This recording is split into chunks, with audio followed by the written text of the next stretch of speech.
Hey yo, it's your boy Verdict and my guy GoldenBoy back for another week of What's going on, everybody? Meseeks Sunday Showdown. GoldenBoy, how are you doing tonight, my guy? I'm doing good, man. I'm excited. We got a couple topics to talk about in between some of these matches. Some hot topics, I would say. They on fire. A lot of changes coming to the competitive scene. So listen, man, what I'm really excited for is all this action. We had 11D with the dub last week over Cygnus. Some great games. And listen, we got a lot of great teams playing today. Won't be able to get them all on screen, but eventually we're hoping to see the best at the end. Absolutely. That's I'm thinking this week is going to make for some great content. Last week, it's a bit sketchy. We had a few teams DQ due to not showing up, and that's just not what we want from this event. We want all teams to participate. We want an even playing field. We don't feel like anybody, has to, sign up for it to make us feel better about ourselves. Man, I want to see these teams compete, dude. I don't want to see teams handed week in, week out freebies because they don't have a game in the first round. So do us a favor, dude. If you have issues with the scheduling, make sure you let mods know, guys. I had to address that first. That was serious. Now back to the fun, though. We're gonna have a hell of a series today. We're gonna bracket up for you guys. How's everybody doing? I'm gonna go ahead and put out a live notification so you guys are knowing that we are there. And yeah, playing on stream. They are not playing on stream, Cloudy. But hey, listen, they might be later. Do you have to bracket up on stream? I don't, dude. And actually, they're about to jump into the game, so I'm gonna go ahead and send that notification out so that way we are. And we'll talk about some of these map rotations and whatnot. All right, so let's talk about the maps in gun ban. So 11D bans the Man of War, Infinite Limitless bans the Arctic 50. Our first map, as you can see, is Hardpoint Summit. Second map would be Search and Destroy Crossfire. And if it needed, a third would be Domination on Fire Range. And let's get it, boys. We are ready to go. We are ready to rock and roll here. I got eyes on Parka as this Summit map is probably one of my favorites when it comes to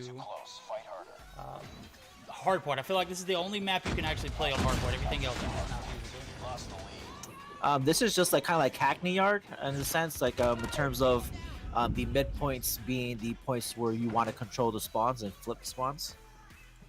Oh, I completely agree. I feel like this first point and second point are completely up for grabs. We're going to see Scope get taken down by here. It's just been a slaughter fest for my guys over at 11 so far. They've just been feeding now. That doesn't translate to points here, as we can see. Barca up to 3-1. But at the same time, points are going to be gathered here and there. So a lot of transitions being made onto this first point. Completely contesting here. Orbital's going to take out one. Orbital's going to actually get some action from DeWast. DeWast is going to be taken out there, and it is that DeWast subbing in for 11? I know he used to play for, was it NL? I think it was NL. Maybe they just didn't have the players this week, 11, so that is interesting to see, and definitely something to notate for further notice.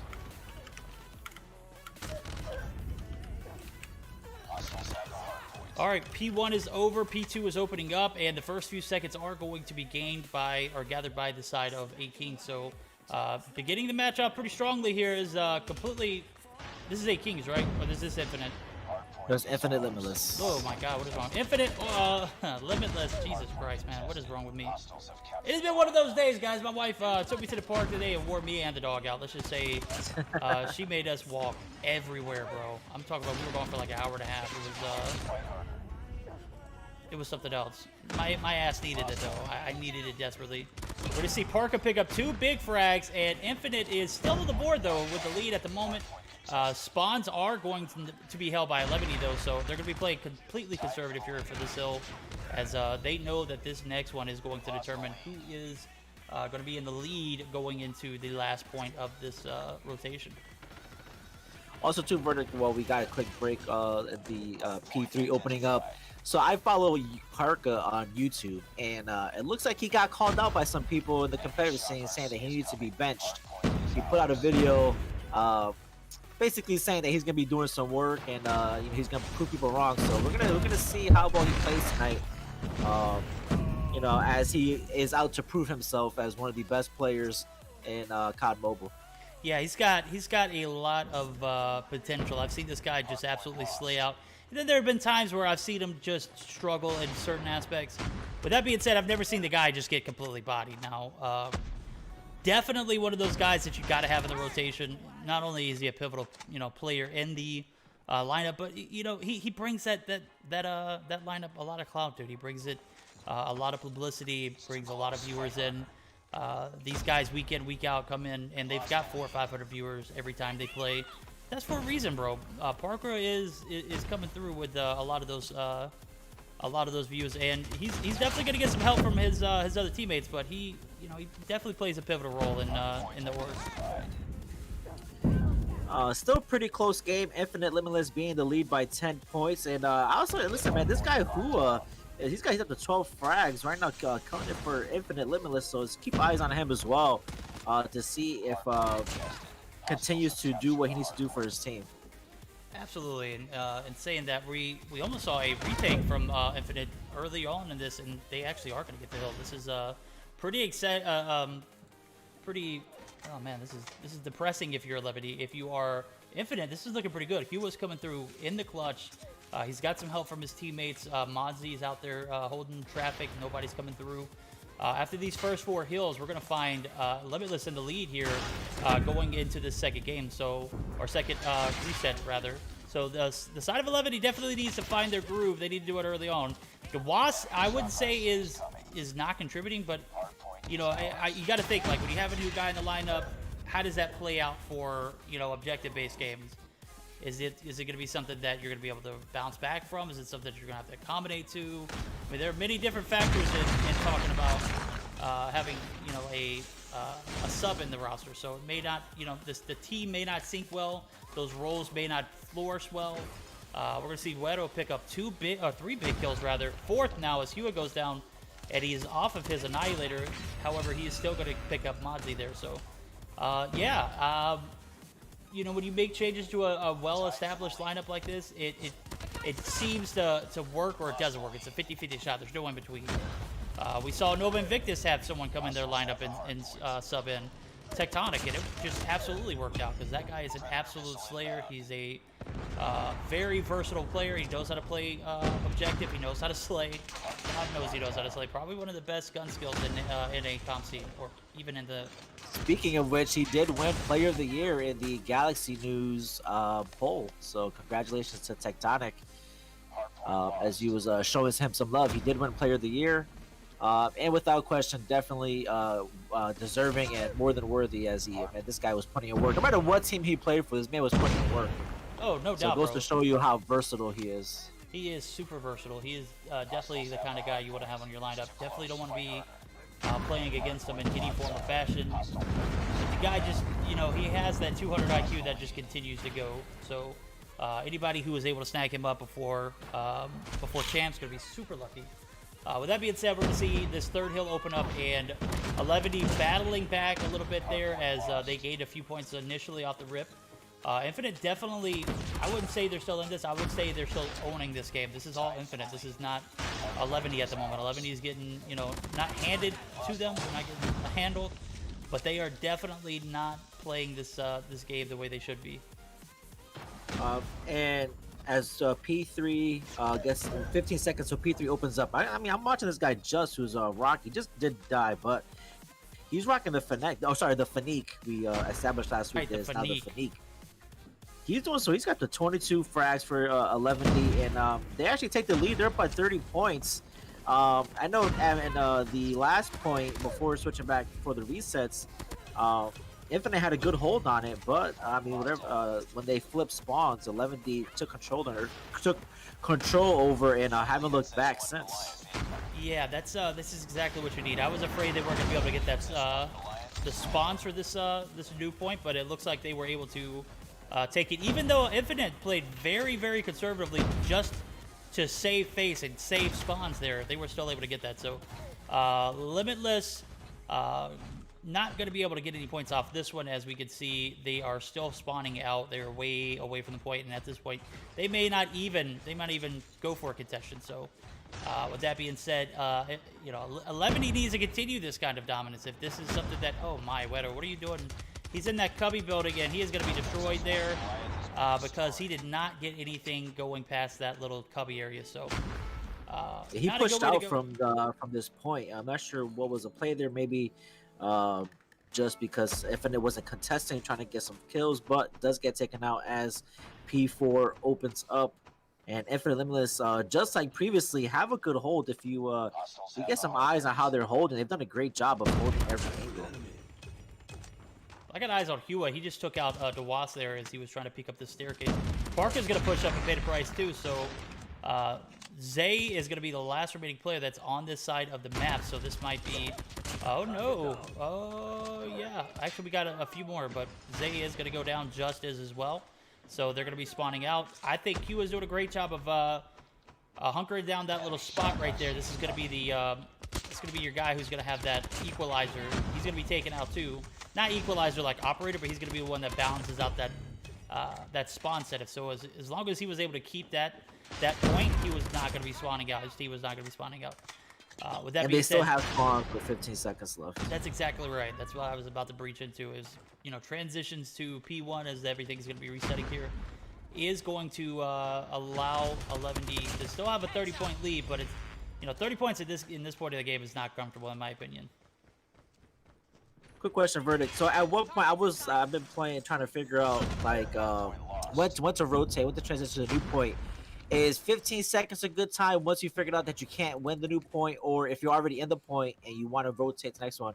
Like, what's that time frame like? What are the comms? You know, it really just depends on who's your IGL. If your IGL is pushing aggressively and he knows that you can get point, you might even rotate as early as 25 seconds. And it really depends on the size of the map too. This map is relatively small in comparison to other hardpoint maps. So as long as you're able to get past that control room, you should be able to flip spawn. So in a map like this, I would say 15 seconds for rotations, and you got to get, you know, proper with everybody. You just can't half-ass it and expect to get spawns. You got to put at least 15 seconds, 20 to be comfortable, though, in my opinion. A bigger map like Crash, after, you know, you die and you got 30 seconds, you got to start contemplating. Or Raid's one of those maps where, you know, you can attempt to push early and it not, you know, it work out, but if you push early, too early, you'll run the risk of getting the spawns flipped immediately back. So that timing is, you know, it's very crucial to how, you know, you hold the point or how you're going to be working with inside the point. DeWass picks up another big kill. Mozzie went up for the freaking gravity spike. He got taken out, but it really just going to depend on how you're playing and who you're playing too. So there's a lot of variable factors there. Just up to 30 frags. Parker not too far behind. And Weddle 26 and 28. So these guys are fragging out. But I mean, the lead is only less than 20 points. Hua has 24, Mozzie 20, and Beyonder has 21. So the frags are pretty well split between both teams, and that's because, as you can see with the score, it is a close game. Super close game, and this is what I was talking about. That 30-point lead that 11 he had. I mean, it's still going to be very similar to that 30-point lead going into this next hill. Zai rocking this KRM, and oh my god, just bodying people.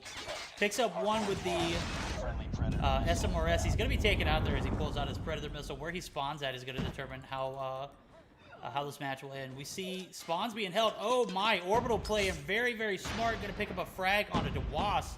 Now, Zay knows he's there. He gets a hit marker. Oh, he's able to clutch it. Now, are they going to be able to keep spawns here? Is Mozzie's going to be the little pest? They are. Mozzie was going to be the last player in the point. Zai just absolutely... That is the best awareness, game awareness you can have right there as you peeked around that quarter. That is going to give 11 the first game of this series. We've got a best of 3 in this matchup, so bear with us as we get ready for this next one. You've already said it, and I'm going to go ahead and apologize because I was not 100% there whenever you were talking. I was setting stuff up, making sure everything was all right.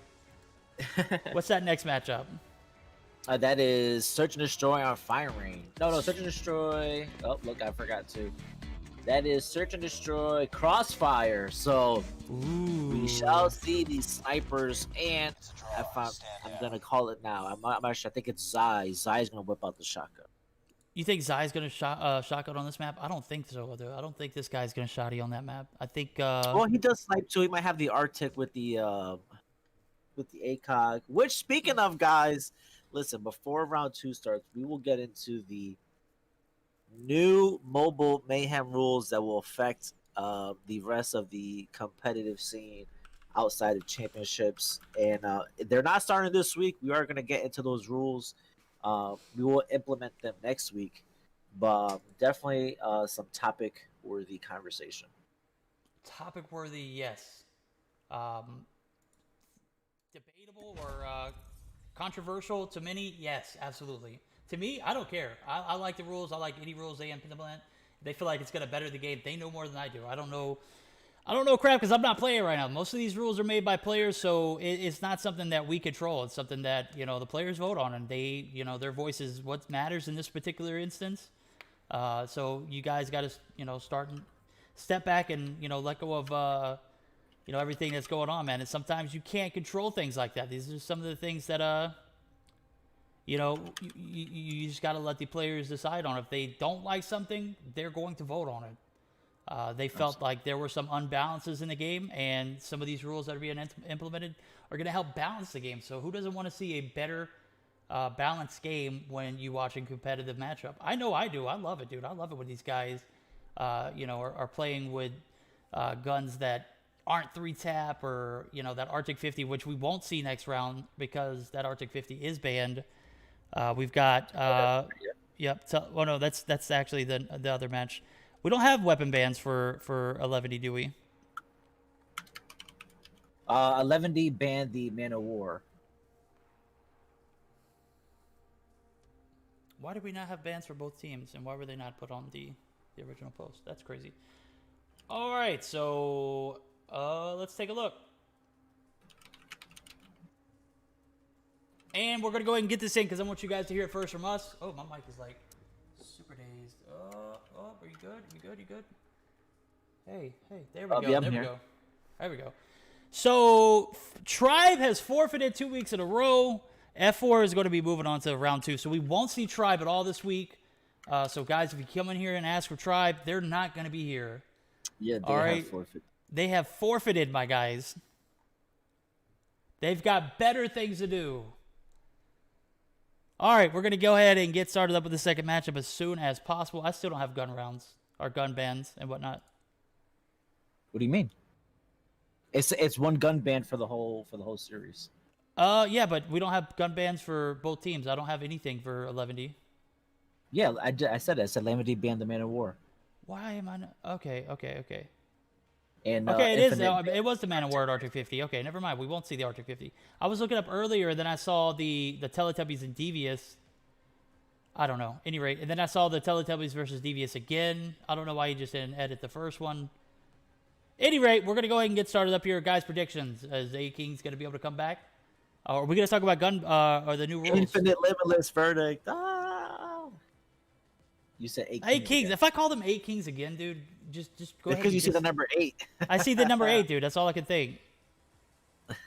All right, 11E is taking on Limitless here. Infinite Limitless. They just have a different roster, bro. It's not the same roster I'm used to seeing Infinite have. It's not Aura.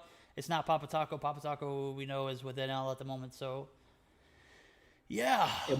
What's with these guys flip-flopping, man? So, it's tough to build consistency and synergy that way, in my opinion. Yeah, you're right, but then you get guys who, aren't perfect fits. Like, remember, just a few weeks ago, well, actually a month ago or so, a little over a month ago, we saw Zai, who was with Zygnus. They did very well together, but Zai, obviously, on the roster for 11D, there was probably a better connection there, and I have to commend 11E on that pickup. That was probably one of the most underrated pickups, in my opinion. Some of the things we didn't talk about. And I felt like Zai was one of those players that was like a backbone to that Zygnus roster. They were able to pick him up, and he's just been flourishing as we saw him wreck people in that last game. Yep. Definitely one of those underrated players out there. So I would definitely keep my eyes on Zai. Hey, listen, guys. Also, too, we didn't say at the beginning, thank you to our sponsors, HyperX and JuJu Energy.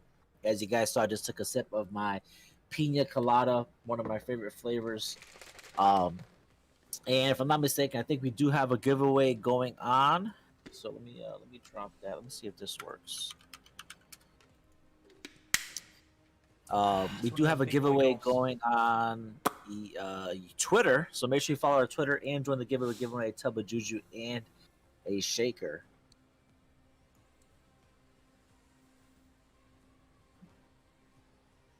Okay, looks like we finally got a challenge link to the tourney, one that works. Challenge.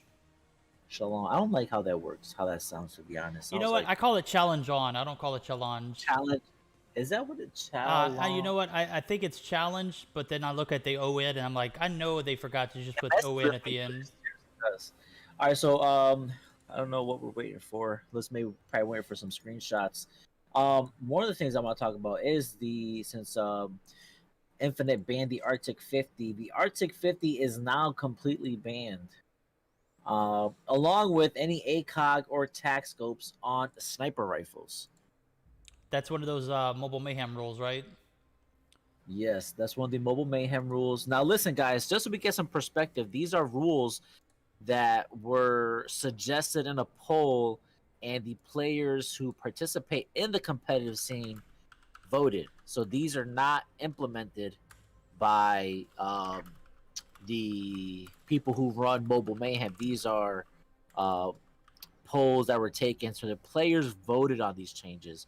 So it seems like the player base is happy, but the community, the fan base is not. So honestly, I absolutely hate the Arctic with the ACOG on it. I think it's absolute AIDS. I think it's disgusting. Oh, it's nasty, bro. It's definitely one I of think those. I think it's trash in the sense that like it's so easy to use. Like I'm playing some public matches and I picked one up off a guy I killed, and I'm like, dude, this is not even fair. I mean, if you have any kind of skill, even just a little bit, I mean, it's so easy to hit a shot. I mean, the hitbox area and the way that you can flick, with that tac scope. I mean, it's because too easy. Now, mind you, and the players feel this way because they voted to have it banned moving on forward. Which, if I'm not mistaken, get some clear confirmation that these rules will be implemented next week. Yeah, definitely. Definitely some interesting choices for some of these bands and rule sets. I find it to be, if this is what is going to make the competitive scene better for us to watch, I have no ill will towards that, man. That's something that is a part of the game, dude. If these guys want to see it gone, if they don't want to compete with this, if they don't think that it is a going to call for some balanced gameplay, then absolutely get it out of here. I've seen people post on Twitter. I've seen people put in DM. Man, I don't know how some of these people take these DMs, dude. I just be... At this point, dude, after receiving 20, 30, 40, 50 plus DMs about the rules for Mobile Mayhem, dude, I don't know how they do it, bro. I don't know how to do it. I don't know how they do it. Yeah, there's definitely a lot of stuff that goes on that we obviously hear little by little, trickle in here and there. All right, so oh my god, the Echo just sent me? Echo just sent me a whole bunch of stuff, but we'll get to it. He's actually sent me a list of all the rules, probably including new and old. And yeah, everything that was sent, everything that was already banned before is going to be banned moving forward. So Scope actually going to be with bomb in hand. He's actually going to be 39 health as he rotates back. Some OP gameplay, I guess. They got a full send on this B bomb site for this side of 11. So Zai is going to pick up the first kill, taking out Monty. He is all the way on this deli area. He gets a wall bang, almost nails someone right there. That area should not be wall bangable, but it is very, very wall bangable. As we've seen many of people go down many a times. And we're going to see 8 Kings bounce back here with 4v5 situation. Bomb's going to go down. Scope is going to get taken out there. Wedo is going to get a trade, but at what cost? We're going to see Zai also go down as he pushed up a little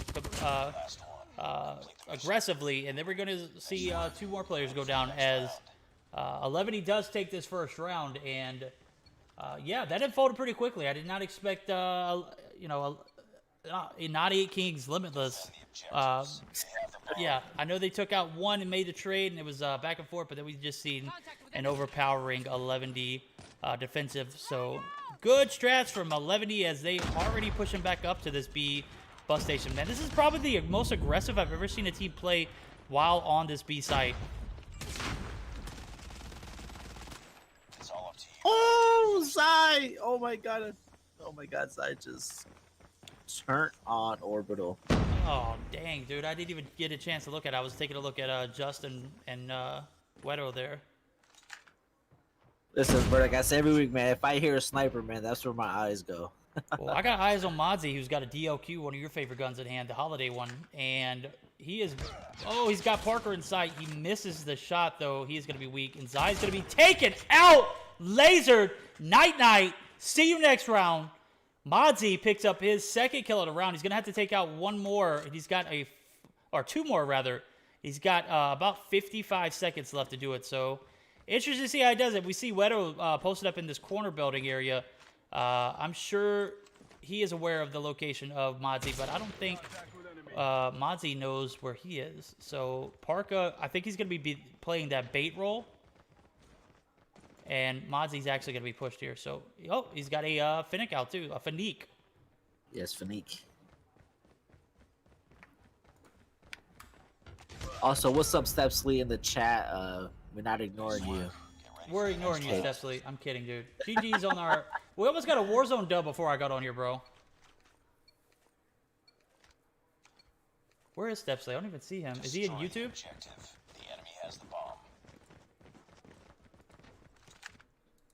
Well, we're going to see Levity steal that round away as well. And this is, like I said, this is the most aggressive. They're not going to push up completely onto this bus station building, but they are going to pretty much prevent Limitless from getting anywhere onto this bus station area. So this B bomb plant is not going to happen as long as we have 2 to 3 players over here. So 11 playing just completely different. A quick note here by Zai as I'm watching. Man, this man is playing fearless. This man was literally standing out in the open with his Locust. And that just shows you how confident he is in his ability to hit those shots. Because I definitely not sitting out in the open in crossfire. It's like, you know, sitting duck in the middle. But this man was sitting in the middle waiting for somebody to peek an angle. And oh, okay. So now who? I mean, just like that, a few players go out. Who was the last one up? He does have the bomb in hand. He's got an HVK, and we should see a 3-man push. I mean, if I were 11, that's what I would do. I would not definitely push one by one. Yeah, definitely not going to happen with this 11 roster. With 3 players left alive for the side of 11, we're going to see a 3v1 here.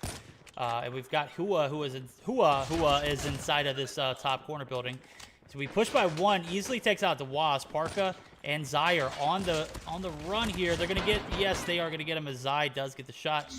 Parker was about to get eliminated there, and I have to say, this is exactly the kind of dominance you wanted to see from the celebrity roster. I have to say, the hardpoint, I'm just going to go ahead and put this on a note. That hardpoint was not a great game for 11. As close as it was, it should have been a lot less closer. Obviously, Limitless had a better hardpoint game than they are Search and Destroy here. Search and Destroy, they're like fish out of water. It's just not happening. Orbital's going to pick up a kill onto the Wasp, though, so that is going to even the playing field, and just as like that, we're going to see Just and Zai pair up together, pick up 2 kills. 1 for Zai, 2 for Just, and Just going to pick up a 3rd one. So Just is balling out. Yeah, they're gonna have to. I mean, now that we're switching offense and defense, the team of Infinite, they're gonna have to switch it up here. Actually, no, we're still the same. Still the same. We got one more round. Okay, it's 5 that it switches. Okay.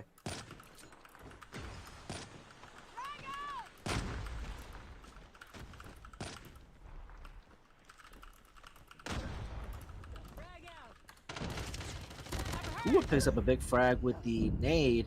Orbital pushes out, takes out the Wasp. Scope takes out Wedo. And now a 2v5 actually in favor of Infinite. Zai still up, so is Parka. Zai definitely has the ability to pick 2 or 3 off in an instant, so we definitely can't count out 11D. But we would like to see Infinite, you know, do something a little different here, man. They are down 4-zip, so they absolutely need this if they want their hopes, you know, to stay alive and continue on. Well, they've got a pretty good hold on this B quarter building, and as I say that, Zai does peek out beyond her.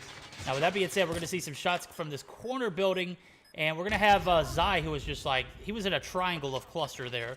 Parker's going to retreat inside of this building. He's not going to get anything going there as he is met on the other side of this hallway. So definitely a turnaround for the side of Limitless if they are able to snag a few rounds on the defending side, which I still feel like the attacking side has the advantage. I don't know how they weren't able to get more than 1 point from attacking. That is beyond me, my guy. Well, I mean, they did play the hard point really strong. Maybe Surgeon Story isn't their strong suit, or maybe just the defending side or the attacking side. You know, isn't their strong suit. I know that some teams do play better on the opposite side, so maybe this is it. Yeah, maybe this is it. I just feel like the top of this map has a better advantage when you're coming down, and since the defending side is on downhill, you got to push up. It's confusing. To me, I just feel like this is the only map that, regardless if you like attacking or defending, you're gonna have a better advantage on the attacking side. And you know, I know some teams struggle with like getting the bomb down or making time for that strategy. But in a game like this, dude, all you gotta do is clear B out, make sure that you're settled over at A as well. Like as long as people aren't scoping that area where you can actually see my guy Hua, or not my guy Hua, yeah, Hua and Beyonder are in this middle building. That's the areas you want to be keeping an eye out for if you are on the attacking side. So I feel like this is a better strategy map. Actually, I don't feel like this is a better strategy map. This is not a good strategy map for Search and Destroy. This is just pretty much who can capture B the quickest and who can get capitalization on their man. If you have an advantage with men, oh my god. Scope should not have peaked that. Scope paid the price. Zai misses that next one. Zai is just... He was a hair off. He was a hair off from having his 10th kill. You know what? This was. Oh, he's gonna get another hit marker too, bro. Got a hit marker through the smoke. Oh That's my crazy. God, this guy's cracked. He definitely took a line of JuJu before the game. Oh my God, man! Listen, with 9 frags on the board, I can't disagree. So Parker, not the last one, who's been chilling out in the bus, pops out. Oh my God, what a play! This man popped out just at the right time. He got that 5th game point, needing 1 more to close out the series and send Infinite Limitless home super early tonight. Yeah, this is definitely going to be a quick game, quick series. They're going to be 2-0 here. As long as they can get this next round, and you know, I don't foresee anything popping up or anything from a Limitless that's going to, you know, change my mind. If it does, I'd be greatly... You know, I'd be okay with eating my words and seeing it come back, because that would be more entertaining in my opinion. 11 going to go ahead and get that bomb plant down. This is exactly the position you want to be in. You want to force their hand here and see how they react. Orbital's going to go down. Hua's going to push up. He's going to take some shots from Just going to laser him. So that's a 5v1 now, as Scope is the last remaining player. That's going to end the game. So, you know, you force the hand of these guys. They already weren't strong enough in the Search and Destroy department to begin with. And you see how that happens. So 11 is going to take the best of 3 here in 2 games. They're going to be moving over to the second round of this Meseeks Sunday Showdown, brought to you by you guys over at JuJu Energy, which I love. I still got mine. I can't stream without it, dude. I don't know if I told you that.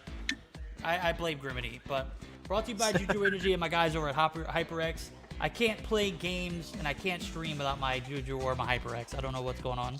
You guys have developed an addict. A bad habit, right? A bad habit, my guy. Bad habit. A good habit. I like it. It's good stuff. Yeah, it is. I definitely can't even start my morning without a couple of shots of JuJu in my water. So and even before stream, I always do 1 because I can't do 2 because I'll be up. Because the thing I like about JuJu is that no matter what, when I try to go to sleep, I don't have my heart racing. So facts. Take a look at the stats here. Even though Zai had 10 kills, just because he had 3 assists, got the MVP. Maybe he had a couple bomb plants, I'm not sure, but he gets the MVP 8-4. Zai 10-3, Parker 5-2. And for the side of Infinite, Hua most kills at 5, but he did not go positive. He was negative. Beyonder only able to get 1 kill. And just like most of these games, you know, the team who usually frags out the most usually wins. It's kind of just the way that it goes, unless, you know, you have the other team who doesn't frag out as much, but just has better map control, which is technically more important than fragging out in respawns.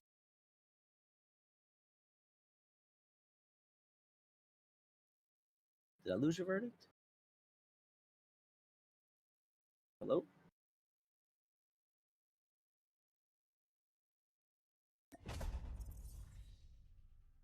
Hello?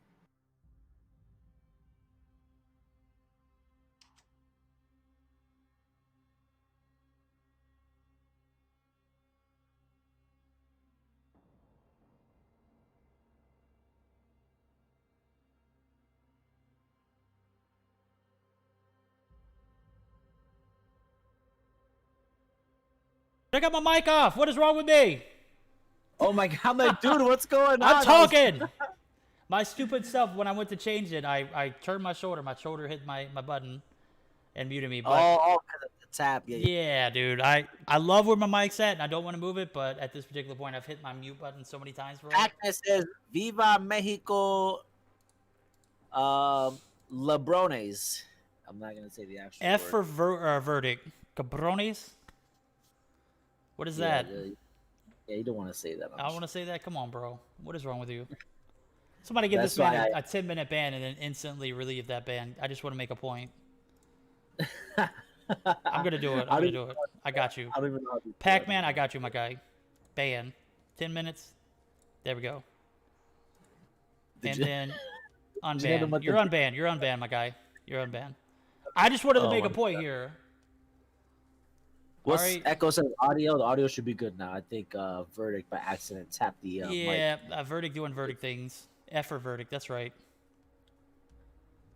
Let's see. Let's see if we can hop over to Gil's channel and get an update on his match.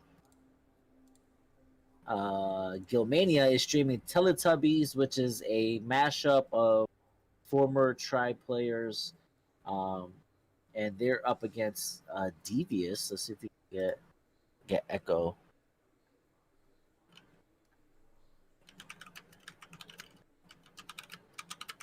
Gil is live. That's right. Actually, is it? All right, we're good now. You guys are impatient in the chat. know, Grimity, right? man. 5 Audio? messages. What's wrong with the audio? You say? I'm kidding. All right, so let's go over all the new rules going to be implemented next week, and this is a reflection of Mobile Mayhem. So one of the other big changes is that Tunisia or Tunisia,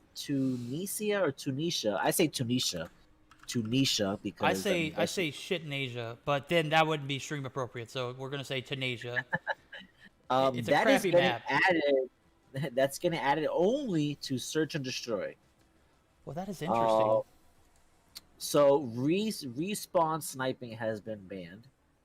Also, for Search and Destroy, there is only 2 snipers max per team. I don't see any new operator restrictions. Yeah, they're probably gonna have the same operator restrictions as. All right, so looks like let's see. Oh, the Goliath has been banned.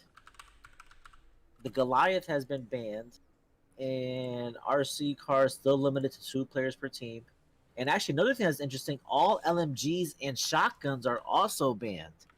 So we're not gonna see any more 5 to 8 streaks. That's got to be very depressing for my guy Jim. Jim, I'm gonna give a shout out to you, dude. You're probably one of the best shotgunners in EU. I've seen this guy get multiple aces on Meltdown alone with the KRM, bro, and he just doesn't. It makes it look Meltdown has to be his map. So easy, bro. It definitely wouldn't happen on a map like Tunisia. I'll say that. I'll say Tunisia is a lot better map than the Meltdown. I wish they would take Meltdown away from the competitive scene altogether. Meltdown was a great Black Ops map, but let's be real. It was the absolute worst in COD Mobile, bro. It was the absolute worst in COD Mobile. We are going to have a second round starting up here shortly. Shredded is going to be joining the lobby, as we can see just a bot in the mix here at the bottom, so he's going to be getting his team in shortly. And yeah, that should make for some great action. So KRM or shotguns banned, LMGs banned, Quick Fix banned, and the gas grenades. banned. Oh my god, gas grenades! Oh my god, I get hit with those all the time. Yeah, those are super OP in COD Mobile. Let's see what else. Oh, also, this is another good one. Actually, one of my favorites. And I don't know why it's my favorite. I just think it's interesting. thing is the rocket launch RPG. So rocket launcher, the SMS, SMRS, and the FMJ or FHJ, sorry, are now banned in terms of using them as a weapon to kill somebody. You still can use it to shoot down score streaks, but now with the Goliath being banned, maybe we'll see more choppers and more. What's the other one? Can't think. Jesus Christ, my What you mean, LMG? the VTOL. Veto, yeah, Maybe yeah, we'll see yeah, some yeah, more. yeah. Maybe we'll see some more VTOLs, and definitely gonna see choppers for sure. Oh, definitely gonna see more UAVs, stuff. counter Stuff shot. UAVs are still banned. Care package is still banned. Hunter killer drone is still banned.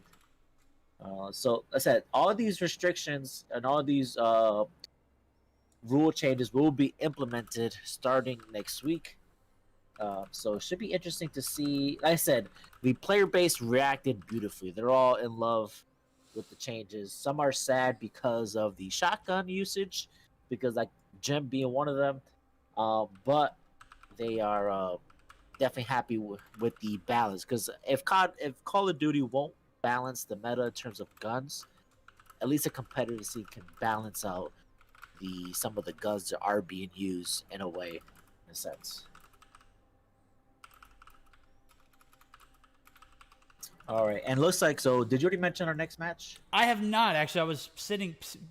I've getting messages about getting banned or DQ'd first game. You know, I'm trying to respond to it, and it's a contact that I just started making. So, we are going to see Levity versus Reddit. It's going to be a best of 3. Hardpoint Hackney Yard to start us off. Search to Destroy on Raid. That's a good map. I like Hackney Yard for hardpoints. Absolutely great. This is a great rotation. This is a balanced rotation. Domination on standoff if we go to a game 3. Some of the weapons that we standoff is one of my favorite maps. Oh, absolutely. It's great for Search and Destroy. It's probably one of the best maps in COD Mobile in my opinion. That for all and game modes. What's that? I said for all game modes. Oh, for all game modes. It's the most versatile map, I have to say. You can play it on Hardpoint, you can play it on Domination, you can play it on Search and Destroy. It's absolutely an amazing map for Search and Destroy. So and then we're going to see some weapon bans. Man of War and HVK. Man of War banned by 11 and HVK banned by Shredded. So anytime we get this map rotation, I can expect for some competitive gameplay. And I don't think I could favor any team here as, I've seen Shredded come in and, upset, top teams. Not so much here recently, but they're definitely a force to be reckoned with. Just a Bot is an absolute animal. Salai, who a lot of players, they'll definitely respect it for. Did Salai play for 11D or NL? I could be wrong. I feel like I recognize the name. I could be wrong. I don't know. I'm not sure. I think he played for Vitro at one point. Vitro? Okay. Yeah, Vitro. My God, you guys, they got me saying Vitro, and it sounds horrible. What is wrong with me? All right, so this is also an update on the bracket. What does the 1-0 mean? Let's say the team quit. So X Esports over Vandals, Carnage Gaming over LA Gaming. Wow, who is Carnage Gaming? I don't know. And how did they 1-0? Oh, they 2-1'd them. Is that right? Oh, do I have to up? Not showing correctly. Well, it says maybe 1 you're to right. 2. So Carnage Gaming, yeah, 2-1 over LA Gaming. X Esports 2-0 over Vandals. Tribe forfeited. We're waiting the winner of Cygnus and Vitro. 11D obviously beat Infinite Limitless. Teletubbies 2-0 Devious and Nova Imperium. Looks like we had a forfeit on the part of Zenshu. And so we're going to see Teletubbies and Nova Imperium and one of the other second round matchups. That's odd. Why does the score showing that? It Yeah, shows sure. 1-0 against the opponents. When if it shows 1-0, it should be 2-1. Maybe it went to a best of 3. I don't know. Yeah, this one says 2-0 for Teletubbies. I saw Teletubbies. Shredded did take 9 judges out as a DQ. Dude, Tribe's gotta stop, bro. They gotta stop. They gotta stop forfeiting and DQing and not showing up. Guys, I love you for Tribe, dude, but come on, bro. If you don't want to play, don't join. Don't put your name in the mix. We're gonna go ahead and get started up here. Hardpoint Hackney Yard as soon as those screenshots get verified. And I'm sorry, what were you saying, bro? I said that takes an extra spot away from another team to possibly that wanted to make it couldn't make it because because the spot was prioritized Yeah, to dude. try. Yeah, dude. I mean, Um, at this point, I don't know how you can, you know, allow any kind of action like that move forward without some kind of repercussion. So, I'm past it, dude. They don't DQ in any other maps that I'm aware of. They don't DQ in Mobile Mayhem. I understand this ain't Mobile Mayhem, but let's just be real. We provide a weekly prize that's about to go up, and it is going to be competing with Mobile Mayhem money. So, I mean, you guys make a decision. You want to be a part of that, or you not? I mean, you got a force on our hands here. At any rate, Hardpoint Hackney Yard should be interesting to see. We're going to see Yuhi, the Great, actually joining in. So DeWass is not going to be subbing in. It was great to see DeWass in this lineup. I want to say I've seen him play for IDL at some point. Definitely one of those things. When you see players like that come in for a roster like 11E, you got to stop and think. Is it something that could be a potential pickup down the road, or is it something that is a temporary need? Is it something that they have a hole in the lineup? Obviously, we saw Yuhi jump in, so maybe he wasn't available. I don't know. I like to tamper in and things like that, as I've seen players sub in and out for other teams at some point and then potentially get picked up by them later down the road. So if the synergy's there, yeah, I could definitely see DeWass playing for a team like 11D. And a quick note to just a quick message from our Call of Duty Mobile division manager Echo, saying that Shredded is a very, very good rising team. So, in other words, we may see some nail biting competition here. Which we hope so. Listen, we love game threes, man. We don't want to see 2-0 complete wipes. So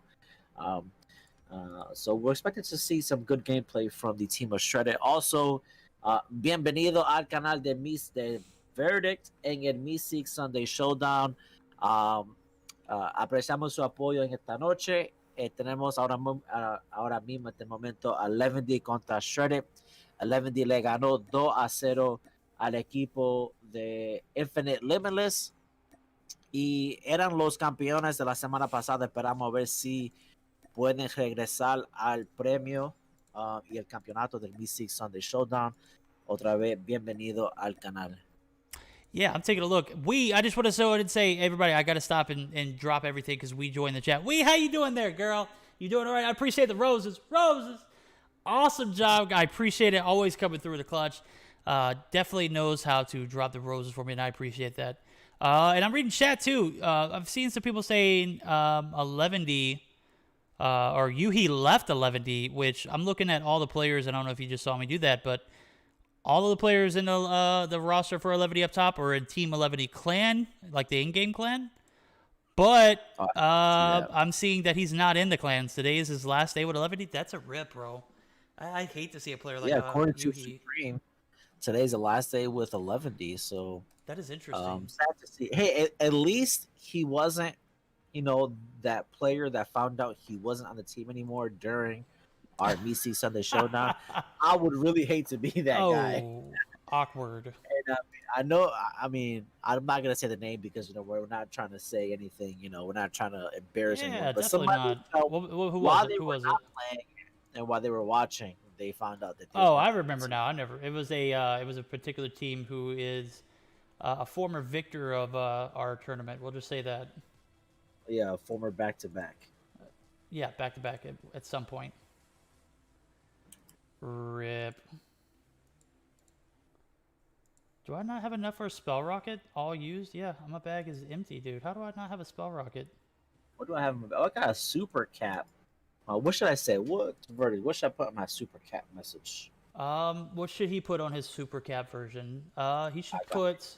Go ahead. Put what you got.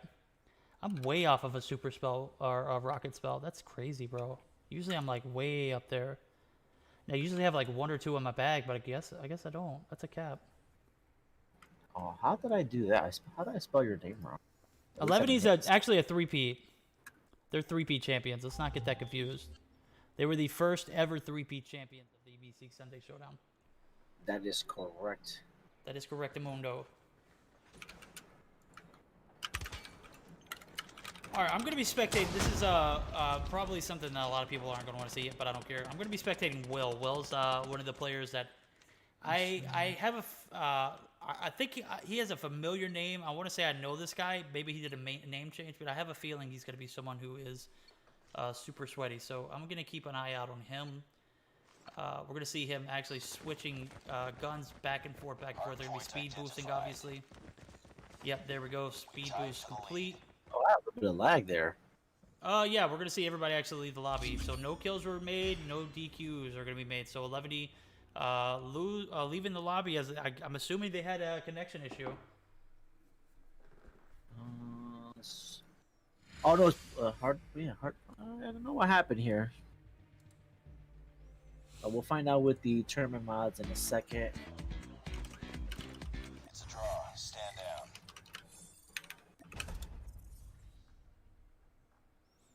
So yeah, 11D won 3 weeks in a row. They probably won about half of the Meseeks Sunday Showdown, if I'm not mistaken. They've listen, these guys are pretty. These guys are really good. I want to say pretty, really good. They compete week in and week out in multiple. Oh, so time is timeless from Strike Zone. That is, oh my God, who is Will Echo? If you know Will, let me know, because I have a feeling this guy is. His name used to be something, and we're going to be like, overwhelmed by the outcome. If you know who Will is, or was formerly, or was he always Will? Because I've never known a Will that was actually, sweaty in this game. But if you know who Will is, and he did a name change, and he's going incognito mode for some reason, or if he just did a recent name change, he's messing around with stuff. Time is actually timeless from Strike Zone, so that's interesting. Timeless is OP. This is a hella stacked roster, because I know Sal can put in work. He's not one of those guys that you got to focus all your energy on, but he's definitely someone who can come through in the clutch for you. Just a bot now, that's the guy. That's like one of the MVPs of this roster. This is a guy you're gonna see week in, week out, absolutely shredded. He played with Cygnus, right? No, just the bot. Yeah. There you go. Okay. Will is Will. Okay, so Will has always been Will. So this is a newcomer to the shredded lineup. Then Mr. Flake knows everything, doesn't he?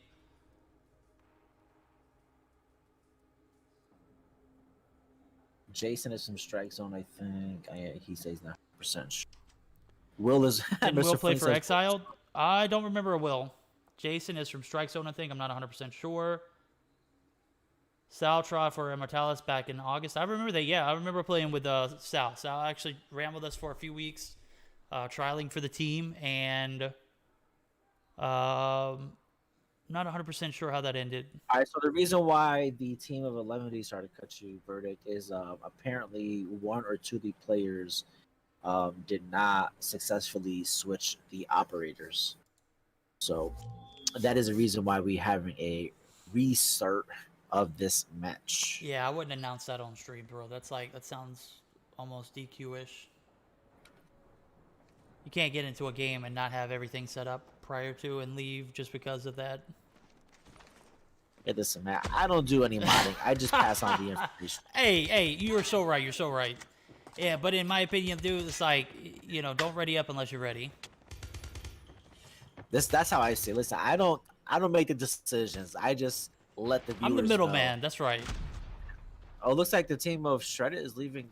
What is going on? What is this? Are they doing like?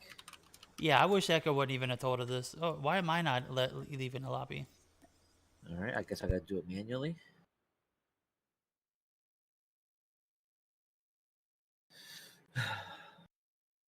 Listen, it's my job to cast the action and to pass on the information to the viewers.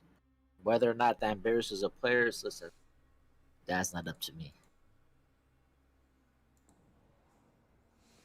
Well, this is interesting now. This is causing some little bit of frustration here.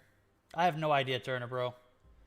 Any rate, we're going to get started up here as soon as these guys are able to connect in, and hopefully we will get started up here, as we've backed in and out of lobbies twice now. So just about Will, Sal, Jason, and Time. Will played for Violence. Okay, that makes sense, Rehan. Appreciate that. All right, so Echo said that one of these shredded players did not load in. Okay. Okay, so that's understandable. Will play for violence. Okay. Okay. All right. Also, too, another update too. Cygnus 2-0 Vitro. So we have our second round set. You know, let me drop the link in the chat. How about that? How about we do that so the players, so the viewers can see? Are these the finals? No, these are not the finals. This is actually the second round.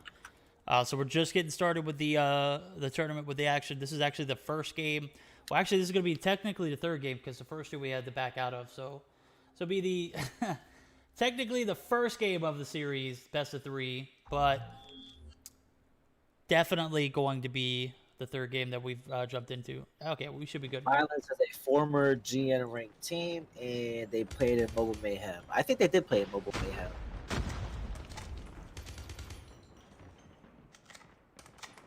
All right. So the first point.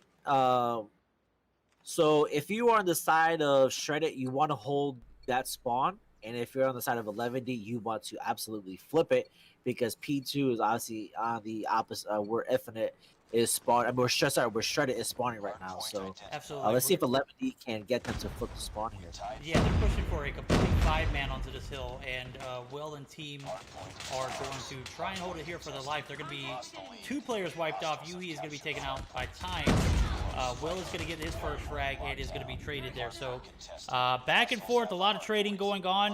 11D not going to be able to get a hold of this point here as we're going to see multiples push in and be taken out there. So Yuhi gets to trade on Jason. Now, if you're Shredded, you gotta play cautiously because if you push too much, you push too far in, too late, and you're going to be flipped. Now, if you allow this 11D team to get and gather a majority of these points because you want to play conservatively, you fear, you know, you might still lose points because you might lose spawn for this next hill. And as I say that, we see spawns being held and maintained by the side of 11D. So 11D able to take an early advantage, goes up by almost 30 points here in P1. They're going to be playing for rotations here as the spawns are going to be what's maintaining this hill for the second hill. So tire shop is going to be opened up for business in about 5 seconds, and it appears as though 11E is going to have a stronghold on it off the rip. Yeah, they were able to get them to flip, and as soon as they flipped, the team of Shredded immediately went for a 5-man push to P2, but unsuccessful as 11D picked them apart one by one, and they again are having them flip. But Wedo's staying back, so Wedo's playing that guy, that Slayer role, and holding different angles and holding those spawn points for the team of 11D, who have now built a almost a 60-point lead. Yeah, they've got a good start to this P2 point. They had a great P1, so it only makes sense that they follow up with a P2 hold here.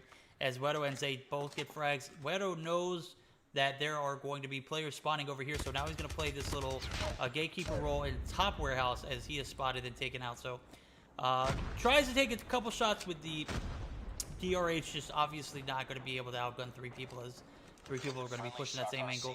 So we're going to see Shredded now playing for P3 as they have completely given up P2 hopes as Tire Shop was just not in the point for them.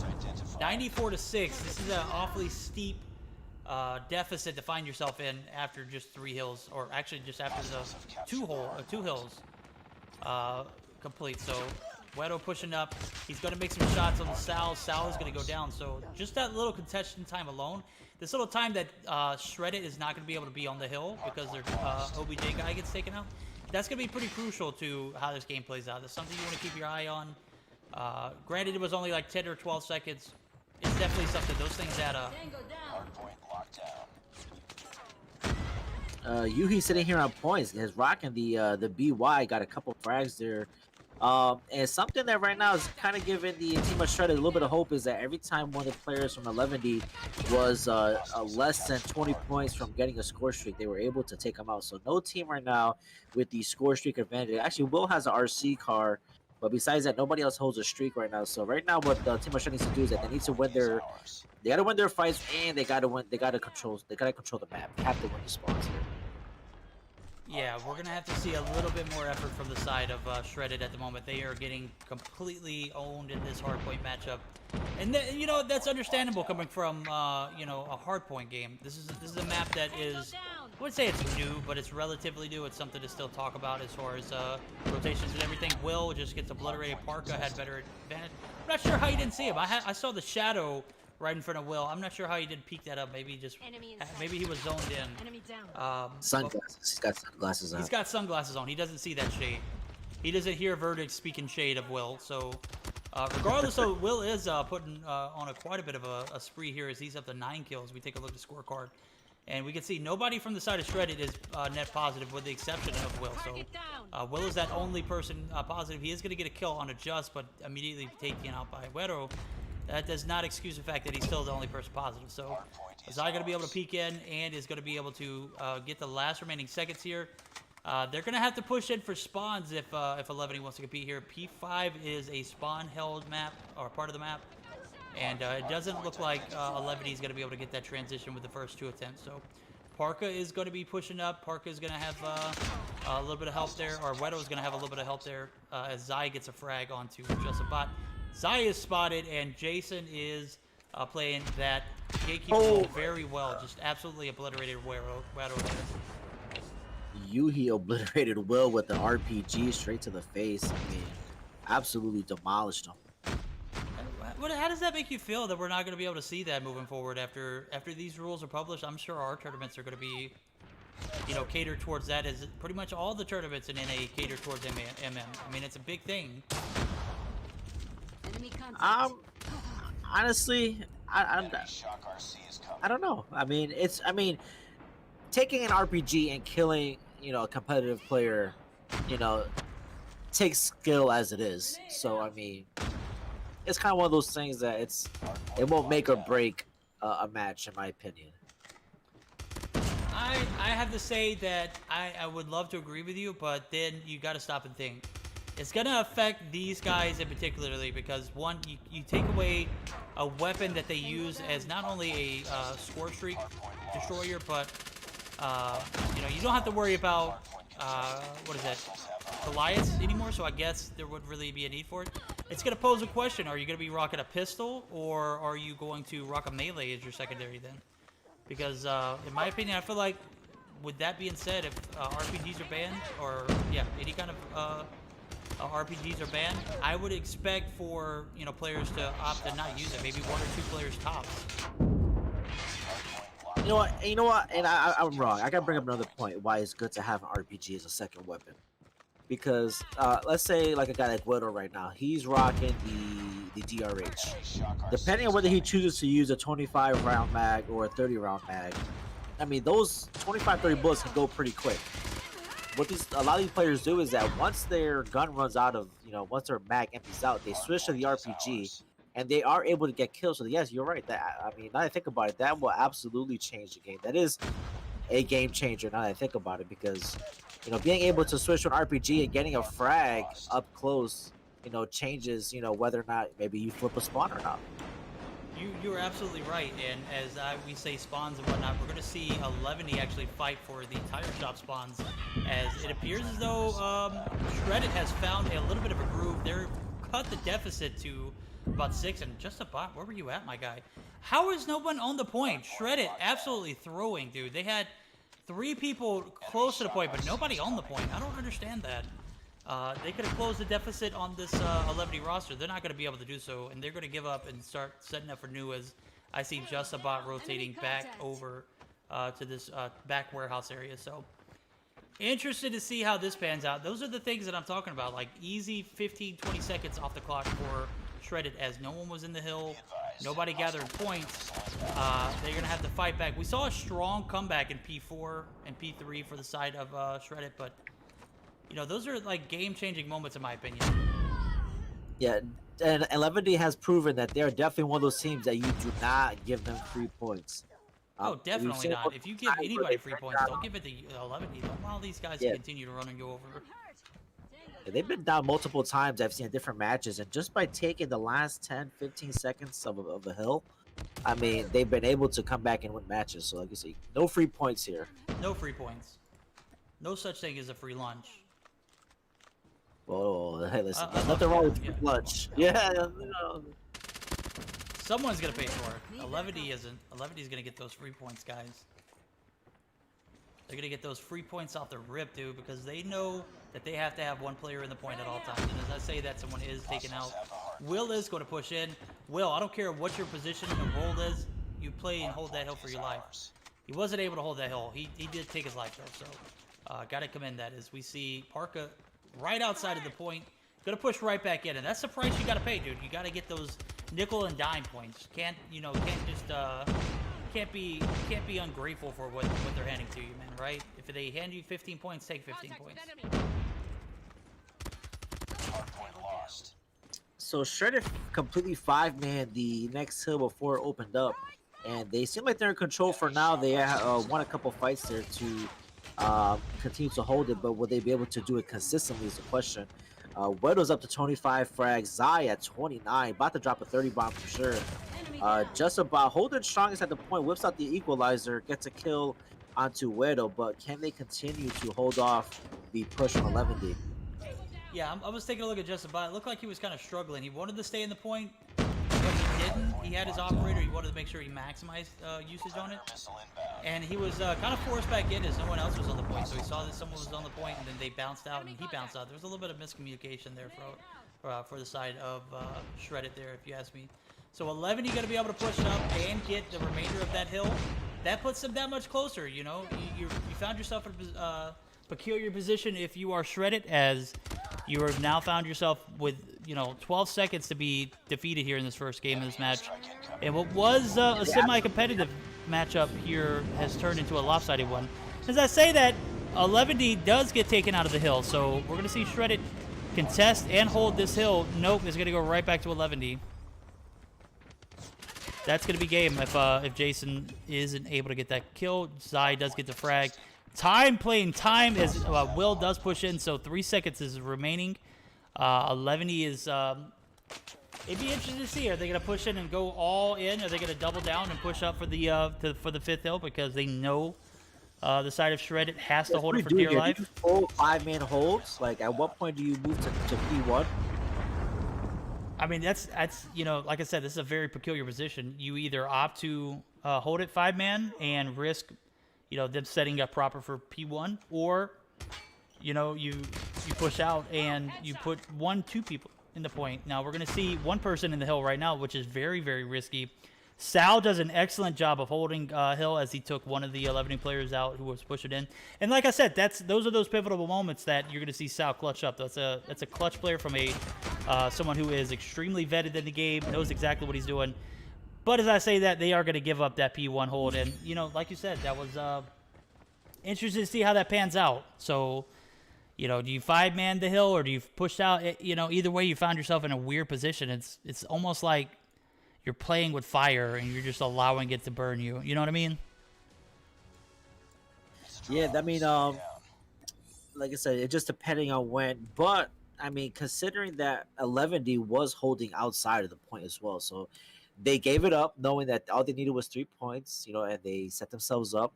Wedo whipped out the Annihilator there at the end, got the flash frag for the to close out the round. I mean, listen, Shredded played a great game. They were down huge to start the match, down big points. But listen, they made a comeback. What they showed is that they're going to compete and that they're going to give 11D a big fight tonight. So hopefully in Search and Destroy, maybe, they'll pick it up here. Absolutely. I have to say, Shredded did fight back towards the end of that match. I just wish they wouldn't have found themselves in that spot. As we take a look, Sal does rack up 2 minutes and 48 seconds.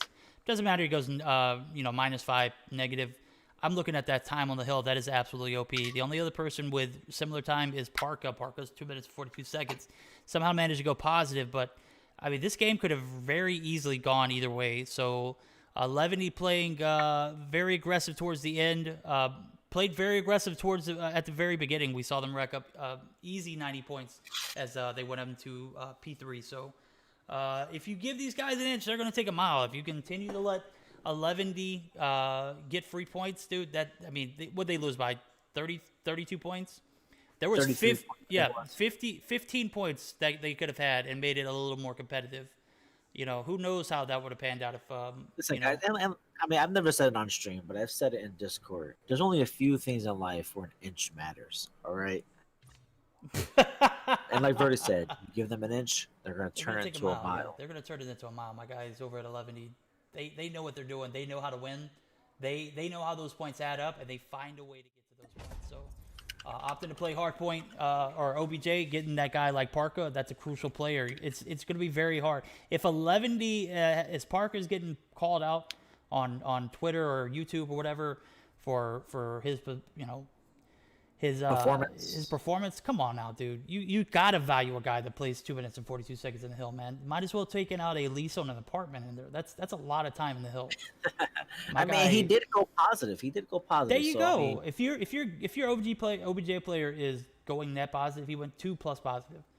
I mean, sure, he didn't drop a nuke. He didn't go 35 and 15, but come on now. That 2 minutes and 42 seconds, that's where the money's at, bro.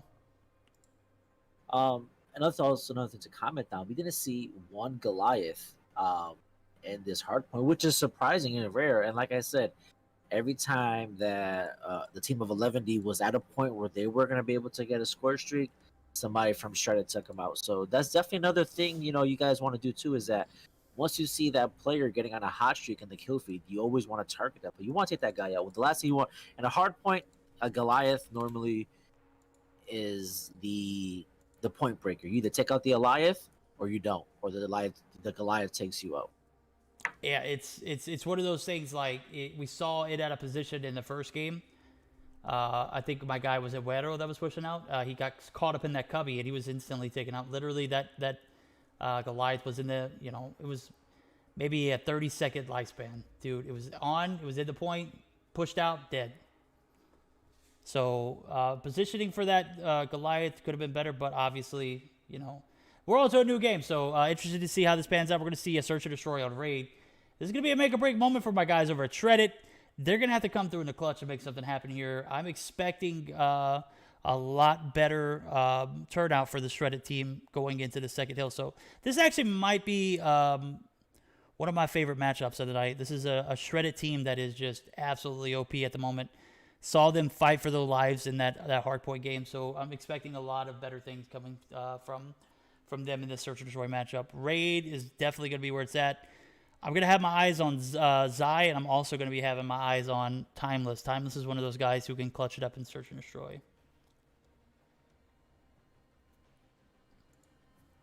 Dude, Sorry, man, I'm sorry. Yeah. I did not, like, my allergies and everything from going into the park earlier just have put me completely energyless. Like, I am like, when you always see Verdict, I got my JuJu too, bro. I'm trying, but my guy is like, whoo. This the wife just absolutely wore me out when we went to the park. Just did not have any mercy, and I'm exhausted.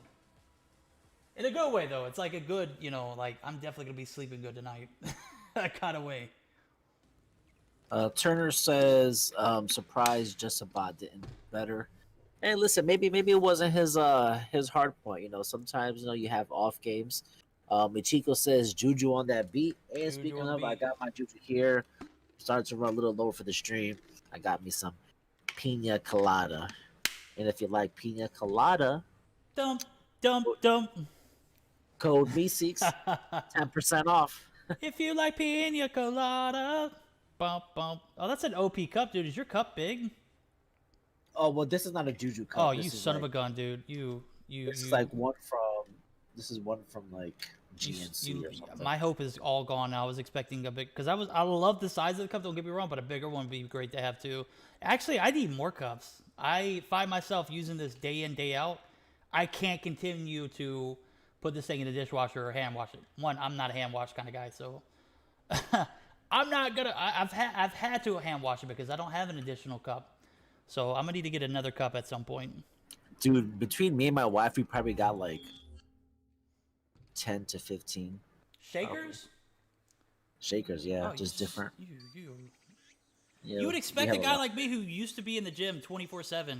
I'm obviously not in the gym anymore because COVID and whatnot.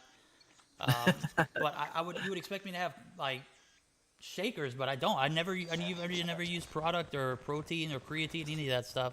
The enemy has the bomb. All natural, boys. Oh my God, Zai just wallbang. Why gets a second one? Targets in sight.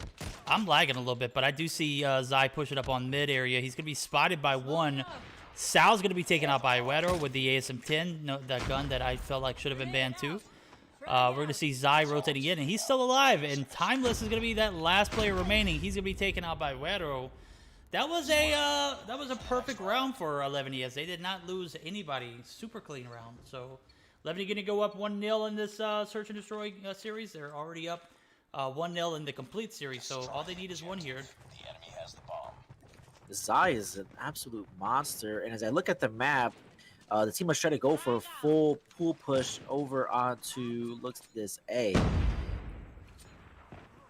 Yeah, I saw Just making his rotation over. He's going to get a nade over on the Will. Will is going to be hit, so Will's going to be rotating. We're going to get a second nade. That's going to take out Jason, as I saw him pushing up the pool.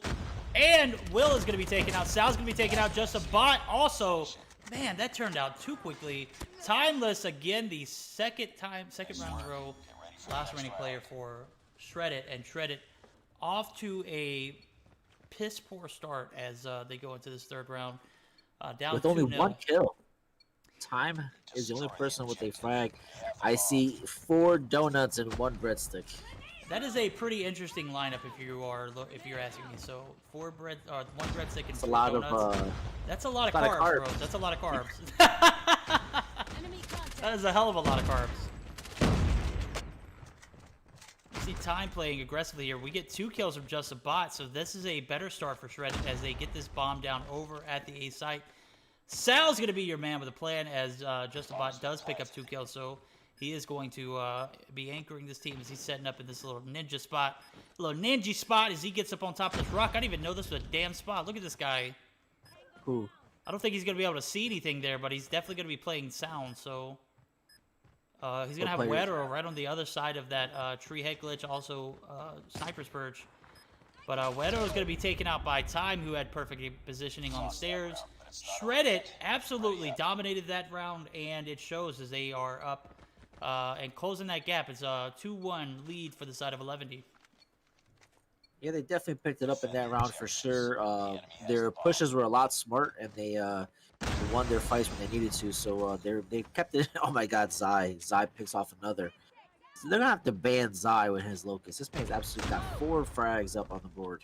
Dude, that guy's been sniping since season 1, man. I remember back in the day, I actually ran with Zai for a little bit, way before he went to the pro scene, way before he was any of this stuff. And I would sit back and forth and talk with this guy. He was just all about winning, dude. He did not care what your excuses were.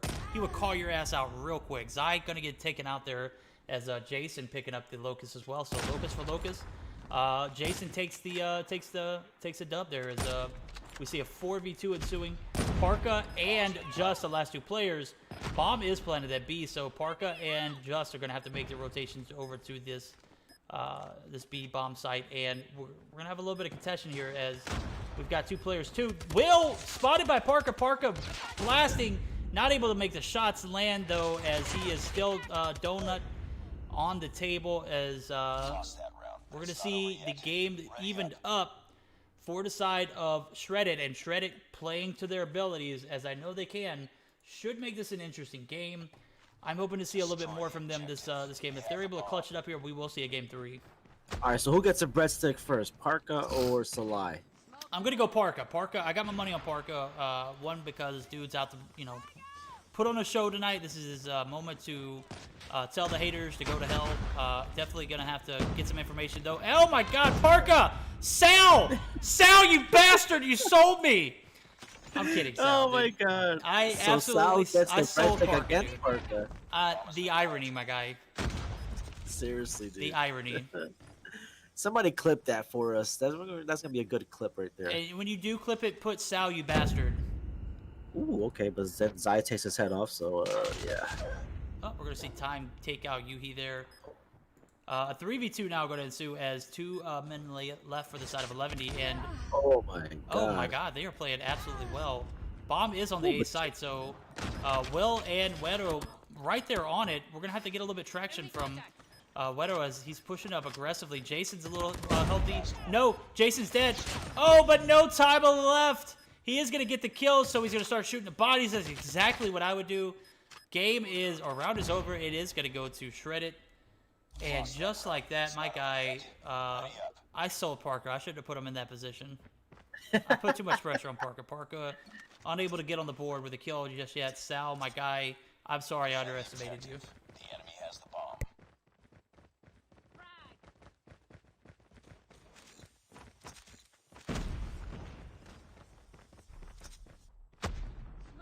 We're to see Levany now with a chance to attack. Parker with bomb in hand. He is the known OBJ player. We're going to see some shots from Will. Oh my God. Parker's just not having a good game right now. He is still not on the board as we see Sal pick up 2 big kills, up to 3 kills now. And also, this gives Shredded the lead with 2 points going into this 7th round. As we saw them on the side flip as 11D lost the lead. They are not going to get any traction on this attacking side. They're going to have to find a different strategy, if you ask me. So 11D down by 2 now as they go into the 7th. Still plenty of game left to be played. Shredded just playing a better search and destroy, if you ask me. Definitely going to need to see a little bit more from these 11D guys if they want to come back and win. Yuhi and Wedo partner up and get 2 kills there, so they're going to have a 1-man or 2-man advantage as bomb is over at B. No, it's not. What is Just doing with the bomb all the way over there? Why did Parker not pick up the bomb? Oh, Parker got his first kill. Good GG's. Parker said, forget the OBJ. I want to kill this round. We're going to see 11D pay the price, though, as everybody for 11D was on this B bomb site. Nobody thought that the bomb would be over here at Pulse Stairs. Obviously, there was some kind of miscommunication from this 11D team, and it could show. It shows here as there was nobody literally on the A side of things. And I'm not sure if Shredder knew where the bomb was, but they pushed away from where the bomb was. I mean, I would have played bomb and just waited for the team of 11D to push up, but they push away, and Jason gets picked off. Now Salah is the last one. Looks like we had a reconnect on the part of Jason. If the mods are listening, gonna have to get a screenshot. Yeah, definitely gonna need that screenshot. We're not playing around, guys. Bomb has been planted. Zai, Wero, last 2 players for 11E. They are down by 2 rounds. Definitely need this to go good. Sal is, like I said, one of those players that might have the ability to clutch it here. See them do it in multiple platforms. I am so baffled by his decision to push this right here. He knows that Zai spotted them, took a shot. Zai does make a pay, as that is definitely not the angle you want to push. Next round. Yeah, even if you slide peek that angle there, I mean, Zai being the sniper that he is, knows that that's going to be the play, and absolutely shredded him at the end. You know, at this point, it's not so much of him making that shot. It's you know, how they set up. You saw that communication, right? They knew that one was there, and they both repositioned. Zai just lasered Jason off that bomb head glitch. I mean, Jason had him, though. I mean, you know, Zai missed the first shot. He did not miss that second one, though. That was right on the head, bro. He landed all of that. Bomb is going to go down as we have 3 players remaining. Nope, 2 players. We're going to see Wedo take out just a bot there. So Will and Timeless going to be the last 2 players for this shredded roster. And these last 2 rounds, they've been getting shredded as we see 2 straight rounds go to the side of 11D. Maybe they have just caught in their zone. And, oh my God, 11D knew exactly where he was. Just peeked both angles, took him out. That is absolutely well played by 11D. And they tied up at 4 match points apiece. Will 11D close it out, advance to the semifinals, or will Shredded push it to a game 3? Both teams need 2 points.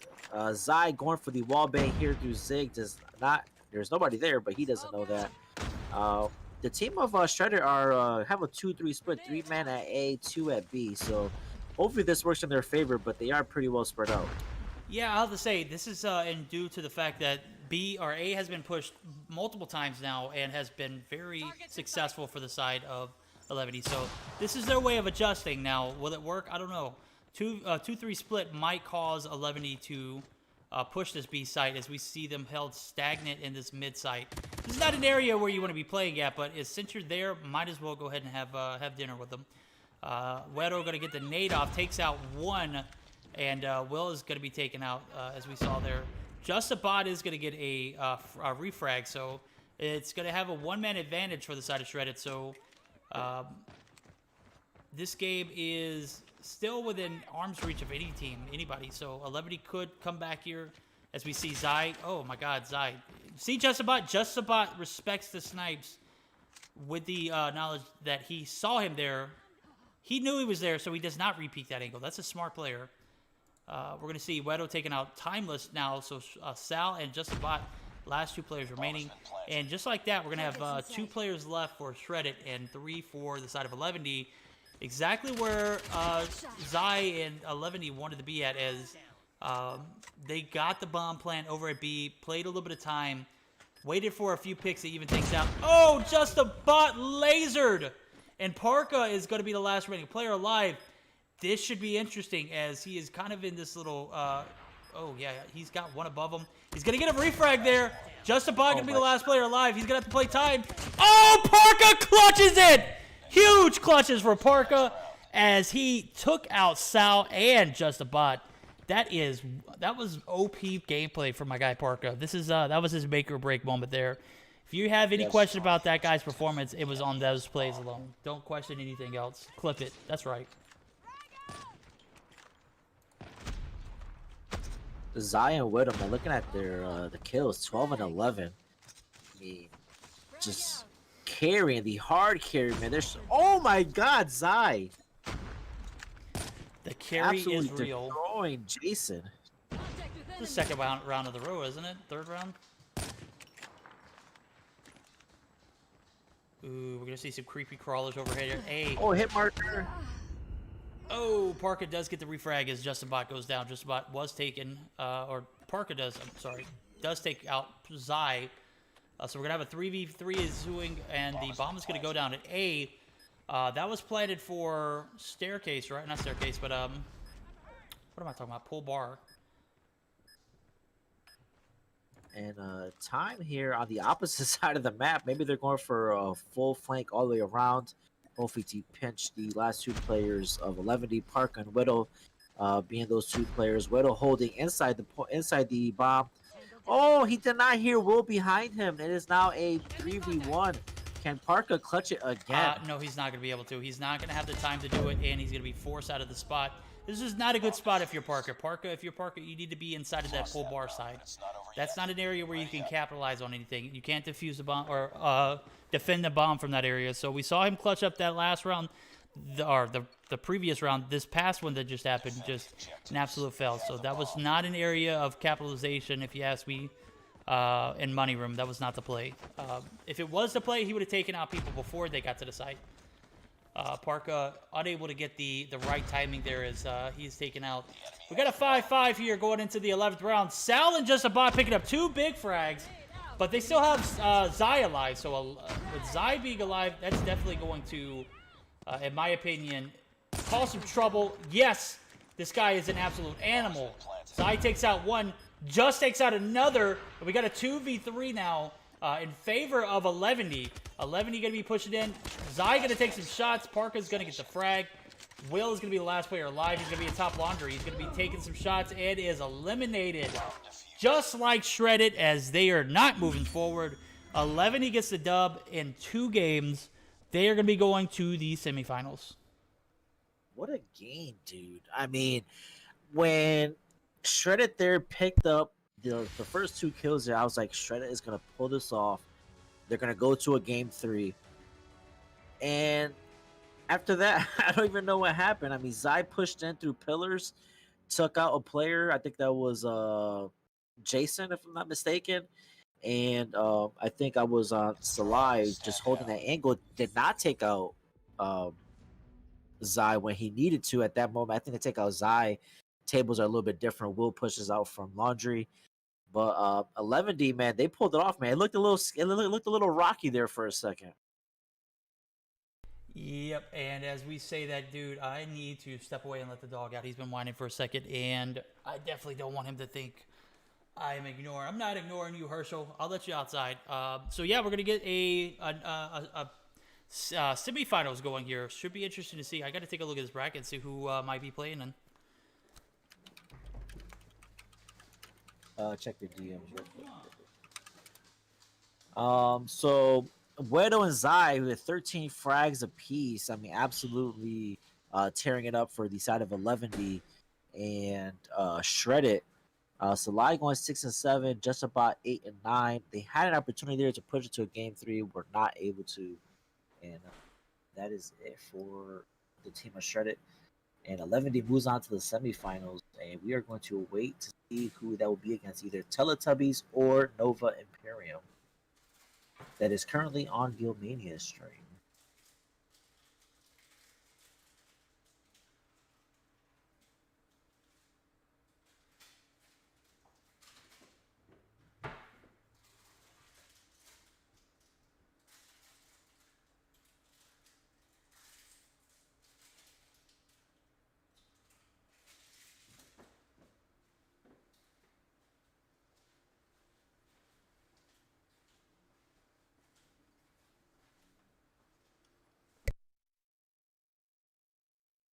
Looks like it's also the between Teletubbies and Imperium. They are tied at 1 game apiece. So currently, the winner of the next match will move on to the semifinals against 11D. What's going on, Kosti? Thank you for joining the channel. And on the other side of the bracket, we still don't have any update on the games.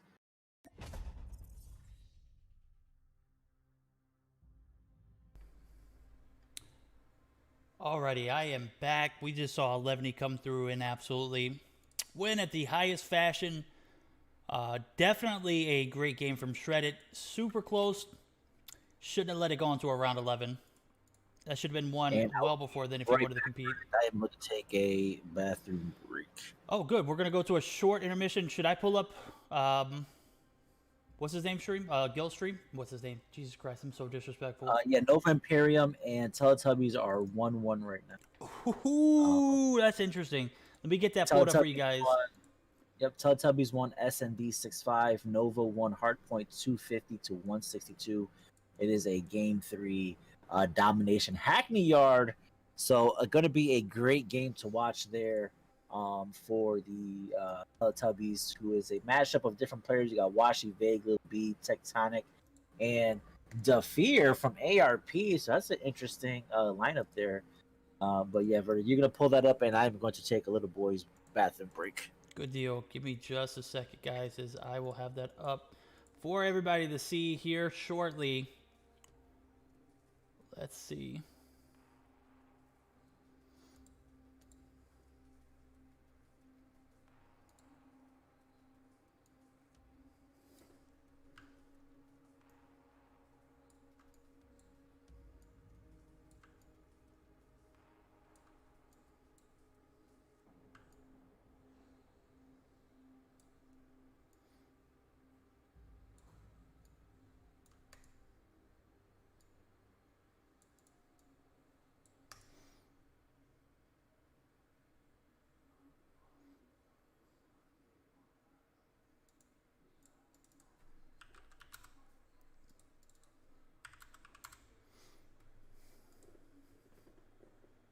All right, guys, we're going to go ahead and take a look at the action as we have his stream pulled up.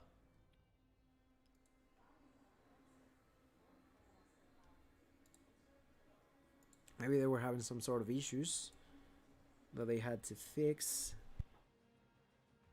It seems like Washi is not ready. I definitely don't know what happened right there. But don't worry, they're probably gonna fix it soon.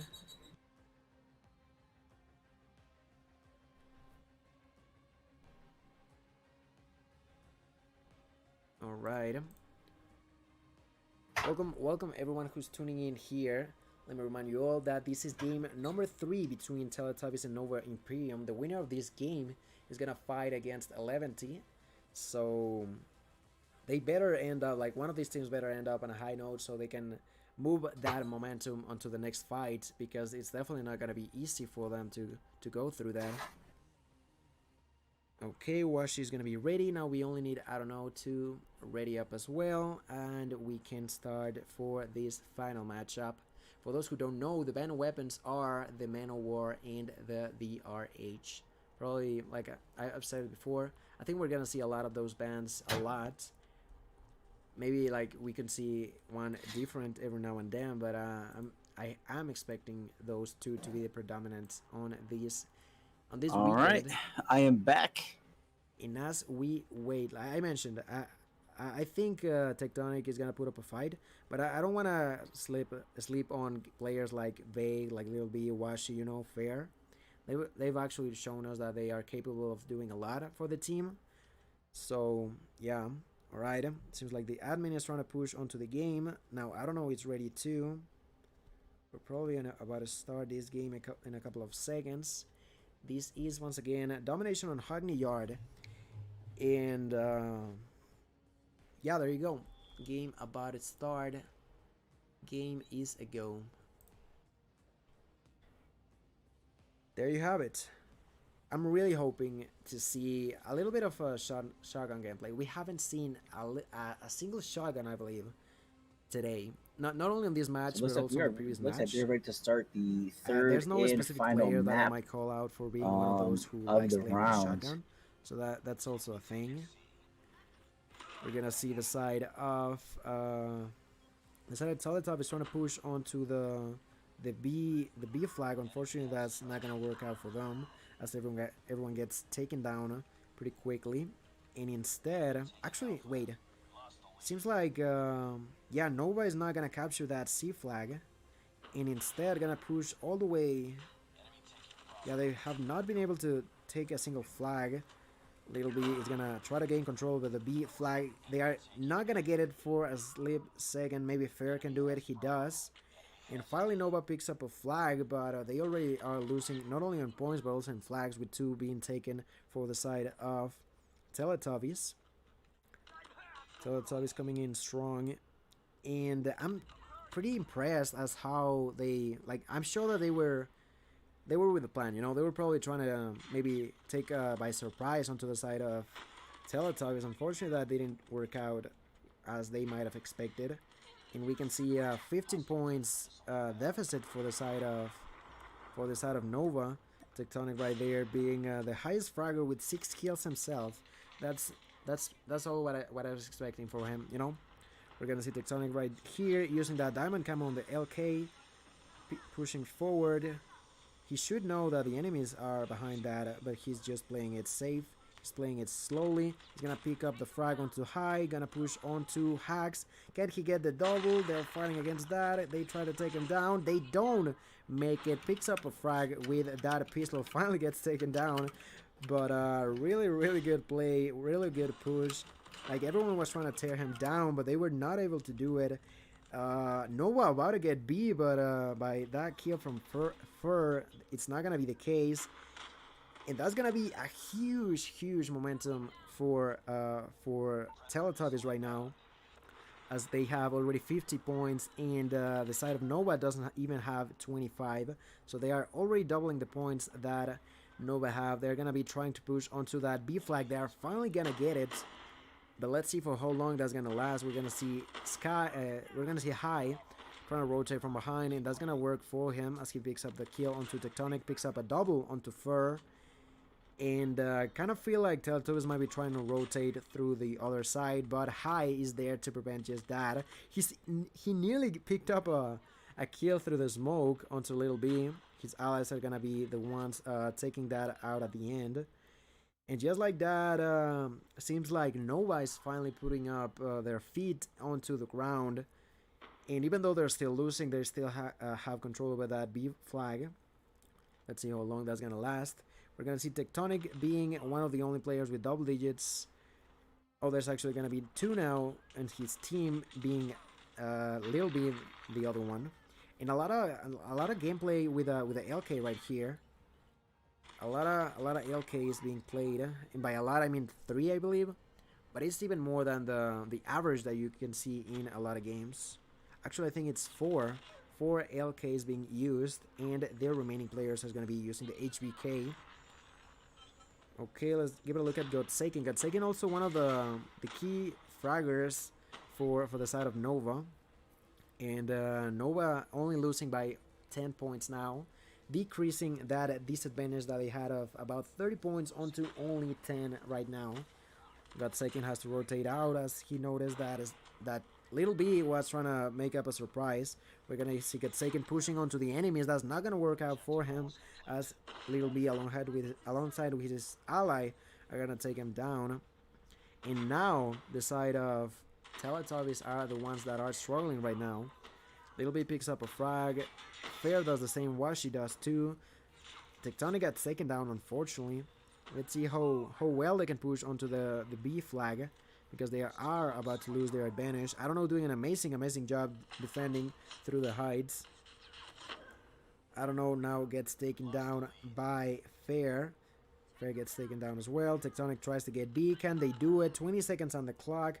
There's only 20 seconds. Lil B, no.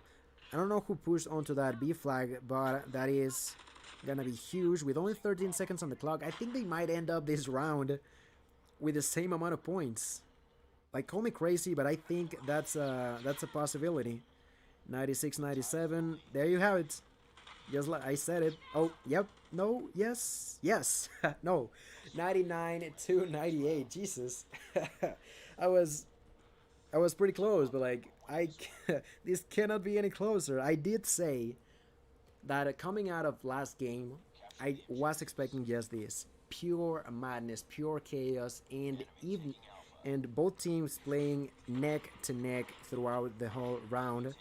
We're gonna see once again Teletubbies getting their own flag, while Nova doesn't give a single dang about what's going on their own. They push 4B, and seems like this time around it's actually gonna work out for them. But Tectonic with that Annihilator is gonna take everyone out of that point. They nearly got C as well. So with Tectonic defending that side, they are gonna gain control over B. They are gonna gain control over C. That's gonna be a triple cap for the side of Teletubbies. They are gonna start strong on the beginning of the round yet again, but this time with a triple cap for themselves. That is gonna be absolutely huge. We're gonna see the side of Nova trying to gain control of their C. They're gonna be able to do it just in time, but Little B was trying to prevent that. Unfortunately, that's not gonna be the case. But with that triple cap, they managed themselves to nearly get over a 15 points advantage on their side. Pretty well played for the side of Teletubbies, as we can see Tectonic picking up a frag and getting killed himself. We're also gonna see Fair trying to defend that B flag, but it's not gonna be in time. Finally, Nova gains control. This is pretty much like a copy and paste of what we saw on the first round, which is Teletubbies doing an amazing performance at first, and then Nova retaking that B flag for most of the round. Let's see how long, if they actually manage to do it, the side of Teletubbies can get that B flag. They threw a Goliath right there. Let's see who is actually going to be taking it. Seems like they waited for people to throw their streaks. Tectonic picks up a frag. Let's see if Tectonic can help a bit more. He's going to notice how, I don't know, tries to push onto his side without realizing that Tectonic was over there. Tectonic with the LK Diamond finally gets taken down by Gotsaken. Gotsaken with 17 kills. Look at the kills from the side of Nova. 17 all over the place, with Slotty with 18. That is just how much of a work both all of the players on the side of Nova are putting in place. We're gonna see Washi trying to get that B flag in with a push of 3 players. That's gonna be the case. Really well played for Teletubbies. That's gonna be super huge for them. They gotta rush back onto that area. Let's see if they can do it on time. They can. They're gonna defend. They're still on the lead. Teletubbies is doing an amazing job. Fair picks up a frag before getting taken down by I don't know. Still in that B flag is gonna recapture that flag. He's gonna be able to get the double cap for the side of Nova. There's only 2 minutes remaining. I don't know who's gonna win this game. But let me remind you all, who wins this game is gonna go for 11T. So I have no clue who that's gonna be. Nova getting dangerously close for the side of Teletubbies. Teletubbies trying to retake that frag. Big is gonna be only mere seconds away from doing that. I don't think, no one has actually been interested in taking that Goliath just yet. It feels like they're not in the mood for a Goliath. It's been on the ground for nearly more than a minute right there. And we're gonna see High right here still defending, and this time seems like they are gonna push on to the C flag. Let's see if Little B can do it. He gets pushed by Slotty right there. picks up the kill, makes sure that no one can get C, but in the meantime, they are trying to get B again. Oh my god, can they do it? Seems like they're gonna be on the brink of doing it. Now Little B is gonna try to help his teammates. He gets, I don't know, he pushed onto high, he gets the double P's, now they can get B. Little B takes the War Machine, but unfortunately for him, got taken as close to his side. There's only 1 minute on the clock. Nova's still winning, but only by a little bit, but at the same time, Nova is still, the side of Teletubbies with that double cap. Got taken, getting a bunch of frags with Annihilator, getting a 6th piece, a 7th piece, finally gets taken down. This guy is crazy. Feels like, I don't know, he's gonna get control with the B flag. They are gonna do it, and this could be the end of the road for Teletubbies as Bay gets taken down by, I don't know, picks up a double flag onto Washi. This might be the end of the road of Teletubbies. Oh my god, Nova with 180 points, 30 seconds on the clock, and Teletubbies cannot get close. No, at this point they need a triple cap. This is gonna be a GG. We have a winner for the team of... We have a winner for this match, and it's gonna be Nova Imperium. Nova Imperium is gonna go on to the semifinals against Team 11T. GG, well played.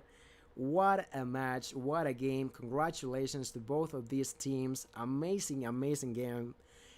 And now, that is the end. That is unfortunately the end of Teletubbies. They put up an amazing, amazing fight on this match, but unfortunately they're gonna come off short, as we can see here on the scoreboard. Like I mentioned, Tectonic being the highest fragger, I was expecting definitely something like this.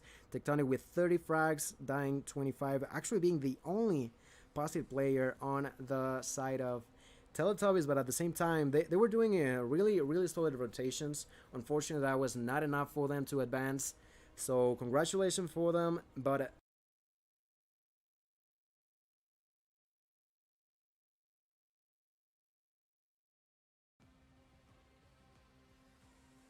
And you saw it here. We are back live. It's your boy Verdict. Oh man, a little bit of JuJu back there. Sorry. We are going to the semifinals. We got 11, and is the challenge on bracket updated? If it is, I want to say that 11 is going to be playing Nova Imperium. So Yes. that was an intense matchup. I am interested to see how this game pans out. Is we saw Teletubbies go down. One of those teams that, you know, they have 2 other players, but basically you've got Tectonic, you've got Little B, 2 former regional champs, you've got Vake, who everybody knows is probably one of the most popular players in the NA comp scene, regardless of what team he plays for. So, and then we have, you spotted it, that's Kim Wax subbing in. No. That was Defeer supposedly is veteran. That is not Kim Wax, according to the chat. They're having muchos discusiones about who is. So, para aclarar, Defeer is veteran, no? Oh, they're saying Kim Wax is veteran. No. DeCarlo is Kim Wax. Oh, okay, that makes sense. That makes sense. I wonder where's Zaya at? Is Zaya not playing comp anymore? Who? Zaya? Zai? Yeah, no, XIA. Oh, he might. I think he's another one of those that has a different name. Hey guys, another update on the bracket. Cygnus 2-0s F4. So they advanced to semifinals. They're gonna await the winner of X Esports versus Carnage Gaming. But right now, the semifinals. It looks like I am gonna be able to make the semifinals for the first time. So yeah, it just confirmed from Madak on the Trovo chat, says it is veteran, and so that is veteran from ARP. Got you. That makes sense. Guys, So yeah, listen, man, I got some time to make this semifinals match. Oh man, he's cutting it close. My guy's gonna go ahead and go for the kill. Gotta get the semifinals in with me. We're gonna get midway through, and he's gonna be like, "Bro, I gotta go." He gonna cut me off mid-sentence and be like, "Hey, dude, check your DMs real quick." And I'll be like, "God, no, I'm hoping, no." man. I'm hoping, man. If we can get these screenshots going, we can definitely make it there. Definitely make it there. Yes, it is. For Shores, we see Paludi in the chat. What's going on, Paludi? How's it going, my guy? Looking forward to seeing how you guys did they register for this week? I don't think they did. I think this is the first time in several. Oh, they didn't play. I think Vandals replaced them, if I'm not mistaken. Gotcha. That's unfortunate, dude. We hope to see you guys back next week. But yeah, interested to see how this thing pans out as we have a Nova Imperium semifinals going up against a very well established team in this tournament, 11D. 11D very well established across the board in every aspect. Should make for some great competition, as we saw Imperium was able to overcome the challenge, and Teletubbies just struggling, man. I don't think they've made it to a semifinals yet in our Sunday Showdown since they've made some roster changes. I think so as well. I mean, it's super sad to see these guys go down. You got Tectonic on that team. You got Little B. You've got a few other players that you gotta root for in situations like this. Vague, obviously, one of those guys.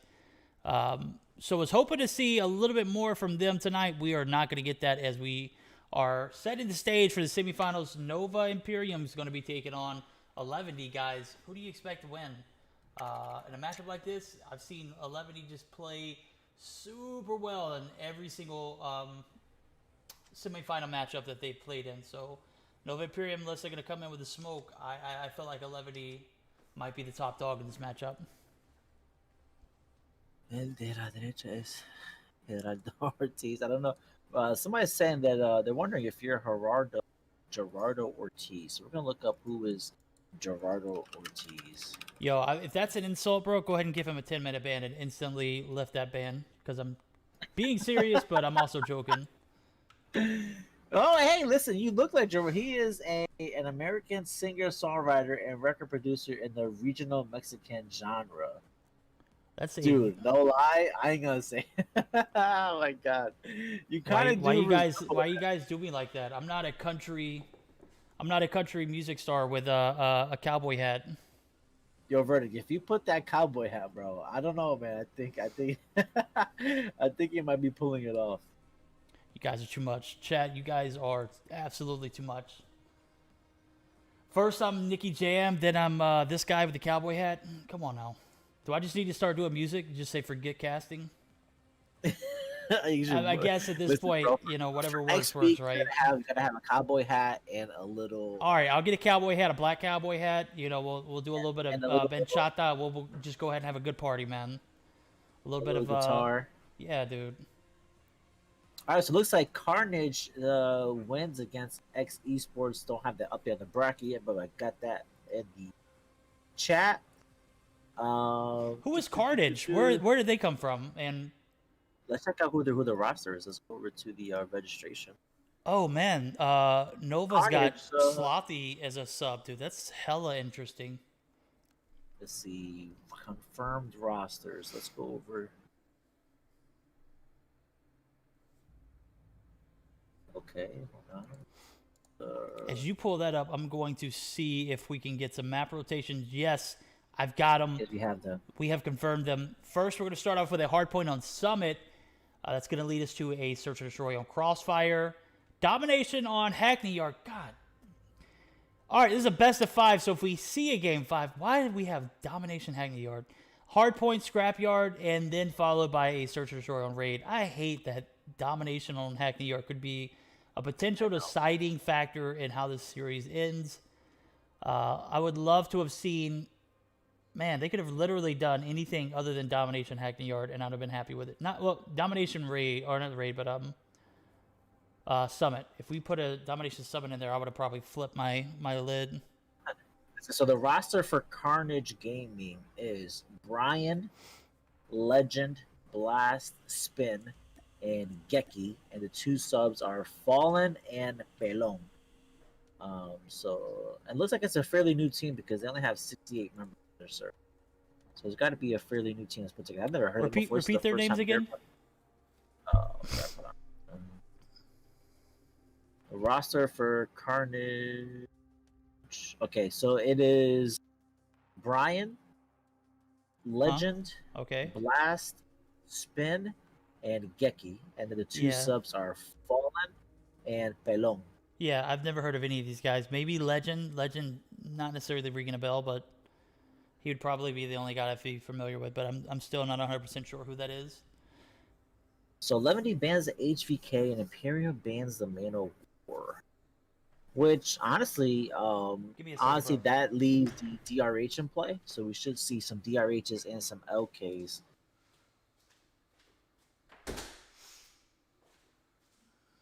Oh, okay. So the roster for Carnage is X. Is the X Tragic roster?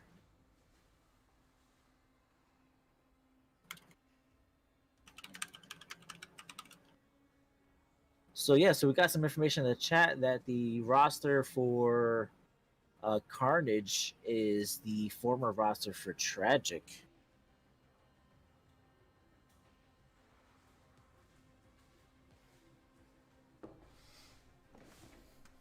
All right, I'm back. My dog just sold me, dude. I just let him outside. He had the nerve to not. He came back inside, but he had the nerve to not shut the door, and it was letting mosquitoes. I'm kidding. Obviously, I have the responsibility of shutting the door. I can't put that on my dog. My dog doesn't even have thumbs. They're not opposable thumbs. Silly verdict. Anyway, I'm back. What were we talking about? 1 second. And this. All right, so the roster of Carnage Gaming is the former roster of Tragic Esports. Which one? Because there's so many tragic esport teams. Let's be real. Oh, well, Ruben, who is the manager, is in the chat. Okay. So listen to what you just said, and he'll hopefully comment and let us know who that is. Is this a Or which Latam roster? team? Is this a Latam tragic roster? This is definitely a Latam tragic roster. Sounds like Rooster.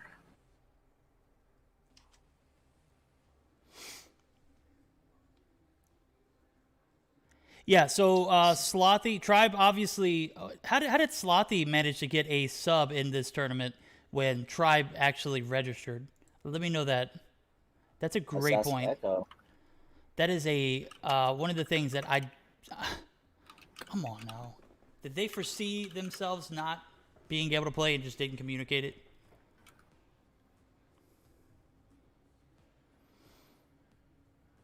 We're about to find out with the tournament mods.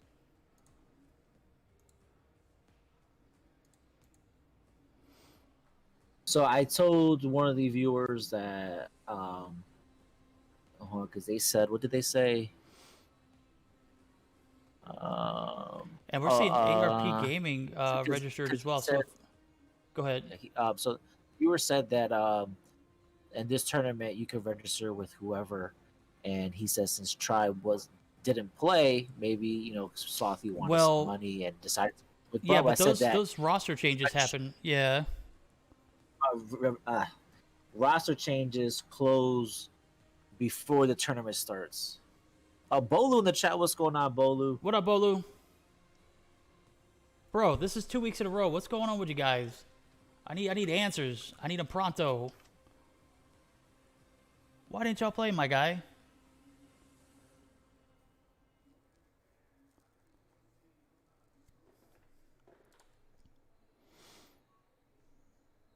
Oh, so listen, guys. So it looks like 11D and Nova Imperium have a gentleman's agreement to the new rules. So this match will be played with the new Mobile Mayhem rules. Ooh. So the big changes are the bans to the Arctic, shotguns, and LMG. No Goliath, which is why on Gilmania stream, they also agreed to not use they agreed to adhere to the new Mobile Mayhem rules.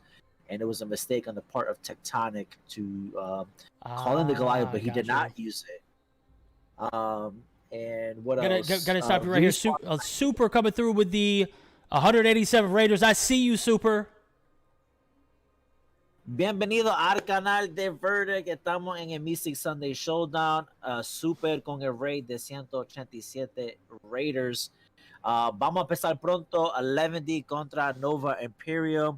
El equipo de Nova tiene a Slothy the Tribe, que parece que el chat dice que lo tienen que dar un nerf a Slothy, pero veremos. Empezamos con el primer mapa.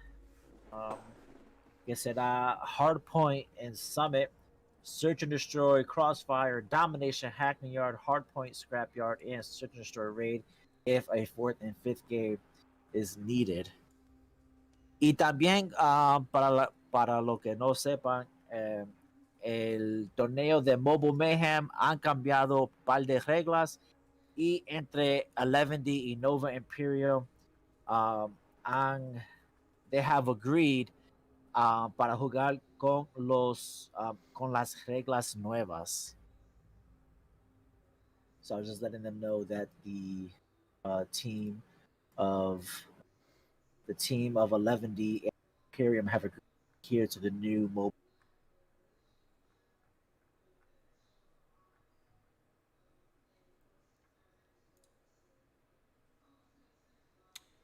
You know, I'm taking a look at the registration, and I don't see Slothy on that roster. Not for registration or roster changes, and this may be something that was made last second, but I still don't see anything for the change in roster. So I'm not 100% sure how they were able to do it, or if they messaged last minute. Parka coming through with 548 Raiders. My guys coming through week in, week out, absolutely slaying us with these Raiders, and I appreciate it, guys. Huge shout out con to el raid, 548 Raiders. Te apreciamos, Parka, con su apoyo. Let's go, 11D. Vamos a ver en el chat todo el apoyo para 11D. Están contra el equipo de Nova Imperium que le ganó 2-1 a Teletubbies con diferentes jugadores como Tectonic, Little B, Goat Saken, and I think it was The Fear que nos dejaron saber que era Veteran que estamos jugando con ellos.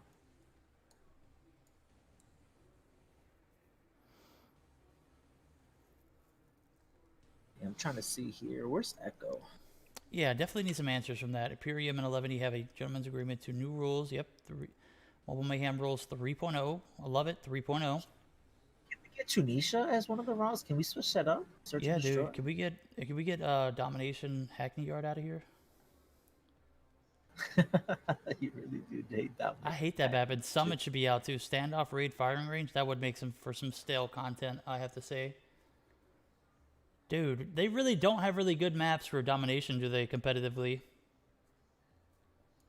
I mean, I don't like Domination as a game mode regardless. I used to, bro, but it's like it's gotten to the point now where, you know, it's definitely one of those games where you have to have in any series. So we are waiting for screenshots.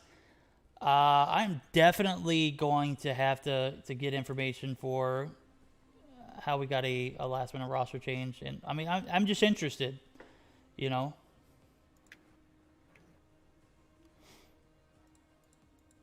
All right. We are trying to get some information. Puse en el chat el link para el bracket si para los que están entrando al canal ahora quieren ver cómo el torneo has played out.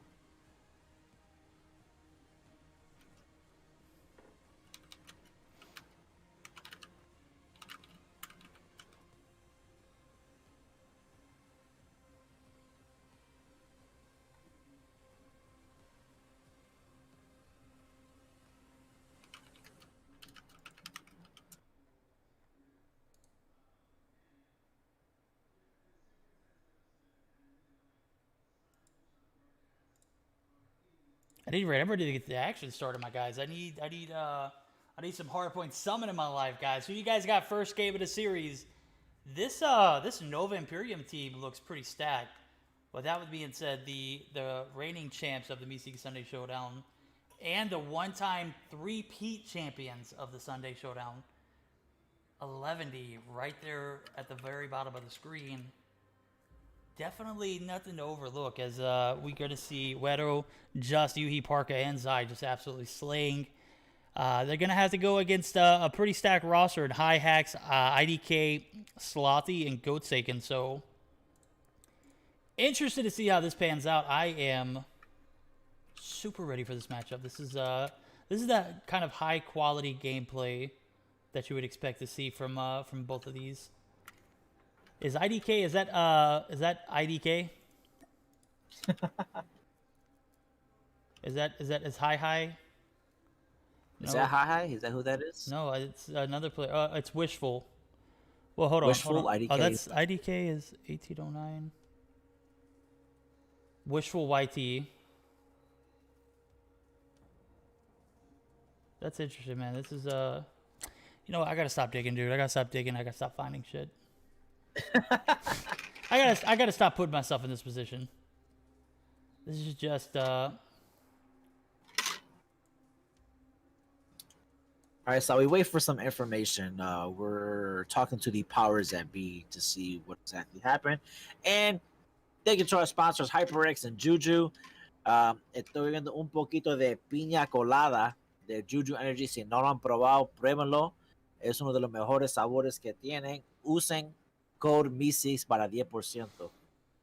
okay, so I'm getting word. We're gonna say there was a emergency sub agreed on by other teams, allowing Slothy to come through. Obviously, there was a player who was not available to play tonight, and it was an extreme emergency in their case. We won't go into any further detail for that, so we're just going to hope that everybody is okay in this particular instance. But All right, back to the action at hand. Should be an interesting one to go through. This is going to be Mobile Mayhem 3.0 rules. Gentlemen's agreement from both teams to that rule set, and I am super excited to get this thing started. Who is ready for some semifinal action? This best of 5 is going to determine who goes to the finals and win that sweet $150 cash prize. Which, guys, I don't know if you know this, but can't be known. We're gonna have some increased prize pools moving forward, so stick around. It's gonna be exciting moving forward in the month of March. So I am so glad we are moving up in the world. We'll have announcements further on. We won't go into any more details, but just say that, you know, these tournaments, they're gonna be something of well-established manner going forward. So definitely interested to see if we can get a 5th game in this matchup. I think this is the first one that we might see a 5th one in. So if we do see a 5th game, we are going to say vámonos to GoldenBoy. He's going to be gone. We're going to say bye, hasta luego, hasta la mañana. I'm trying to work whatever. But listen, guys. Para lo que están preguntando de Slothy, lo único que podemos decir es que el equipo tuvo una emergencia y necesitaban un sub para poder jugar, y los dos equipos que ellos jugaron contra aprobaron y dijeron que estaba bien que Slothy jugara con Nova. Es lo único que podemos decir, que era una emergencia, y como dije, los dos equipos estaban de acuerdo con Slothy jugando con Nova Imperium.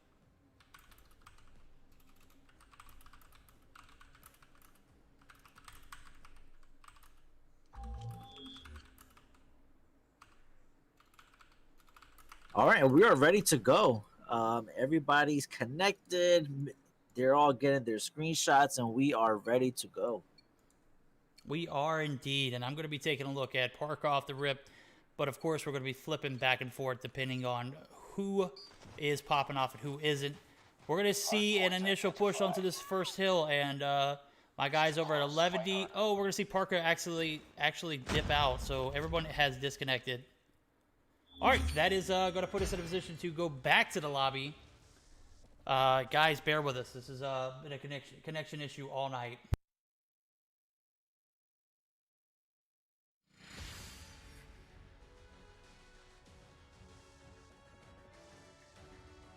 Yeah, I'm not sure what happened here.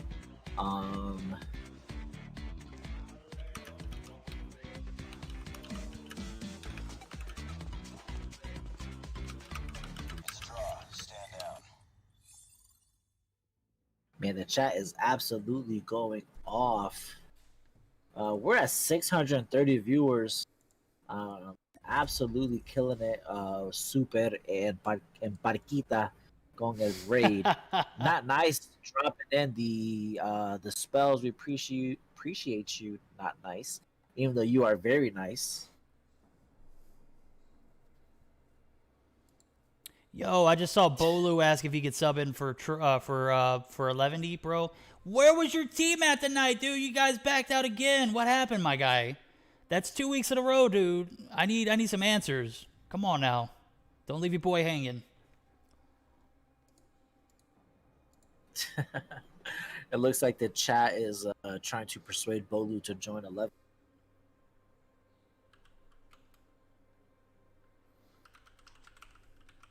Brian T says Parka is having Wi-Fi issues. Lo que Parquita necesita es lo que se llama gamer Wi-Fi. Si está teniendo problema con el Wi-Fi. Well, actually, that's how you The say Wi-Fi? it. Con You el said Wi-Fi. Wi-Fi? The Yeah, Wi-Fi? Parquita está teniendo problema con el Wi-Fi. Y 3 weeks in a row, bro. Yeah, what the hell, bro? I'm gonna need some answers, dude. This is can't allow this shit to keep going especially when forward. the viewers are asking for Yeah, dude, come Tribe on, to man. play. You're killing me. This is my hopes and dreams, dude. You're killing my hopes and dreams. I don't care about the viewers. I want my personal satisfaction.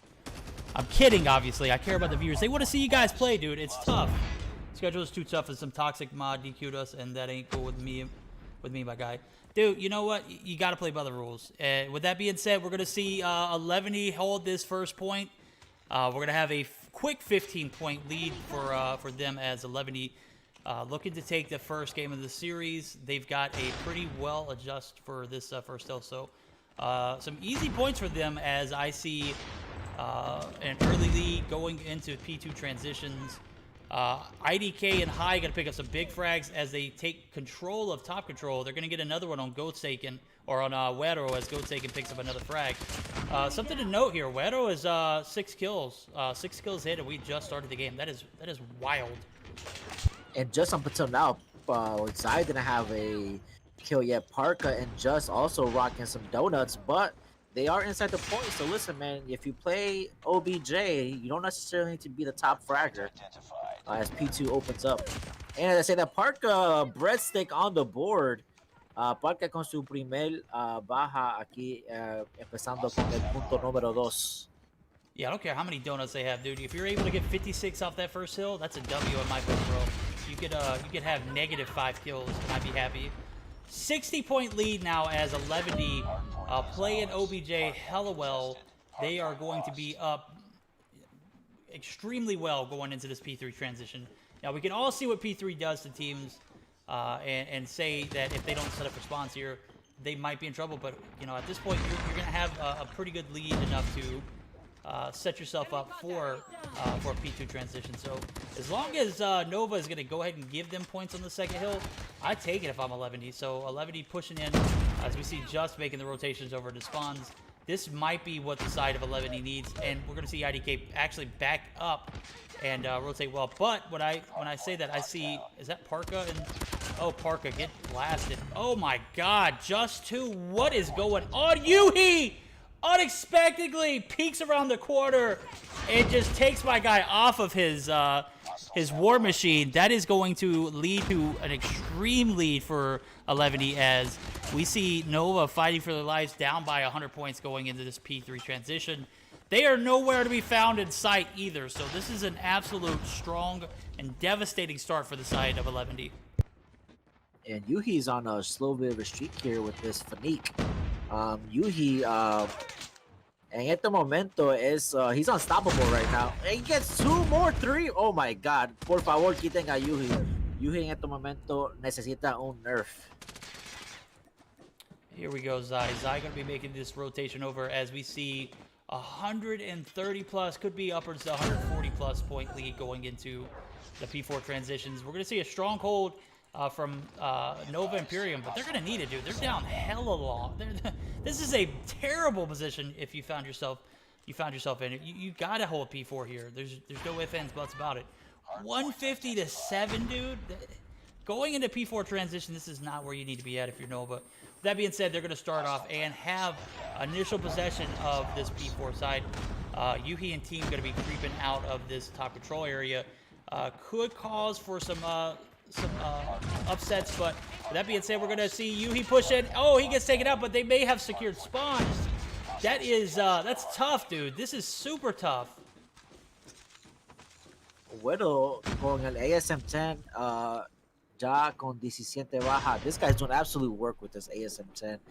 You ban the other two guns he may use. He says, okay, I got the ASM-10. Easy.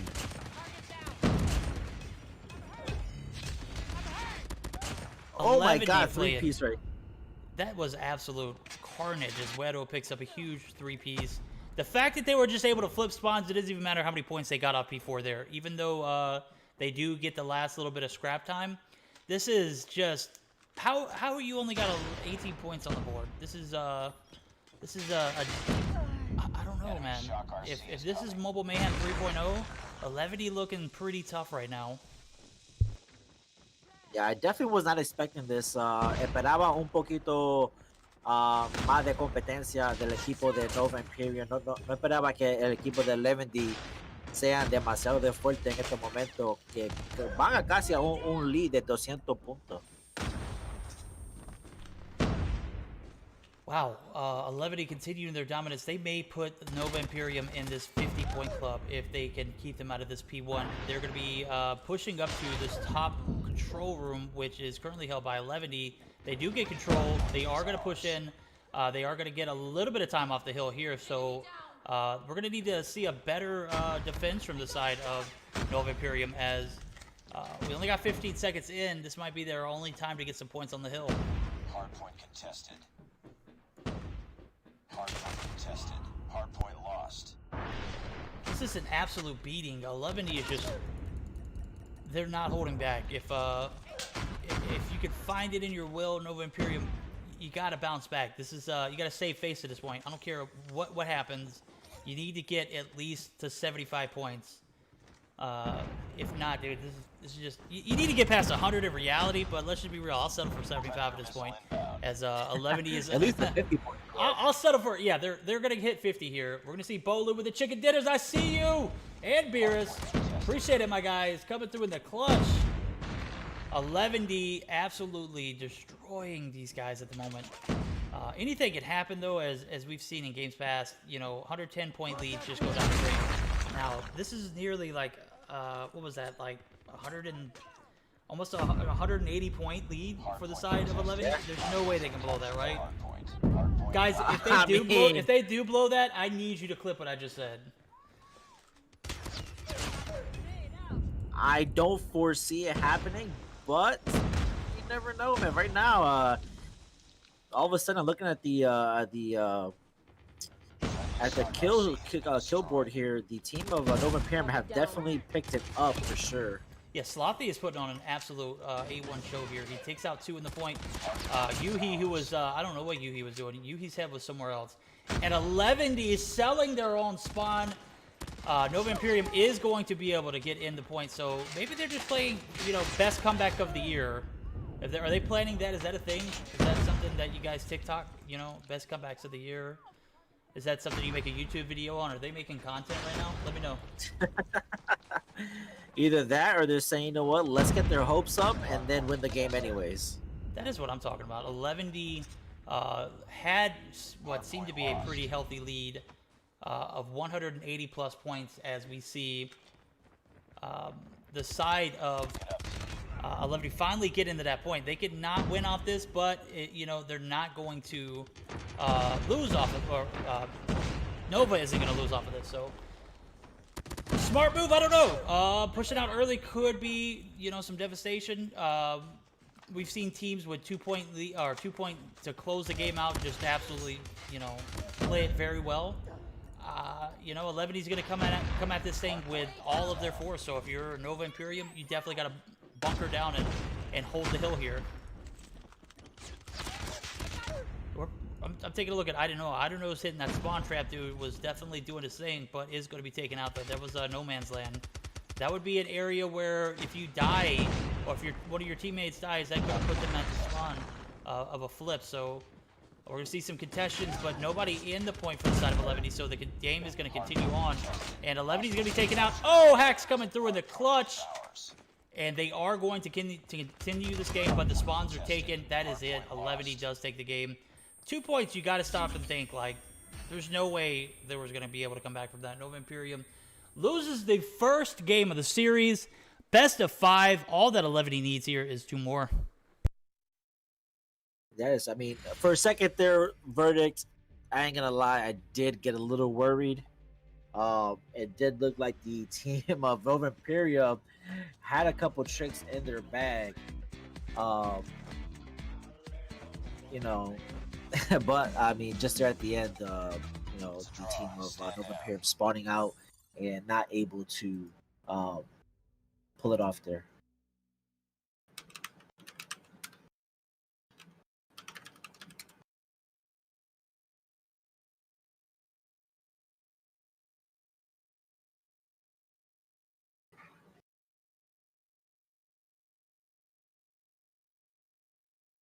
And viendo el scoreboard aquí, IDK 29 y por 18 para el equipo de Nova Imperium, Yuji 27 por 17 y Güero 26 y 20 y Parca con 2 minutos y 11 segundos en el punto. He put up 10 and he stayed there and played that OBJ role for Team Zai, also minute 40 on the point. And initially 11D absolutely dominated, 180 points lead, and then after that, Nova Pair made a quick comeback, but just not enough there. No, definitely not. I got to comment on this right here. This is the stats of a team that wants to win. 11D, one player with 2 minutes and 11 seconds on the point, another player with 1 minute and 40 seconds on the point. You've also got the lowest placed point spread for Wedo. Wedo went 26 and 20. Okay, 28 seconds, not quite 30 seconds, but this is a contribution that you want to see. That's an even spread, if you ask me. You got 2 players anchoring right here at the bottom in Parker and Zai. And you got 2 players in Yuhi and Just who played kind of like a semi-Slayer role, but also more like a flex, if you ask me. This is going to be OBJ time, and we're going to also see a little bit of slaying from Yuhi here as he went 27-17. So my guy Wedero playing a full Slayer role as he only got 28 seconds in the point. That is an absolutely great spread, if you ask me. So 11 definitely coming in. They wanted to win.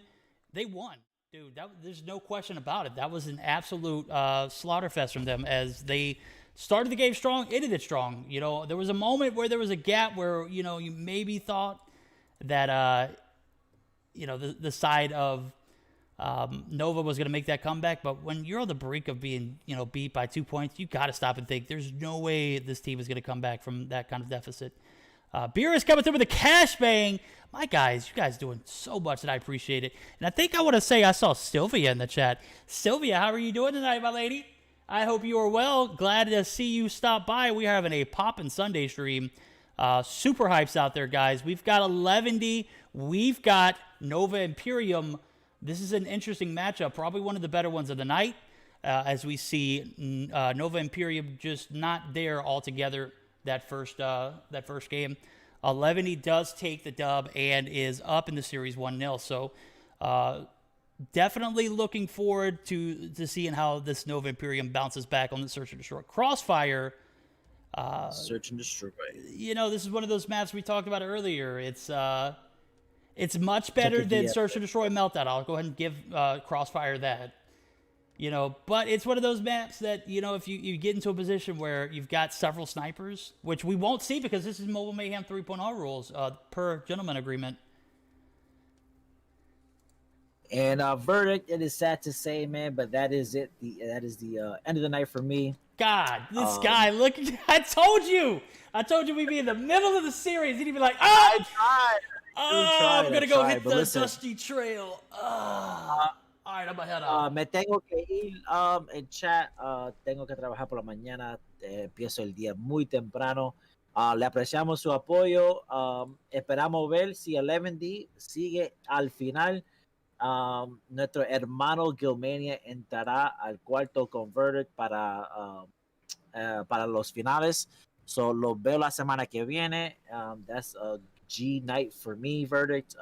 You enjoy the rest of the series. I will be watching though. You better believe he's gonna be watching. I guarantee you it. If he doesn't, we're gonna give him hell tomorrow. I have an itch in my hand for like a sub or two. ¿Qué piensan los viewers? Si bajo como 2, 3 subs, puede ser que sea 5. Mira, si ustedes quieren que yo baje 5 gifted subs, necesito que ustedes den lo más mana que pueda He said I cinco gifted subs, but I gotta get going. Verdict. If we see the viewers drop some mana, you might see some gifted subs. So we'll see what happens, man. You enjoy the rest of the night, man. Enjoy the casting.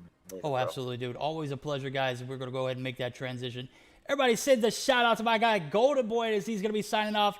You know what time it is. It's solo verdict time, as I am in the booth solo. Anything can happen here. We're going to get started on game 2, as we can see both teams almost all in the lobby. We've got one player for the side of 11D, which is Parka. La Parquita. Is it Parquita? Is that what y'all say? Parquita no longer in the lobby.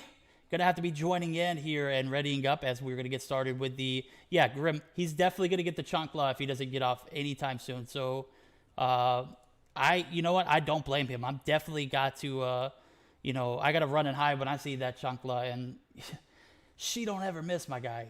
She don't ever miss. She's got like Zai focus when it comes to sniping. That kind of accuracy, pinpoint, dude. She just absolutely lasers me. Guys, we're going to go ahead and get started up here. As I see that mana coming through, guys. Y'all want some gifted subs from my guy, GoldenBoy? Don't let him bribe you. He sold me out, dude. He's got me here all by myself going into the rest of the semifinals. And I called him out on it. And we got some shiny unicorns from Beerus again, dude. I appreciate you, Beerus. OP Beerus coming through in the clutch, dude. Don't be a stranger, guys. Love when my OG guys. Beerus, dude, he's the one who... guy, we got to give a special shout out to Beerus. Beerus is actually the guy who brought me over to Meseeks. I'll tell you a little bit of backstory. I played with him in my old comp days back when he was a competitive player for Synergy S3. GoldenBoy with the 5 gifted. Woo, boy. GoldenBoy, I see you. Can't buy my love or my happiness.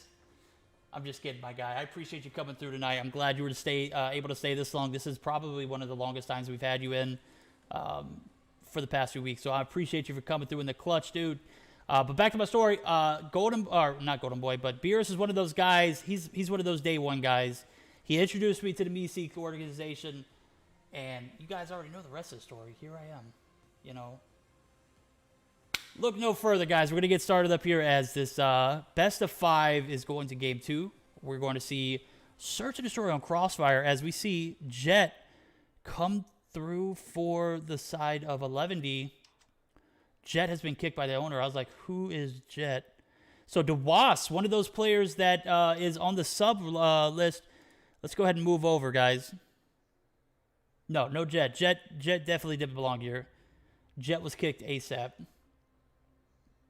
Parka, what's good, homie? I see you in the chat as well, dude. Let's go. 11D. Making that roster change, I'm not 100% sure. I know Parka's having internet issues, so that could definitely be one of the reasons why we're seeing a sub change here. As I know someone brought that up in chat, so the Wi-Fi just not working properly for my guy Parka. That's quite all right. We're going to see DeWas come through. DeWas, one of those guys who subbed in earlier for Yuhi. Yuhi made his presence known in the Shreddit game as Yuhi, just one of those absolutely balling players. And I read in chat, and if this is correct, man, I'm not sad, but kind of interested to know what happened. Yuhi's last day playing with 11 is today. Is that right? Maybe chat's trolling me. They seem to do that a lot. But let me know in chat if we got a verified person who could answer that for me.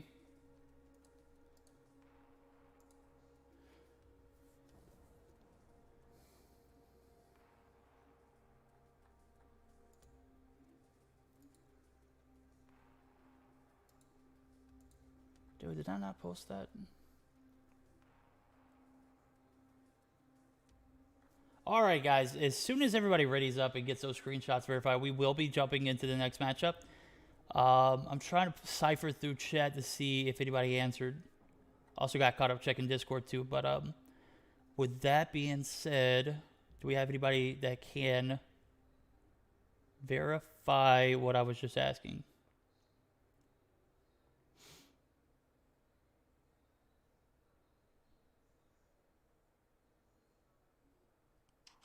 All right, we're going to go ahead and get those spamming of the start buttons. Everybody should be ready to go. As we see all players from both teams already up, we're going to go ahead and get started. Jumping straight into the action. It's the Meseeks Sunday Showdown brought to you by JuJu Energy and my guys over at HyperX. This is game 2. We've got Search and Destroy on deck.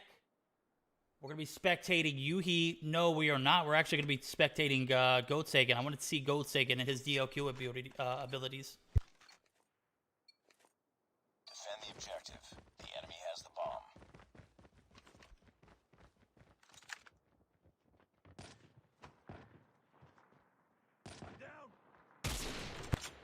With these guys agreeing to a gentleman's agreement, only 2 snipers are going to be allowed to snipe here. This is absolutely going to change the outcome of this game, in my opinion. We're going to see, I don't know, HyperX and Goatsaken immediately wiped off the board. 11 starting off strong. They're going to go ahead and get that bomb plant down. If you can see this, Yuhi's actually in this middle building, which is very, very, very aggressive. So these guys came out strong. Get the bomb plant down. Get 3 easy, quick picks. And we're going to see High play for his life here, as round 1 is going to go, in fact, to the side of 11. Lost that round, but it's not over yet. Ready up.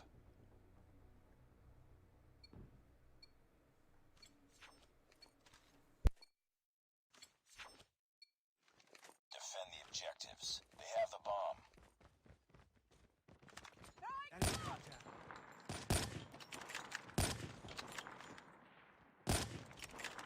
We're going to see High take some shots onto this side of the broken wall area. High is going to get just. And Yuhi again playing super aggressive in this middle building. I guess if the enemy is going to allow you to push in, you're going to take advantage of it. Slothy is going to, in fact, get the frag. So we're going to see a 3v3 ensue. The bomb is going to go down. Goatsaken super weak, going to retreat back onto this little trash area. They're right outside and knocking on this bus station building. We're going to see 1 go down, as Wedo is going to be the last remaining player, as I want to say it was just taken out. I don't know, and Goatsaken going to be able to get the frag. Body shooting coming through. Goatsaken going to go for a reload. He's not going to be able to get it as the bomb is defused. Round number 2 goes to the side of Nova Imperium, and we are going to see an all-tie game going into this 3rd round. Defend the objective. They have the bomb. Contact with enemy.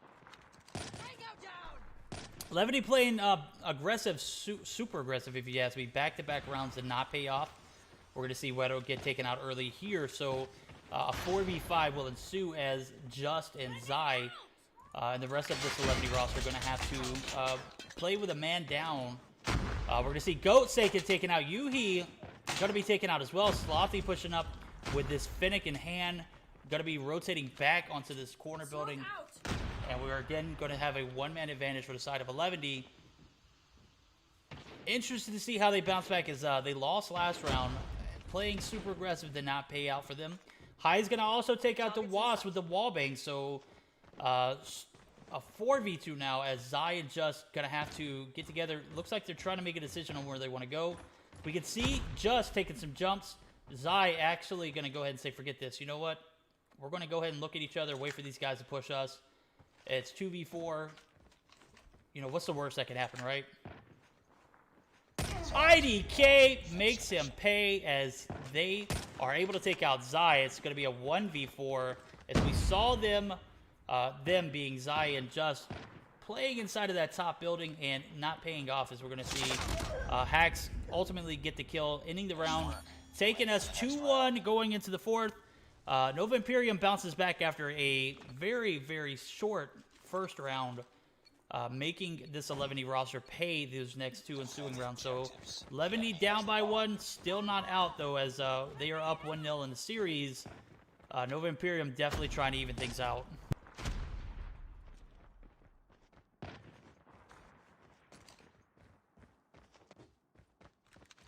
Enemy contact. Smoke out.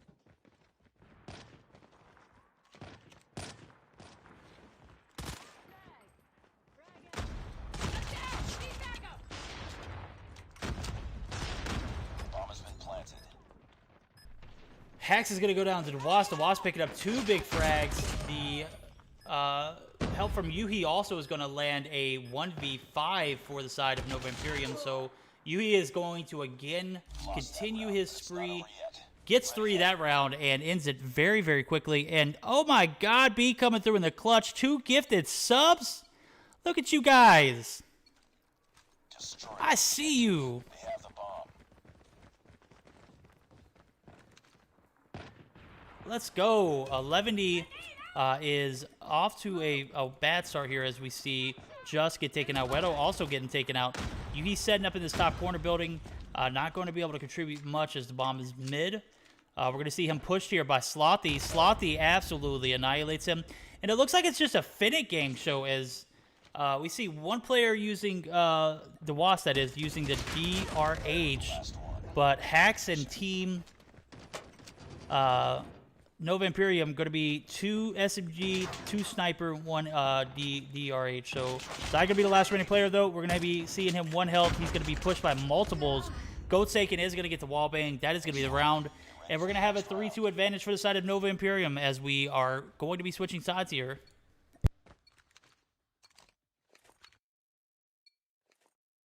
Sylvia with the gifted. I see you. Parker just subscribed. I appreciate the gifted sub there. Sylvia coming through in the clutch. You guys are doing too much, man. I appreciate that, guys.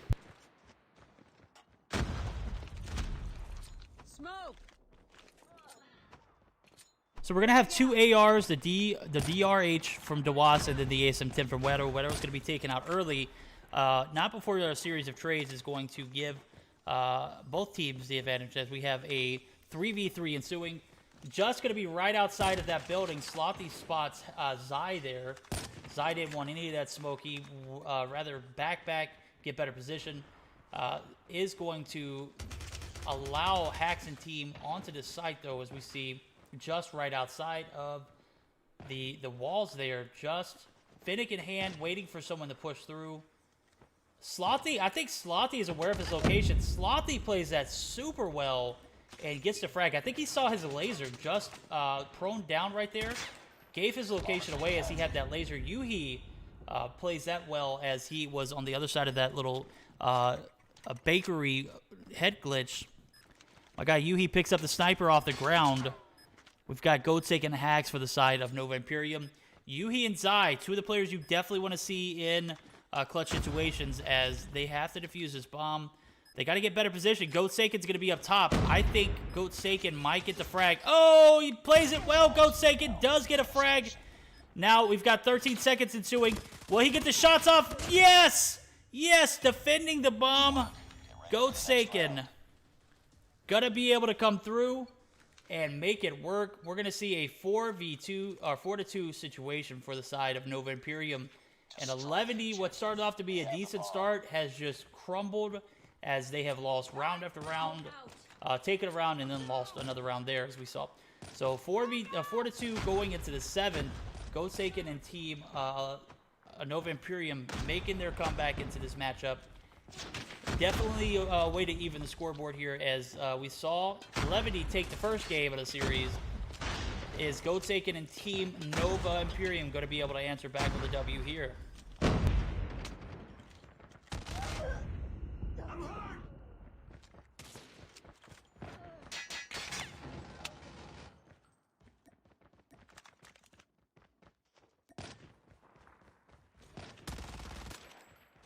We're going to see very aggressive gameplay from 11 here that might pay off as we see IDK and Hacks going to be the last rated player. IDK does get a trade onto one of the 11 players, but IDK is actually going to be the last remaining player alive. So they're going to have to 1v3 this situation, and just too much sauce from my guy Just. We've got a 4-3 game here, and 11D able to bounce back, find their groove. They might be able to tie things up here if they play this round as well as they did last. With that being said, Nova is still on somewhat of a rampage here as they were not happy with the first game results. Obviously playing a lot better than Search and Destroy.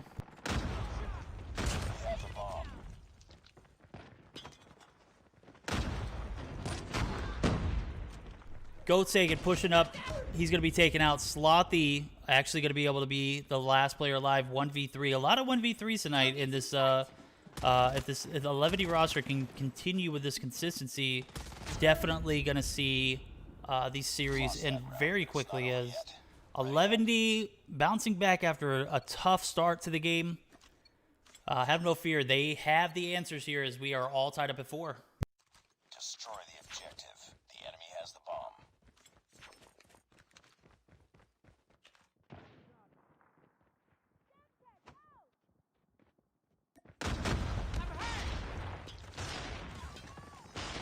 Bomb has been planted. Quick bomb plant from the side of Nova Imperium leads to a few trades. Hax is going to take out Just. Slothy taking out Wero. This is exactly what you want to do if you're Nova Imperium. Absolutely owning these guys, forcing their hands. They got 2v3 now. 2v4. 2v3. 1v3. As we see Zai get taken out. Yuhi not going to be able to find anything there. They're going to give the round to my guys over at Nova Imperium, who are up 5-4. Can they continue that momentum and clutch us out? Or will Levity find a little bit of energy here going into this 10th round? Frag out. Smoke.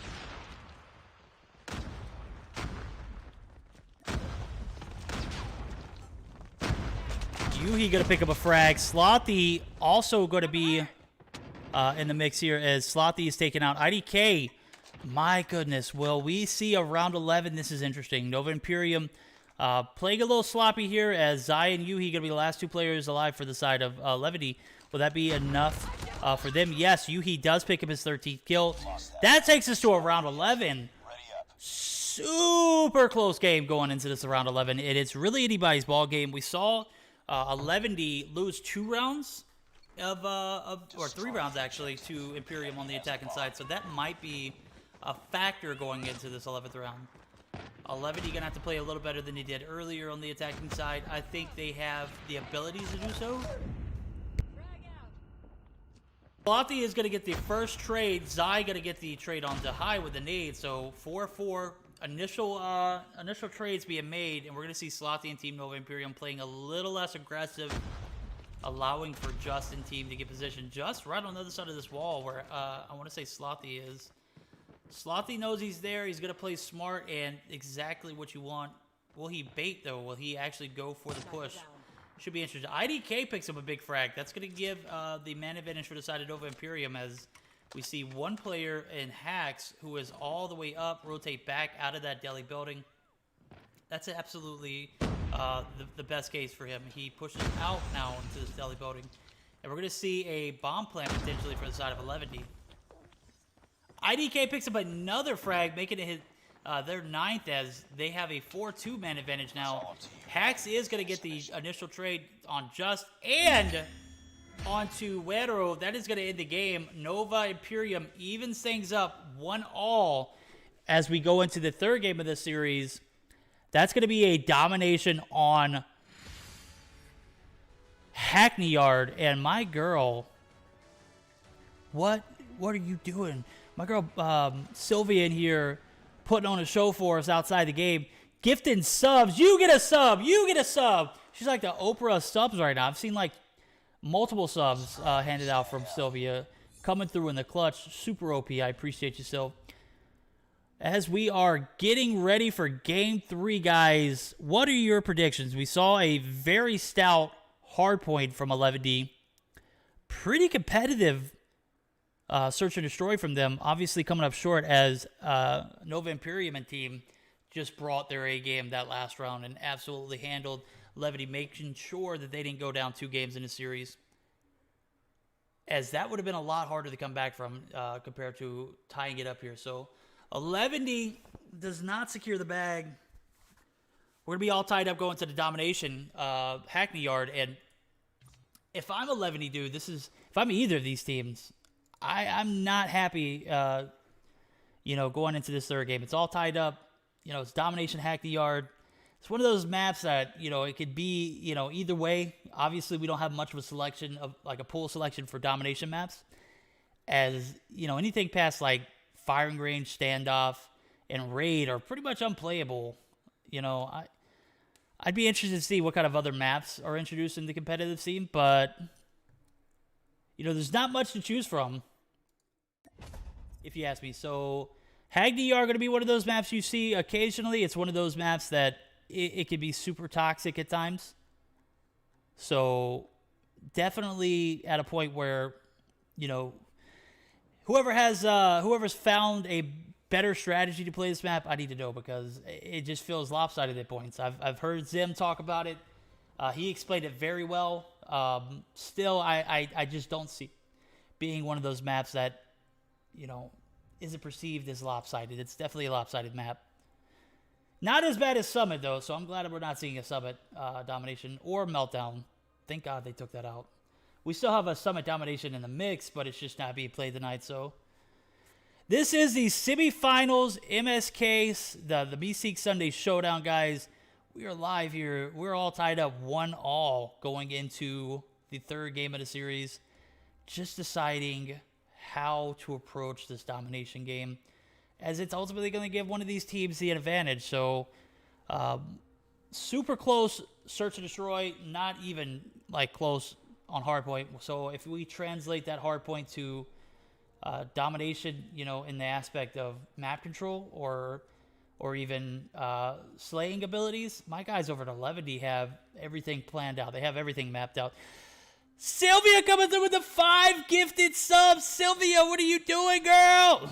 Appreciate the gifted subs. I appreciate and I'm sorry for the ear rape, guys. I just got super excited as she's came through. You get a sub. You get a sub. Gilmania coming through with the 11 Raiders. You get a sub. You get a sub. Let's go.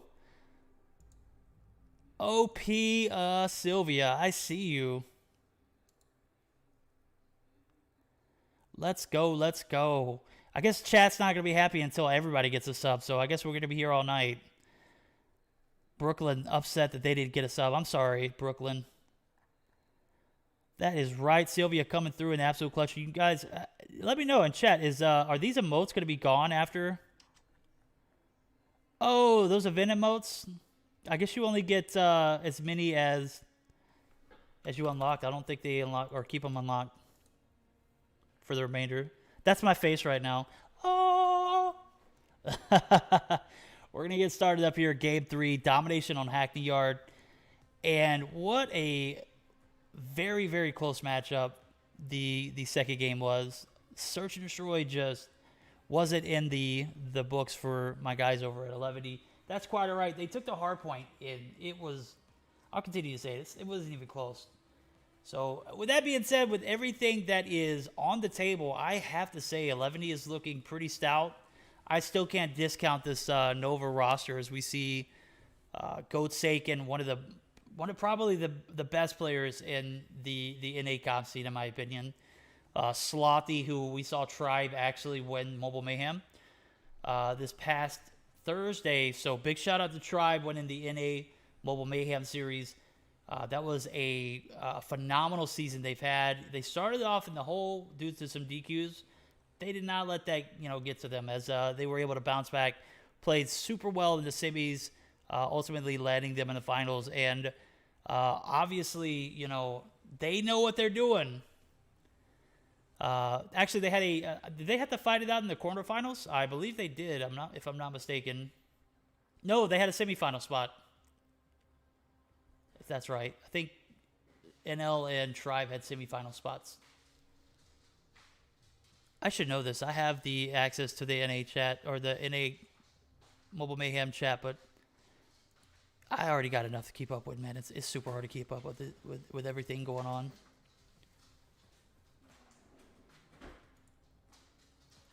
All right, we'll go ahead and get those screenshots submitted. We'll be waiting for Verdict bring Gil in. Yeah, Gil, come on in, my guy. If Gil is not in the chat, he should be joining us here shortly. So, guys, be prepared to have a co-caster, as I am definitely need it.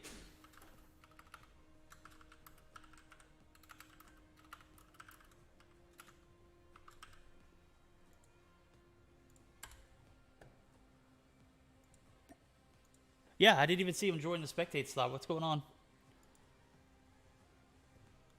Where was I at, dude? I was too busy talking about all the gifted subs. Zero awareness from your boy Verdict. So I had someone join in the lobby and I didn't even know it.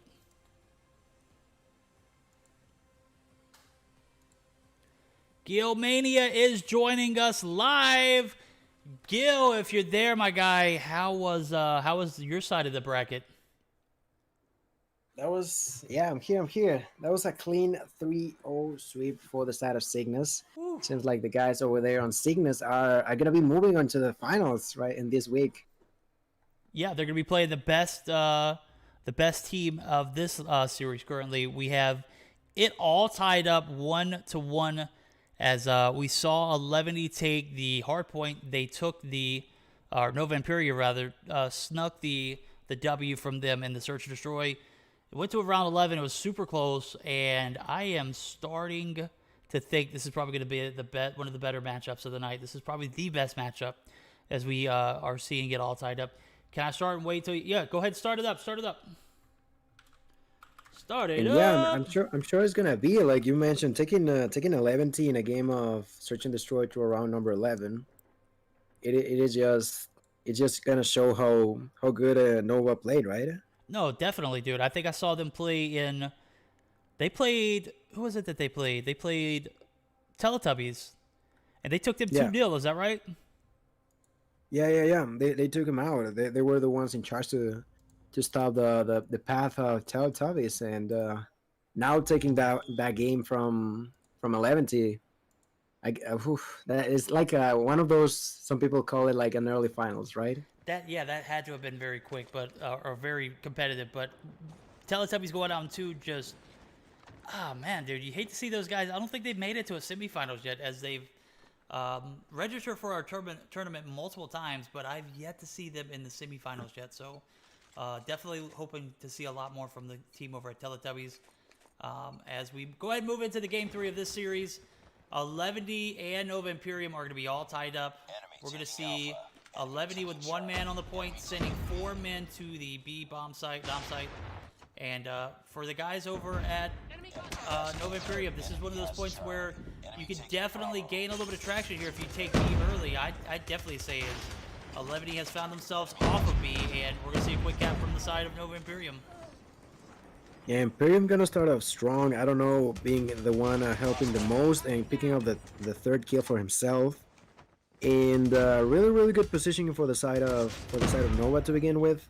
Like you mentioned, trying to gain control for B on this map specifically is usually really important. Now let's see how much of a defense they can put up against 11, as they're gonna throw everything at them in order to gain control back onto that B flag. They're gonna have to do it quick as we see Nova Imperium take off with the lead. A is gonna be held by 11 here, but I'm gonna see IDK pushed out. I'm not sure what the plan was there. C is gonna be pushed by 11, so we might see a flip here as Just might be just playing that spawn pest, giving a little bit of attention to the C flag, allowing B to be capped. That is absolutely what's going to happen. But Yuhi's going to be the only player there. He's going to be taken off. So 11D. Oh, yes. Just comes through with the clutch. Just Somewhere does come through. So we're going to see a B cap. That was almost devastating for 11D, as you saw Yuhi, last player, the only player actually, solo capping it. And it did not pan off initially. Definitely panned off here as B is capped. How long will it be capped? I don't know. Nova Imperium was playing pretty aggressive. They're playing very well. Playing pretty even if you look at the scorecard. We've got 8 kills for IDK, 5 kills, 6, 6, 6, 4. We see 11 spread. It's 7, 5, 4, 4, 2. It's kind of on the weaker side. So 11 off to a bad start. That is quite all right. They are getting their feet wet here as Sai picks up 2 big frags. Eventually being taken out though. So B completely held at the moment. We're going to see IDK push it, and that might make for a push onto the B side. They're going to have to get a little better map control, if you ask me, if I'm Nova Imperium. Yeah, and still being in control of that A flag, I feel like it was a pretty good move from them to try to juke them for going C. Unfortunately, I don't think Yuhi could do he did the defense at the end. They nearly struggled for a little bit, but going for C to mainly to make them go back and try to kill them was pretty huge for them to finally they get that B flag, because they were struggling for like a second, and like you mentioned, they might have started off losing, but right now they are back on the lead, and as I say that, Just is gonna pick up a triple piece with our War Machine and prevents that cap from B. Yeah, he's making some havoc with that War Machine. That is absolutely his operator. He's going to get IDK and Dude. Goat taken. Oh my He god, got what is this kid on? kills. 7 kills with that War Machine, dude. Rest in peace to Nova Imperium. B was in like fingers reach of Nova Imperium. We're going to see Enemy down. Just absolutely obliterate them, outplaying in every aspect. And now Just is up to 15 kills early on in this matchup, as 20 points is all it needed before we go to half. And you got to think, man, Just absolutely being that game changer for them. Super excited to see how he does in the second half. But if they can continue this momentum, I can foresee 11 playing and getting a second dub in this game, taking us 2-1. But with that being said, we're gonna have to see a strong second half from 11. So we've seen teams start strong and finish weak. I definitely don't want to be this team. So Just, I'm taking a look. He's got a sentry gun and a predator missile in hand. As we're moving over to this, this is actually a gentleman's agreement for both teams that they're going to actually use these new Mobile Mayhem rules, the 3.0. And 11 actually finding a little bit of groove here as we go into the half. 74 to 100. It's definitely not a deficit that's not overcomable. Am I right? Yeah, and I didn't know that part, right? So they're trying to prove themselves worth onto that next step onto the rules on the Mobile Mayhem, like you mentioned, right? Yeah, that's you know, some of the things that we've seen. No snipers and respawns. LMG shotguns are banned. Pretty much the same rule sets everywhere else. And we're going to see a no cap for C. This is interesting from 11. 11 going to sell early here. We're going to see an A cap and a potential B cap. B is not going to come through. Slothy's on the other side of the board. All he's got to do is step on it. B is going to be capped. High is going to be taken out as Slothy does get the B flag there. So 11D in a bit of a precarious situation. They're going to lose every bit of that lead going into the second half, as the double cap is on. Was pretty slow to cap C as well too. So 11D now going to have to bounce back after that long hold off of not capping C. Could that pan out for them in the end and play a little factor in this matchup? Could definitely do it. So we're going to see how 11 bounces back here.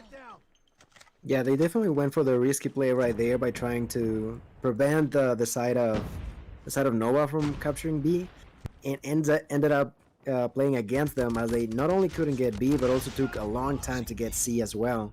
So with that being said, their advantage of, it was about a 20 or more than 20 points, is going to be less than 10 points for the time being.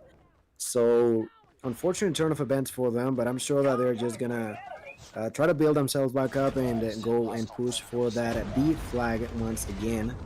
And as I say that, I want to mention the amount of kills that I don't know is putting onto the table, with 23 kills himself, playing with that BRH. And he's doing an amazing job. I've been watching him, and he's usually the one being on the middle and trying to defend that B flag for as long as he can, and he's doing wonders. Oh, He yeah, picked yeah, up another absolutely, kill right there. Yo, and don't be afraid. I know you haven't done it yet, but don't be afraid to jump into some Spanish. Let these guys know what we're saying. I know that you were killing it over on your channel, but now we got a Spanish team in the lobby. They need to hear it from you, my guy. True, alright. Bien, pues también comentarle a los que hablan español, pues la verdad que le fue, jugaron bastante bien la primera ronda los chicos de Eleven, y desafortunadamente en la segunda intentaron ir por esa jugada riesgosa y hacer el push a la bandera de B. No les pudo funcionar de manera correcta y terminaron pagando el precio. Ahora no han podido obtener el control de la bandera de B. Y mientras nos acercamos a la parte final de la partida, tienen que asegurar el control lo más rápido que puedan. Pero, I don't know, el jugador que dice IDK realmente está defendiendo de manera brutal, a punto de llegar a 30 bajas.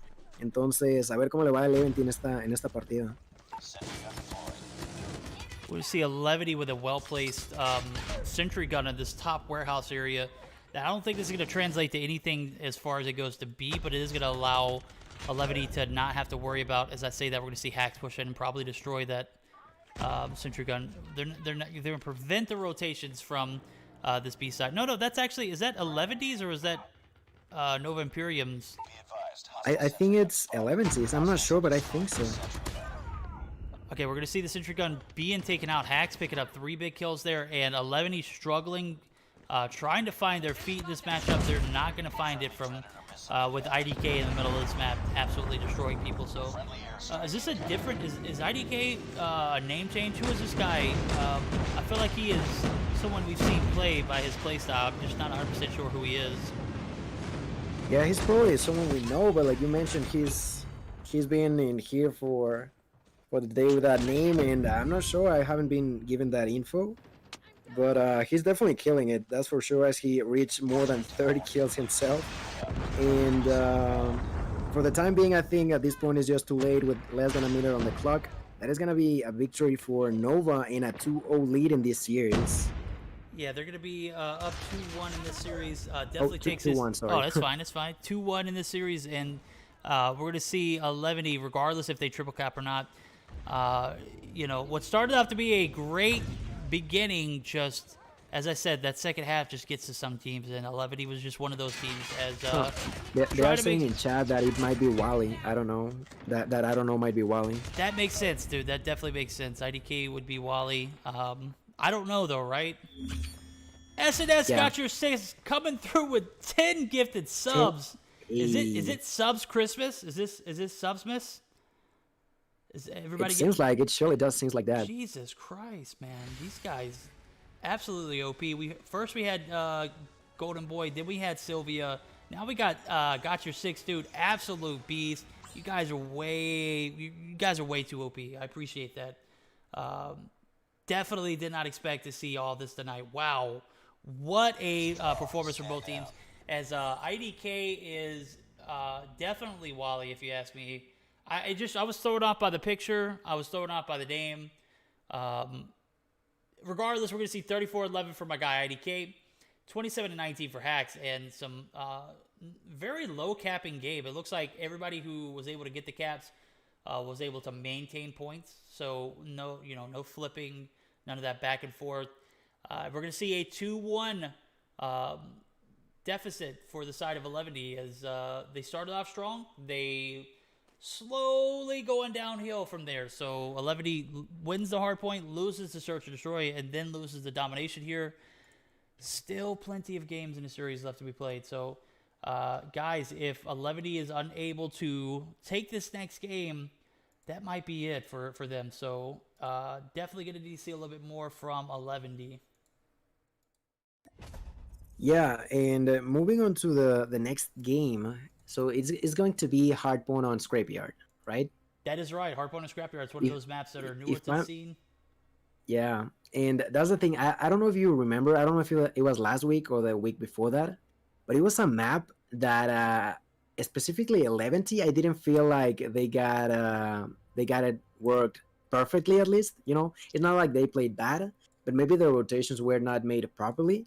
So I'm hoping that they've been working the way to improve how they play that map specifically, and we'll see. Because with a team like Nova, obviously they definitely have to play their best, and if their rotations on Hardpoint on Scrapyard are not on point, they're definitely gonna struggle. Oh, definitely. If your transitions aren't good, if you're not setting up for new, if you are not ready to rock and roll in this game, you could be very quickly taken out. So.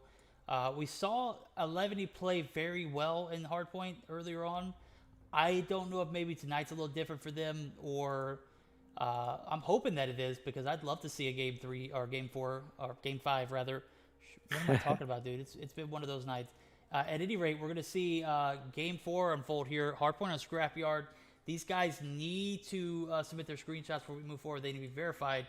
I'm expecting this to go to a game 5. I'm hoping it does, because Zygnus is on the other hand, and yeah, we are definitely going to need the best of these two teams to step up and play against them. So interested to see how this unfolds. Will 11 come back from behind? We saw Parka exit the game after having some Wi-Fi issues, but with that being said, is that going to play a factor into this roster as DeWass is now in? You don't have your OBJ player in the point. I'm assuming that he is going to be, the guy that subs in for that OBJ role as well as the place for Parker. You can never. It was Was, right? The one who subbed for Parker. Yeah, for this series, correct. Yeah.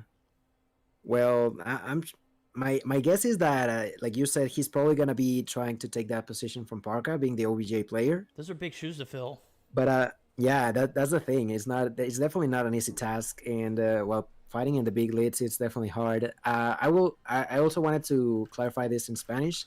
Aclararles que esto es un mejor de 5 y van 2-1 a favor de Nova. Para los que no estén enterados, Nova va ganándole a Eleventy 2-1. Y esto es al mejor de 5. Esto quiere decir que los chicos de Eleventy ya no pueden permitirse perder otra partida o serían eliminados. Just clarifying the fact that there's a best of 5 and that Nova is in the lead 2-1 at the moment. That is right. Nova Imperium does have the lead. They have all the marbles in their hands. This is going to be the moment where you can make or break 11 if they're going to be able to bounce back.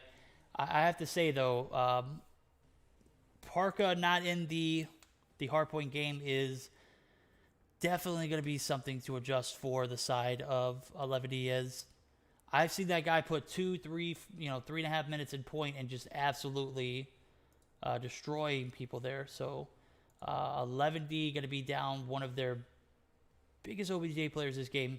Might play an effect. Hopefully they'll be able to accommodate though, as I see all players readying up.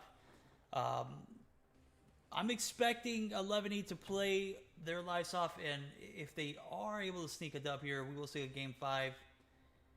Just, one of those games where if you feel like Nova Imperium takes this fourth game, I'm going to be left a little empty, though, because I definitely need to see a game 5 in this matchup.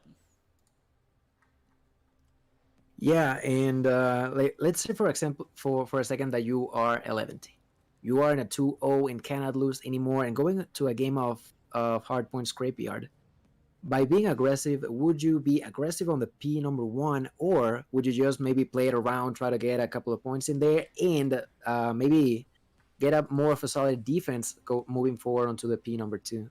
You know what? If it depends on what spawns they have. If they have spawns for P2 already, I would send 2 to the point and try and maintain a safe distance on P2 spawns. So I would keep 3 a little further back.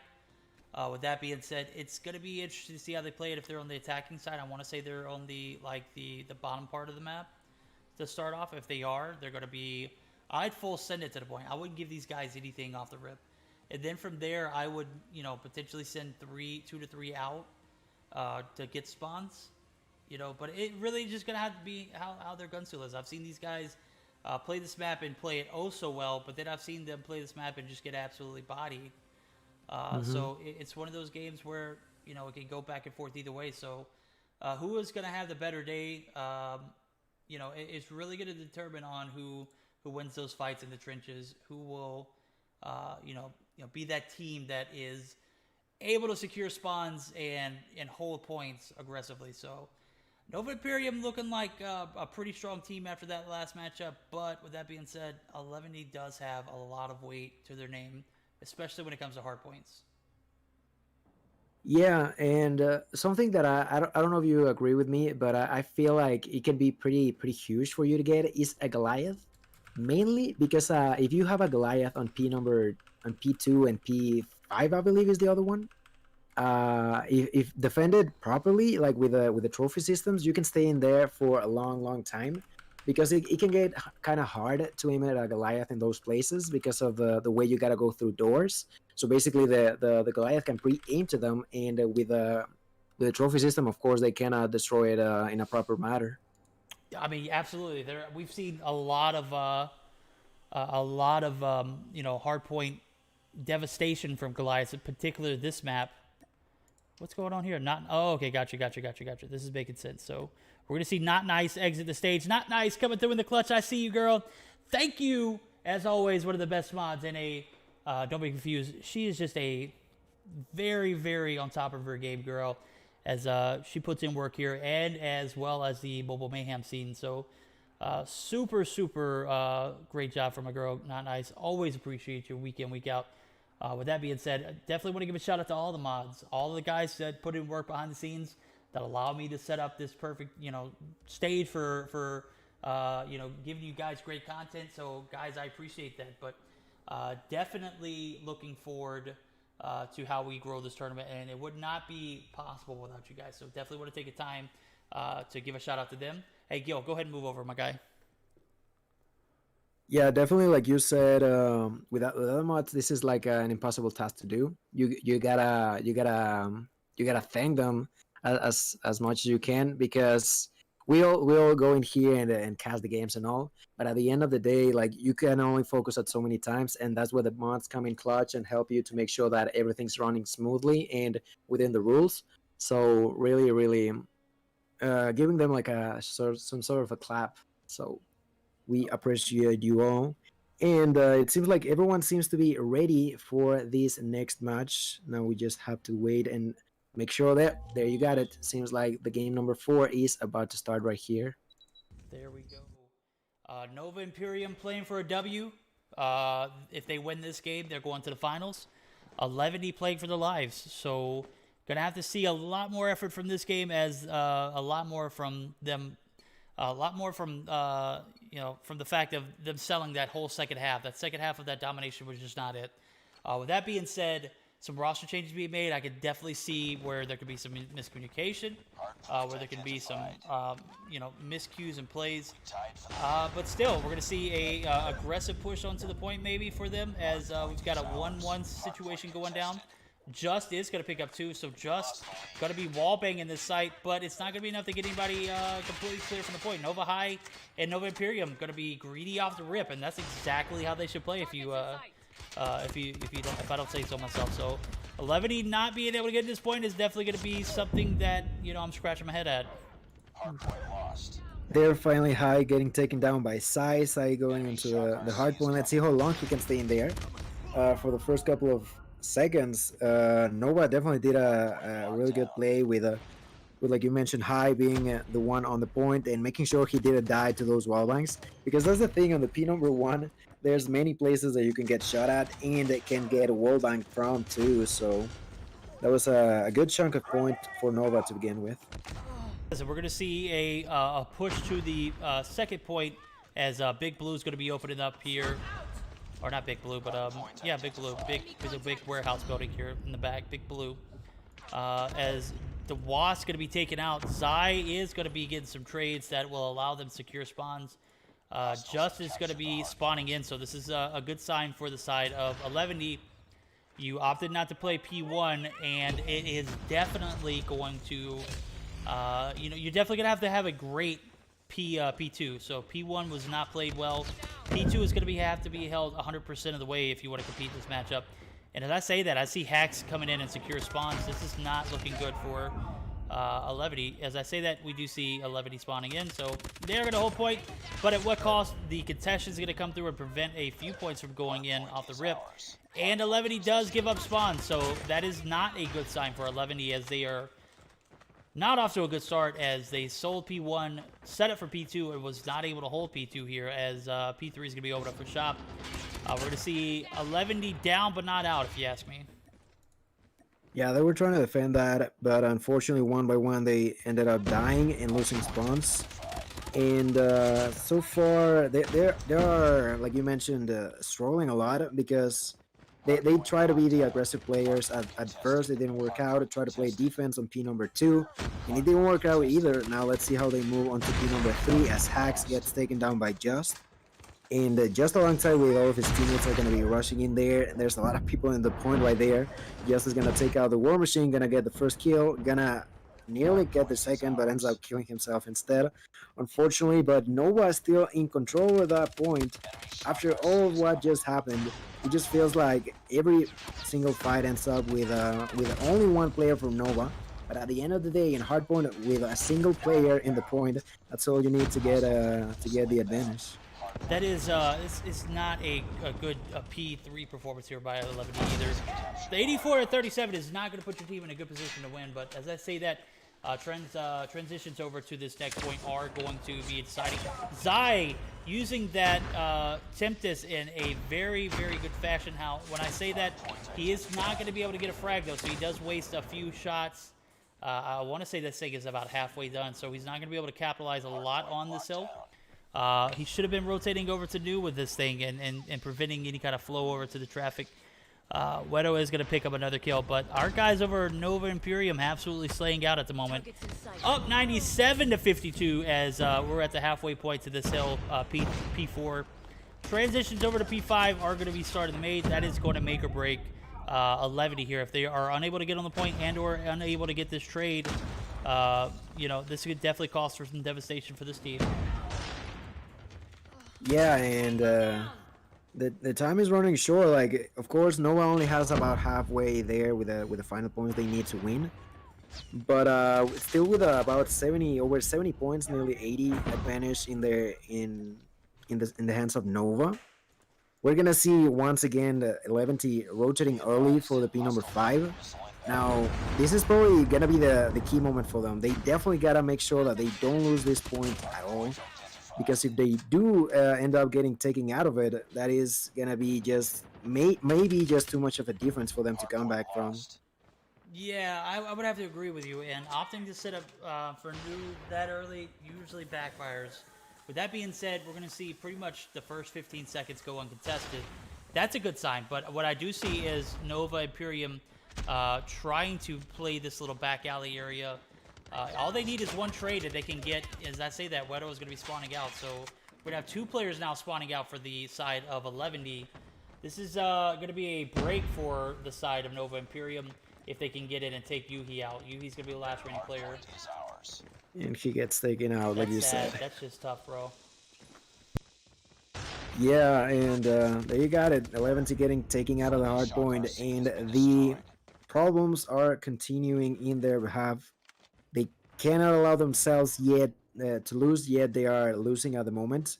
They are 2-1, so this could potentially be the end of the road for them. Like, this is not a game over just yet. Like, there's still plenty of time remaining. But at the same time, I'm sure that Nova, with this big of a difference, they're not going to allow them to, as far as they're concerned, to come back in this game. Yeah, 11D has had a piss poor rotation system and hold, as we saw them sell P2, also P5. So this is just a very difficult position to find yourself in. We're going to see Slothy take out Yuhi. I don't think that was a Sui. Even though he ended up dying, I just don't think that was, you know, something that was meant to happen. He saw someone else there and he just took the shot, unbeknowing of someone peeking out. So 11D is going to be outside of P1 too. You can't sell and set up for P2 here. You're gonna have to set up. You have to get some points out of P1, and as I expected to, we are having a hard time identifying roles on this this roster. As right now, Parka is going to be out, but who is going to be playing hardpoint for these guys? Who do we play the OBJ? Parker not in the game. We see a big deficit for the side of 11D. Will they be able to come back on it? That is the question. As Just going to be spotted by Goatsaken. Goatsaken going to go ahead and get him off that point. But I do believe 11D has secured spawns. So this is a pretty decent hold from them if they can manage to get some angles here.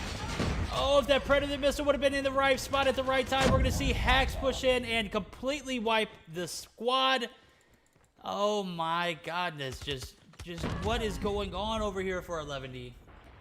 Yeah, for a second I felt like 11T was going to be maintaining control, but like you mentioned, that player with the spikes, picking up a kill before the spikes, picking up a double with the spikes, like everyone on the side of 11T got taken down so quickly, and they lost respawn, like you mentioned, so quickly as well. And just like that, Nova gets to 200 points, 11T with only 100. Side trying to push their way through Big Blue, but that's not gonna be the case. And as we move on to the next point, I don't even know how 11T is gonna try to work around this game. Yeah, this is gonna be a difficult. It's going to be a difficult deficit to overcome. 117 points going into P3. You found yourself in a big hole after P2, P3 of last rotation. You know, I got to stop and think, like, where is the disconnect for 11D here? As we've seen them week in and week out come through and play very, very well. Now, right now at the moment, they are down 100 points plus. And we're not seeing that same 11D roster last week. We're not seeing the same 11D roster from week in, week out that we, you know, three-peat champions at one point. They're going to have to get in and contest this point, as they cannot allow Nova Imperium to come through and snag anything off this. So 11 playing very questionable at the moment. Nova Imperium is definitely taking advantage of that. This is definitely a position you want to be in if you're Nova Imperium. Yeah, they only need 26 points to win this game, and as 11 maintains control over this point and try to start rotating onto P4. Enemy shock RC. Let's see how much of a defense they can put on in place to prevent Nova to getting nowhere near to that place. And as I say that, I wanna. Is there anyone from 11T? Yeah, there's gonna be Yuhi. Yuhi being inside of the P4. Let's see how long he can stay in there playing with that LK. He's gonna get pushed over and gets taken down by Hags. And that is just bad news as Nova gains control over the point 4. We're going to see this game pretty much at a close here as the sub for the side of 11D is just not going to do enough here. He's 11-30. No disrespect to my guy DeWasp, but playing within a team that's not yours ultimately cause a little bit of issues with communication. There could be something that is just not happening, not clicking for this team as Yuhi and Wero trying to make something happen, and just all four of these guys really. Zai is right there too. We're going to see Wero pushing up aggressively onto this old point, preventing anybody from rotating over. Picks up 1. This is the start to a new beginning if you are 11E, and you have to continue this kind of consistency. So Wedo's going to be bouncing back onto P5. We're going to have to see some more OBJ time from all of these guys as they're going to have to double down and climb their way out of this deficit. Is it going to be too much to handle, though? That's the question. DeWasp, kind of out of position in my category. I think he should be in this point. I don't think he should be out there gallivanting and trying to play Gatekeeper. He's going to be absolutely destroyed, and that's going to cause a spawn flip. So now you found yourself in a hole. You've got a player who is out of position. He gets taken out, and the spawns flip. 11D is already in a massive deficit. Can't afford to lose anymore here, as, if they do, it's only 12 points and 11D loses, so. Ooh, seems like 11T actually doing a solid fight right there. Side right now trying to survive, trying not to die at the moment as he gets pushed over by Hacks. I felt like if they would have been able to defend for a bit longer, they could have ended up at least trying to get closer. But as I say that's going to be the end of the road for 11T. That's going to be a 3-1 victory for Nova Imperium right here.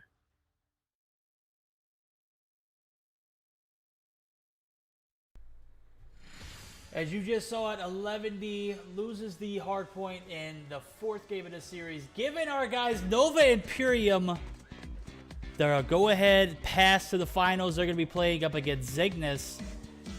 IDK, Goatsaken, Hacks absolutely bodying. As we see Goatsaken, 47 seconds on the hill, 32 and 24. Minute 46 and a minute 45 split between IDK and High.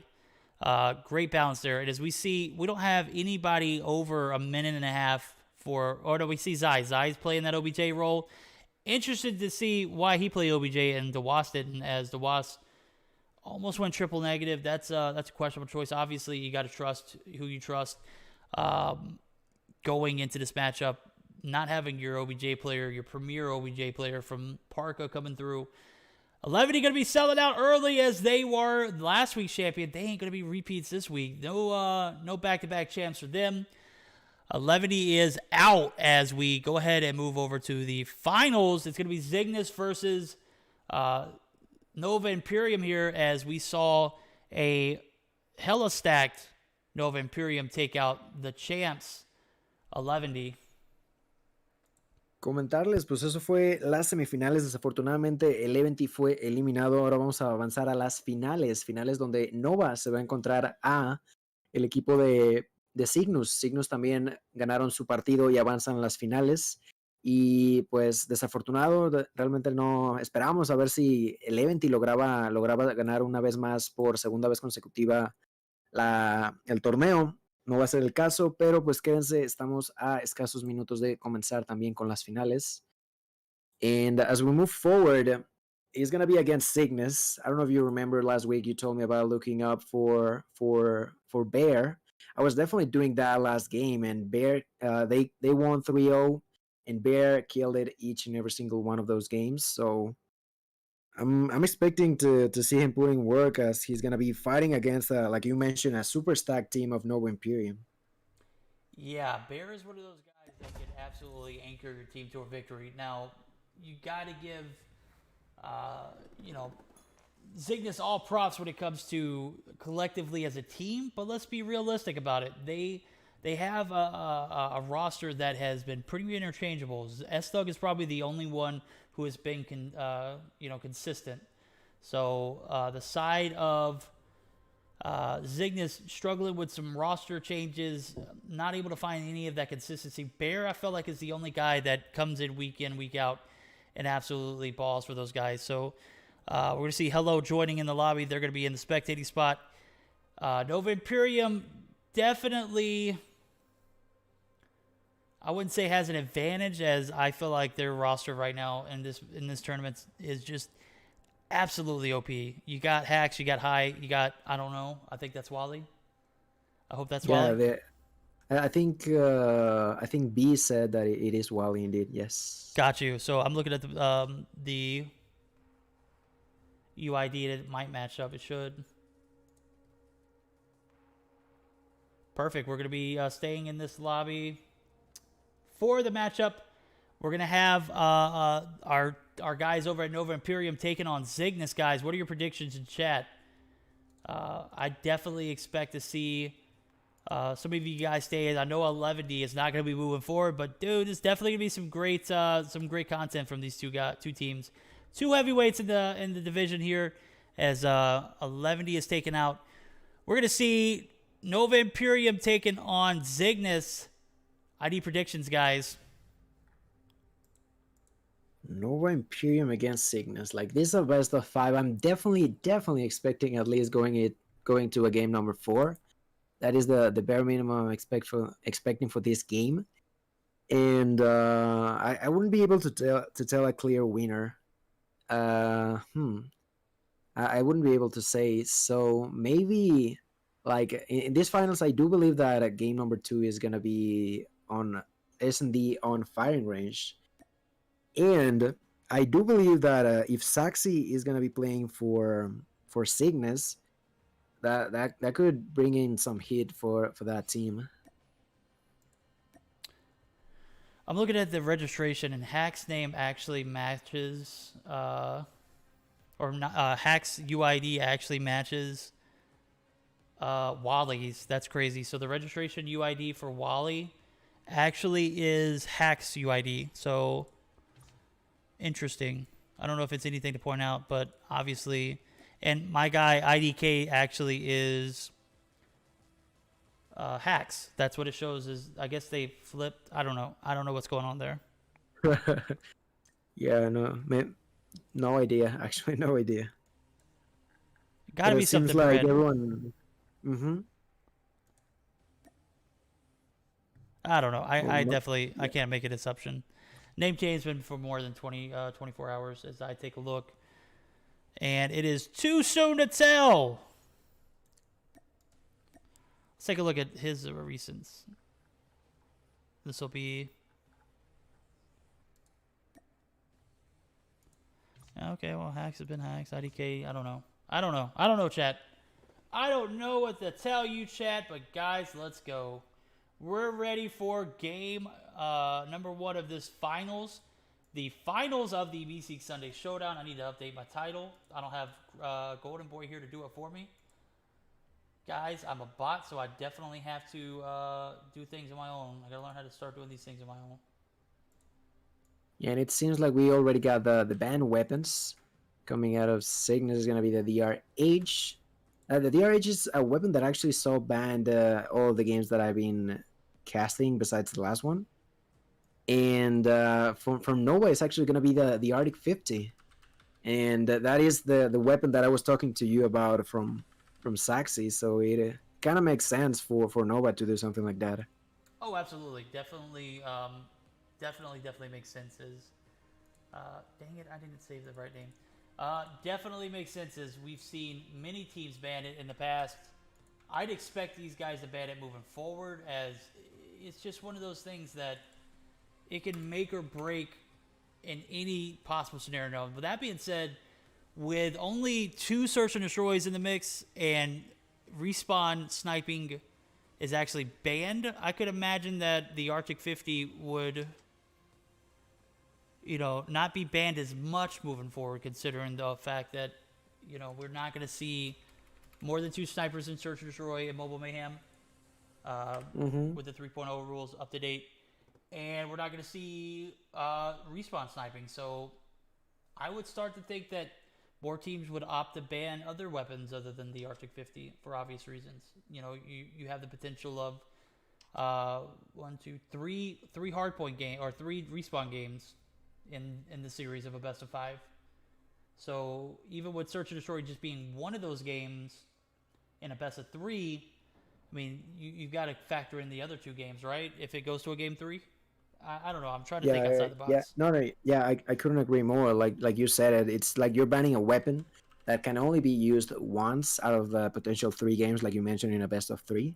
So you're kind of like you should be more focused on the other stuff that can actually be played more than in a single game.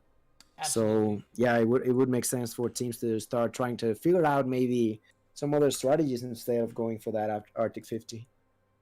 Definitely want to see like some of these 3-tap weapons banned, like some DRHs, but it's a double blade, a double-ended sword. You ban the DRH and the ASM 10, they're just going to use the Mana War. Ban the Mana War and the DRH, they're just going to use the ASM 10. So I feel like, some gun balancing is definitely going to, need to come through. And we're definitely going to have to see how things are played in the future moving forward. So if you're just joining us, this is the Meseeks Sunday Showdown Finals, brought to you by HyperX and JuJu Energy. We have Cygnus in the in the lineup, or in the lobby. Jesus Christ, why did it take so many times to say?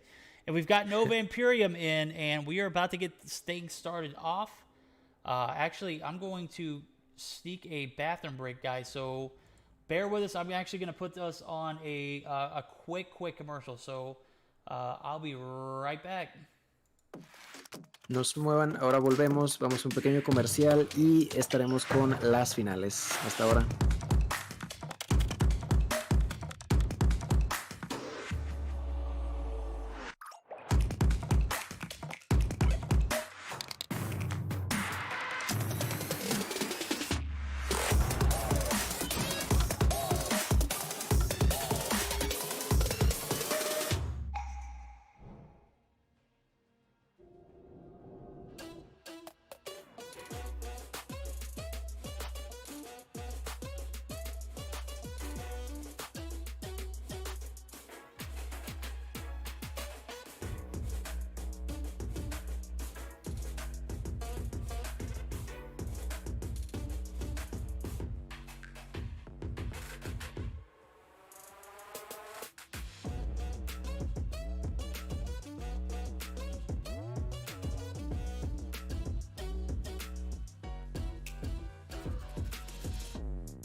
I think you are muted, Verdict. Are you talking? I do have my mic muted. Jesus Christ, guys. I do not know what's wrong with me.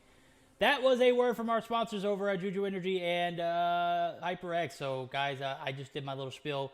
Jesus Christ. He didn't even drink the full gamer juice. No, I did drink the juice. That's actually water that's inside of that cup. So, I got it filled. I am back. I have made this blunder week in, week out, and I don't know when I'm going to finish it. All right, guys. Huge L. F in the chat for Verdict. Go ahead and drop that F in chat one time. Not multiple, just one. It's fine. It's Nice fine. mute, We'll that's make right. mistakes. I'm back, though, guys. We're good. Everybody drop a chat. Just one F. Just one F. All right. Do we have map rotations and everything ready to rock and roll for this next series? I think we do. I think we do. All right, good. What we got? It's gonna be game number 1, Hardpoint on Summits. That is gonna be game number 1. Moving forward, like I said previously, is gonna be S&D on Firing Range. Then to a game number 3 of Domination on Standoff, and if needed, we would have Hardpoint on Crash and Search and Destroy on Raid. For the banned weapons, like we mentioned before, is the DRH and the Arctic 50. So, I know we talked about the gun bans. Definitely something to consider moving forward.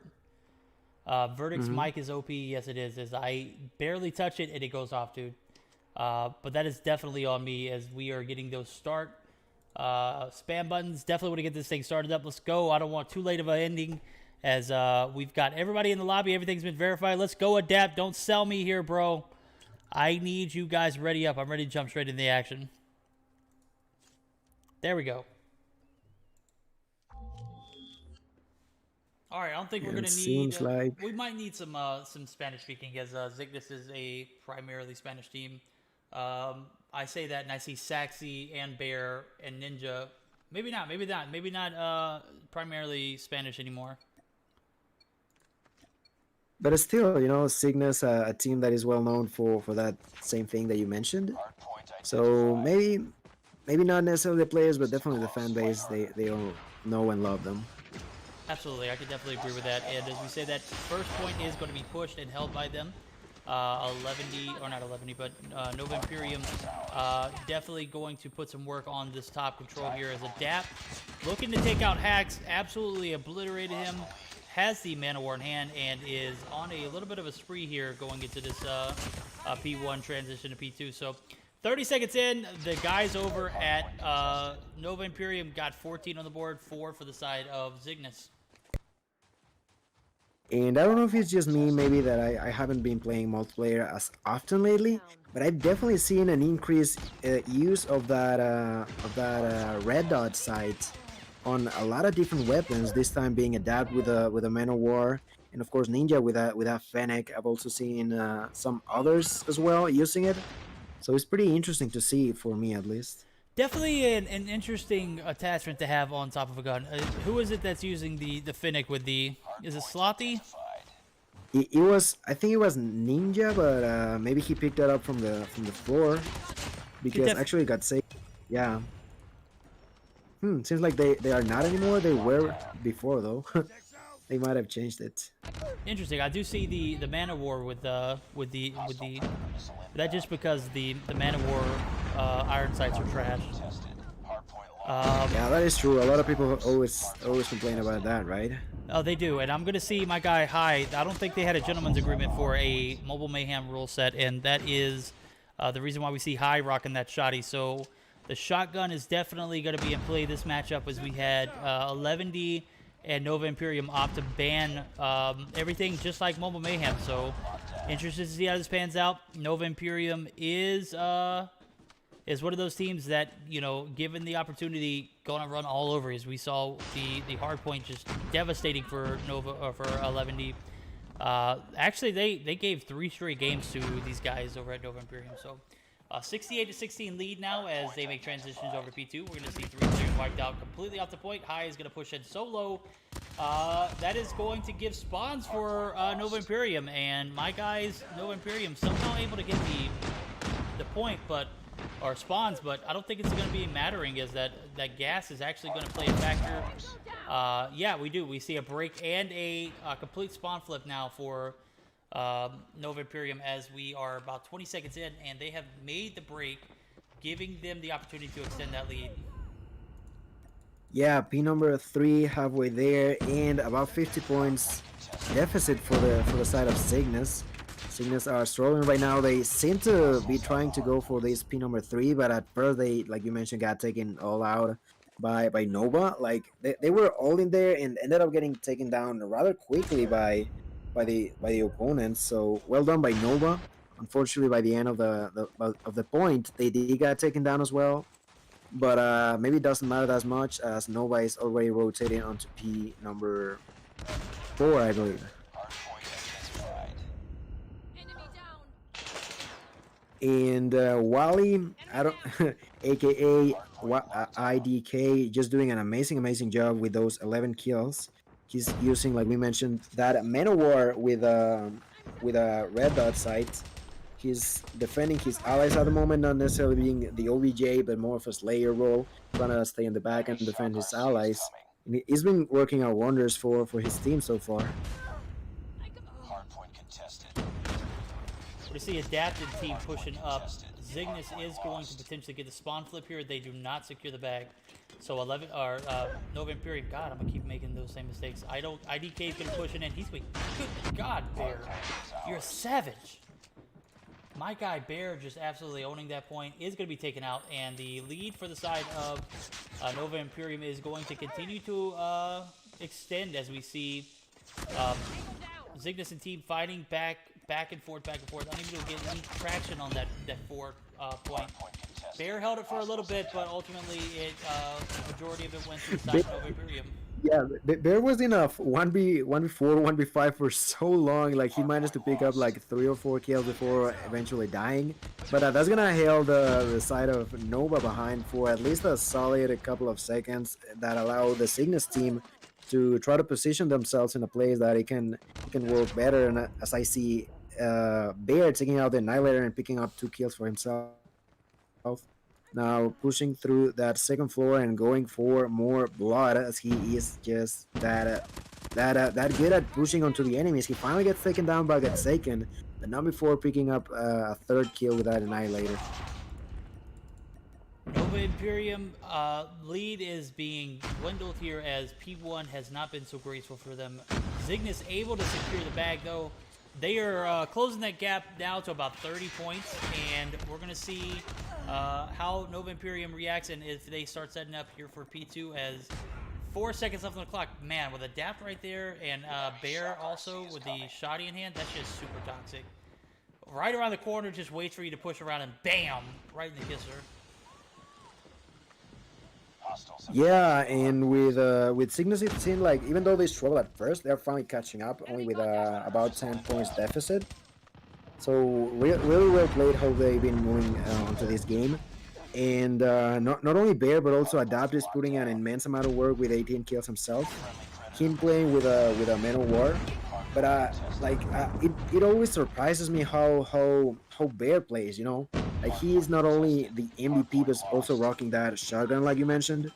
And it seems like this guy is so strong with whatever he might be playing, because Bear, I think he also picked up that Man of War. He was basically rocking that both of those weapons one way or another. And the side of Cygnus is maybe trying to position themselves onto P3.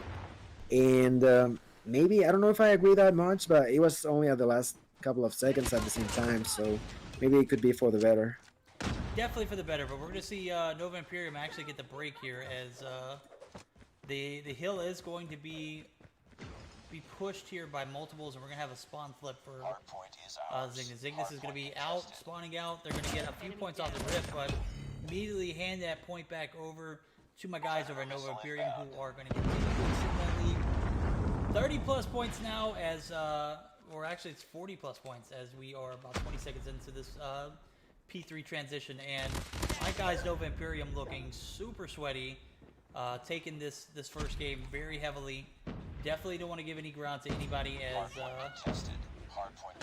it's the best of 5, so definitely going to see a lot of games moving forward. So Ghost is going to push in with the Finnegan hand and is going to be able to take and clear the side. So Nova Imperium played very well and off to a great start. If they continue this spree of dominance, I could definitely see this game being over 3.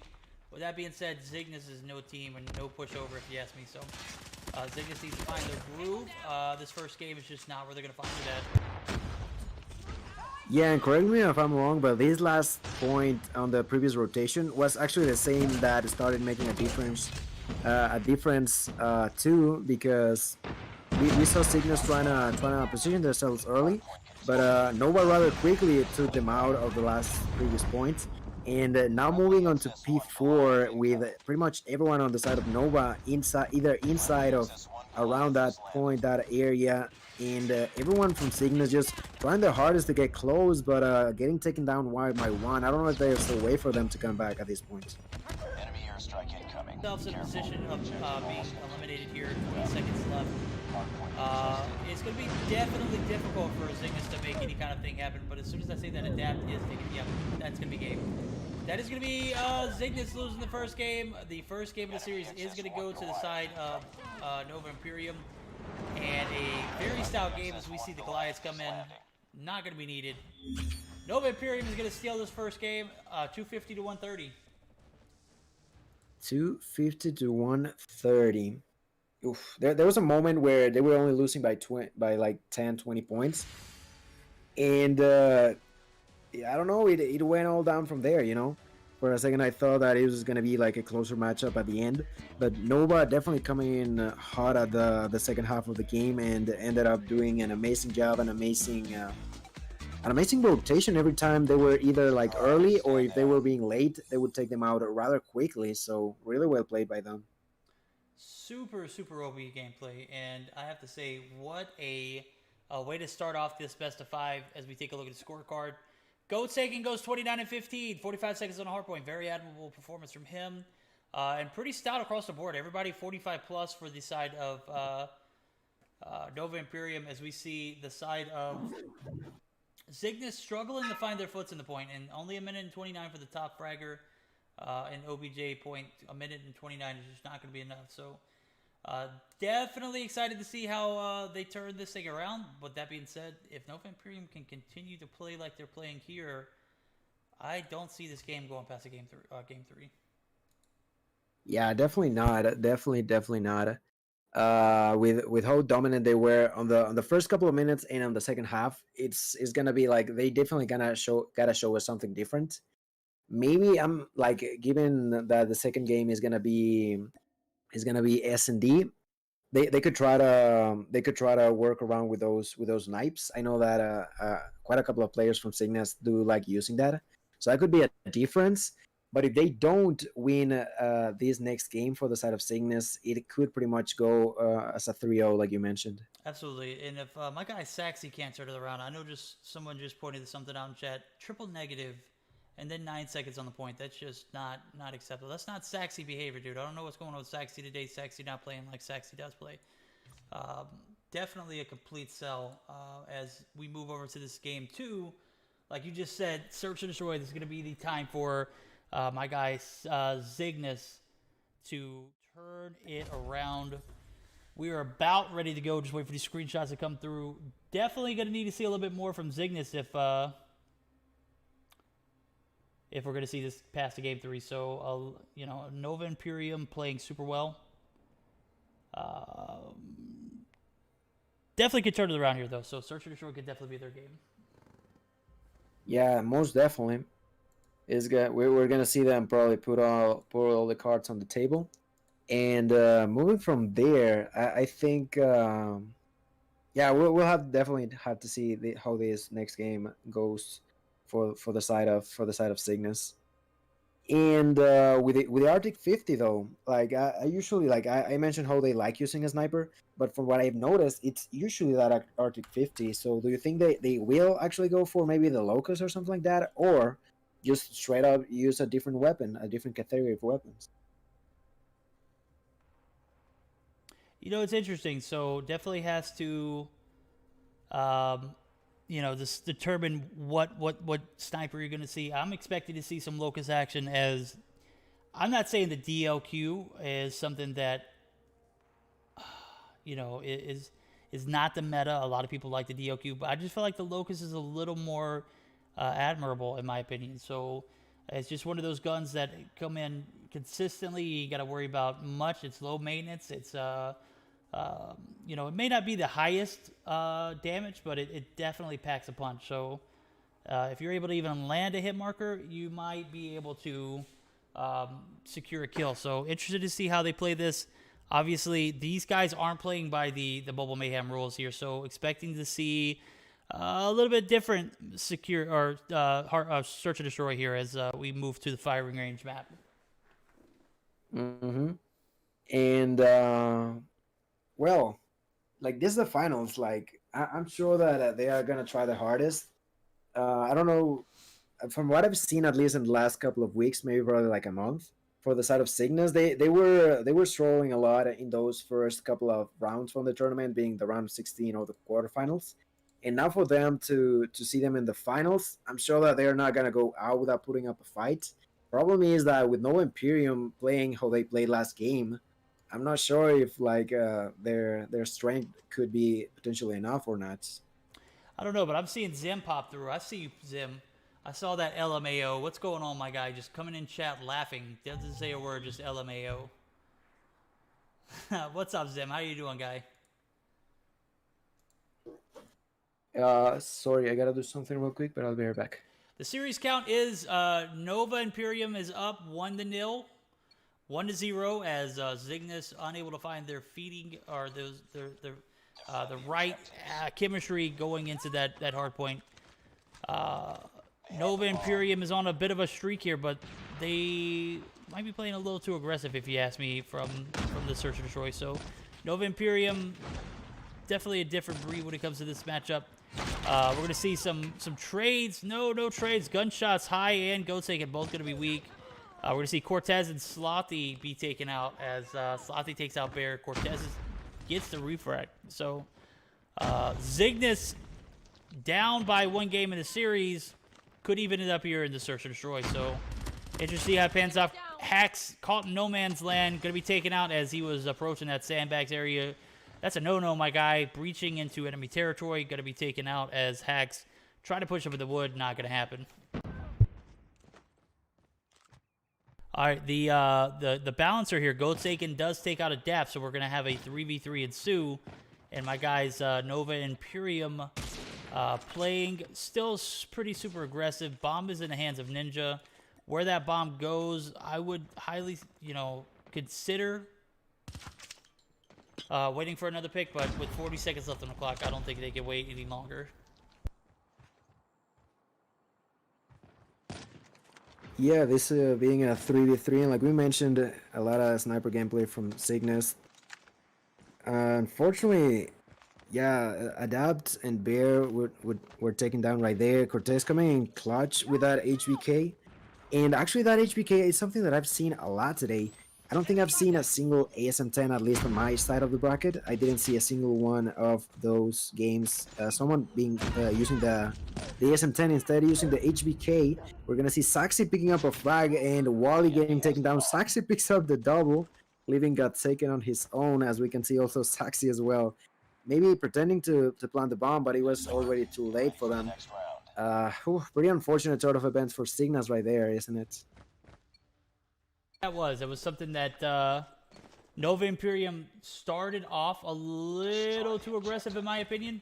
I'm not sure what the move was of being aggressive, but it did pay off, as we saw Cygnus lose a 1v2 situation or 2v1 situation that ultimately cost him the round. So Nova Imperium coming out of the gate strong, and I guess just time got away from them as we're going to see them play aggressively here onto this A site. Not going to be any different, though, as Ninja going to get some shots onto Goatsaken.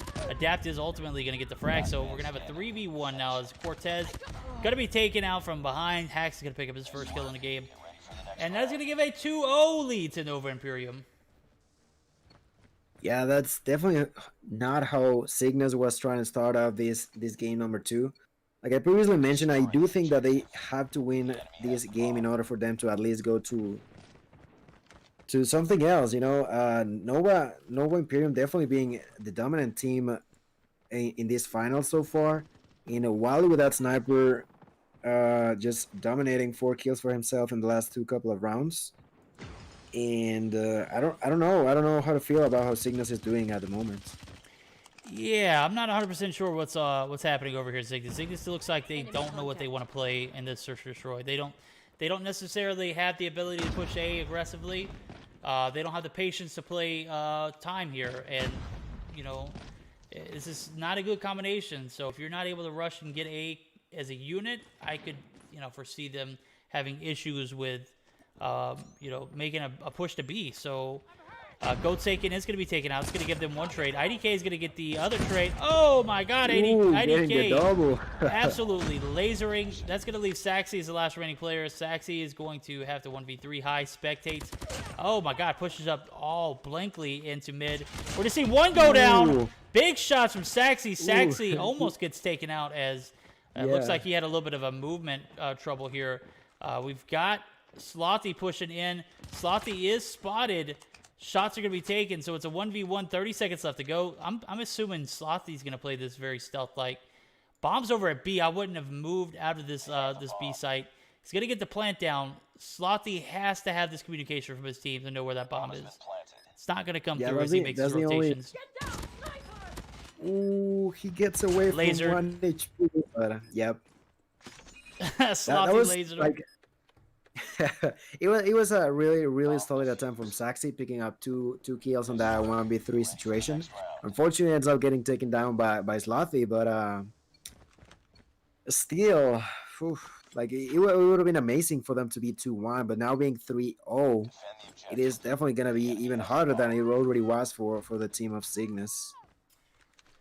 Yeah, Cygnus starting this game very poorly. This is not the position you want to be in if you're down one game in a series. Now, Nova Imperium, absolutely, wrecking people at the moment. They're going to be down 2 people now as 4v2 is going to ensue. Bomb is going to go down at A. No, yes. I don't know. A is going to go down. Bear is going to pick up a big frag. Granted, it's his first. This could be a pivotal moment for this Cygnus roster, and they are going to take the their first round of this Search and Destroy. The lead is going to be, in fact, for the side of Nova Imperium, but it's still, still early on in the matchup. So 3-1, definitely more, competitive than that 4-0. So ooh, that was a collab for high, I believe. And now we're going to see that collat be accompanied by an aggressive push from Slothy. This is going to leave a 1v5 for Bear. This round's going to be over in 20 seconds. No, yes, it is. Okay, I thought IDK was going to sell there. It didn't happen, but we're going to see a 4-1 as side switch. Yeah, that one round that they won, they definitely showed up pretty dominant. But outside of that, Cygnus just not being able to face against what Nova Imperium has bring into the table. And with High picking up a kill right there onto Ninja, High with 5 kills himself, still aiming at the enemies, and with them planting the bomb as well in this fight before. It's like this snowball might be just a little bit too big for Cygnus to try to stop. Like this is not over yet by any means, but yeah, like you mentioned, 4v4. High gets a kill onto Bear, man. His shots are just absolutely OP. We're going to see a 4v1 now. 3v1 as Cortez is going to be, again, the last player alive in another scenario. Not going to be enough to overcome this this Nova Imperium roster, and we might see a 6-1 here. This is pretty disappointing from Cygnus. Cygnus, you got to step it up here. Yeah, they definitely do. 5-1. They cannot allow themselves to lose another round at all. And Wally is going to be picking up the first frag onto Bear. High doing the... Oof, that was a solid shot from High onto Adapt as they move on to that A-bomb and take advantage over the head glitch. Unfortunately, High gets taken down because of his aggressiveness. But with a 4v2 in place and with the bomb being planted, can Cygnus come back from this? Saxy picks up a kill onto Wally. Oh my God, he got taken down. This is a 6-1 game in favor of Nova Imperium. Verdict, was that the game that you were expecting to see right here? You know what? At this point, yeah, I could definitely see that, because the way that Cygnus is playing right now, it's not good. This is not looking like This is not looking anything like what we see from the Cygnus roster. And, you know, you can take a look at the Definitely. scorecard. Cygnus just absolutely out of it. 6-6. They didn't do a poor job in slaying. As a matter of fact, they look pretty comparable. You know, with the exception of Adapt and, well, actually, no, you know, they did get outslayed. Cortez and Saxy not able to anchor or getting things started there. We had pretty much everybody go negative for the side of Cygnus with the exception of Saxy. Cortez breaks even, but with that being said, everybody with the exception of Hacks goes positive for Nova Imperium. So yeah, definitely was expecting more from Cygnus. If you know they continue to play like this is just going to be a slaughterfest. And yeah, Cygnus looking to continue on with this mobile for this Meseeks Sunday Showdown. You know, the finals here is on the line as they need to get a win here if they want to continue on. So They definitely like this is do or die for them. Like there's no second chances for the side of Cygnus, and hopefully they can do something about it. Hopefully they will be able to maybe put on something, some sort of difference between from what they've shown us so far in these finals. Because I'm kind of disappointed. Like I was definitely having such a high hopes for them, and so far it's not what I had in mind at all. it's definitely not what you had in mind, because at this point you would expect Cygnus to bounce back with a Search and Destroy win. We got everything but a Search and Destroy win for the guys over at Cygnus. Definitely looking a lot like Imperium to win this series. They're going to have to go ahead and take this next game of domination. But with that being said, I just can't foresee Cygnus playing any better than they just did. So they're going to have to come out and play a lot better in this matchup if we're going to see past the game 3. But yeah, predictions. Chat, what do you guys think? What's the map and what's the for domination here? It is gonna be like you mentioned, domination on standoff. So domination on standoff is going to be the determining factor. Is my guys over at Cygnus going to be able to put up, or are they going to be shut up here going into this third game? You know, if they lose, they're done. That's it. They can't have any shot at the championship. That they're eliminated. That's the series. We'll end stream earlier tonight. Cygnus, if you're unable to perform here, my guys, you got to start putting on a show here. You got to be able to compete with this Nova Imperium team, who we saw take out 11 3-1. So I was expecting 11 to put up more of a fight, and to be frank, it just wasn't there for them tonight. It was just not their night. So 11 taken out, and we are here with Nova Imperium and Cygnus. So guys, chat, what do you guys think? Sí, una pregunta válida. O sea, ¿qué piensan ustedes que va a pasar Nova ya con una ventaja de 2-0 por encima de Cygnus? Y moviéndonos a la partida número 3, esto podría ser una barrida de parte del equipo de Nova. Lo están haciendo muy, pero que muy bien. Definitivamente no es el Cygnus que estábamos viendo en las semifinales ni en los cuartos, muchísimo menos. Pero pues vamos a ver, esto no se ha acabado. Aún tienen la oportunidad de intentar mínimo conseguir aunque sea una partida o incluso remontar si es que lo consiguen. Así que pues no toca más que esperar. Estamos a punto de empezar la partida número 3, que va a ser de dominio en standoff. Así que sí, estamos a punto de empezar. Well, with this game about to start, I think domination on standoff. Is there any possibility that we might see that shotgun being used from Bayer? Or do you think he's not going to risk it and maybe go ahead for some other sort of gameplay? At this moment, I'm going to need to see a lot more from Cygnus in order for this to go past the game 3. I'd be well past shocked if we see the next game after this. So Cygnus, if you want to compete today, this is the time to do it. This is a do or die for you guys. If you win this, we'll see game 4. If not, we're gonna be raiding people sooner than we thought. So guys, stick around. This is Meseeks Sunday Showdown's finals. This is a make or break game for Cygnus. So see how they bounce back here. Enemy taking Alpha. Enemy taking Charlie. Yeah, definitely. And Cygnus still trying to work their way to getting C. Now maybe potentially trying to go for B, but Saxy got taken down by Hacks. And I don't know. Okay, let's not say anything just yet, as everyone is pretty much dying all over the place. A lot of kills being taken down from both teams. Like, it's a full slaughter fest at the moment. It is. It's a trade for trade. We saw Bear connect a little later on than normal, so that C cap was a little slow to begin. And, you know, Nova Imperium's in a bit of danger here as I see them spawning in gas.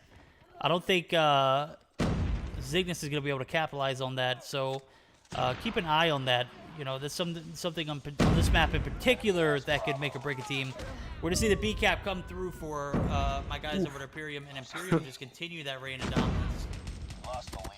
Yeah, and even though they got B, Bear just got a 4-piece, now getting a double piece as he moved forward onto the second floor, throwing that RC car, now picking up Hacks. Jesus Christ, how many kills has at this point? He's got 9 kills. He got 7 kills in a row right there, finally getting taken down. Like you mentioned, unfortunately, like, this is not only about kills, this is also about those flags, and it doesn't matter if you get 1 kill or 1,000. If you're not getting the flags at all, you're not gonna win the game at the end of the day. Oh, absolutely. My guys, Zygnus, regardless of how you slay out, it's not going to translate to points unless you can actually get on the board for these dom sites. Slothy going to be pushed by Bear and absolutely wrecks him as he does not get anything but a hit marker from that shotgun shot, which is interesting. From that range, I would expect, you know, that gun to just absolutely obliterate somebody, but Bear getting the hit marker was devastating. So Bear is going to be, is he opting to go back to these? No, he isn't. Looks like he just picked it up off the ground. So going to continue to rock out with the shoddy, but is going to pick up ground loot as we see him with the Man of War in here. He's going to be taken out. And A and B hold for the side of Nova and Imperium is going to continue on as we're about 2.5 minutes away from the first half being over. It's been everything but Zygnus here in this first half. Keep it up. Yeah, definitely. And with Nova still with those 2 flags being taken on their favor, a little bit shy of 30 points advantage for them. This is more of what we saw in the last couple of games. Zygnus, like we said over and over again, definitely struggling a lot. Bear, of course, getting the kills, not translating onto the actual objectives that they need to translate to. And I don't know what can they do at this point. Can they do something at this point? That's what the only thing I can have in mind with them. Like, pretty much, I can see right now. I'm looking at Cortez, and he's just trying to pick up a frag right there, being outside of Granny's. I think he was chasing onto Hacks, not even being able to take up that frag. And that's the problem right there. They have not been able to put a foot on the ground and position themselves properly. Finally, right there, Cortez finds the kill and tries to gain control over B. Can he do it? Seems like he might, but is it too late? I think it totally is for Zygnus. Yeah, if we're going to see a last-minute attempt to this B flag, it's just not going to happen. B is going to be recapped. C is going to be maintained, so if you're Zygnus here, you're just going to have to pretend this first half never happened. Actually, I'd pretend like this first 2 games didn't happen, as it looks like you were just... It doesn't look like you're in a position to compete. We're going to see Cortez unaware of the scorecard or the score time and just absolutely waste a war machine. That's not the kind of gameplay you expect to see from top-tier players. And, yeah, you know, Nova Imperium off to a great start in this domination matchup. I would expect to see them continue on in the second half. Yeah, most likely that's what we're gonna see. As actually Zygnus is gonna picking up a couple of early kills right there. And that picked up a triple piece and might allow his team to get B. There's 2 players inside of it. Let's see if they can do it. They do. Now let's see for how long they can retain that control and even potentially try to go for a triple cap at this point. I don't know if it would be too risky, but at the same time, they might need it for the later stage of the game.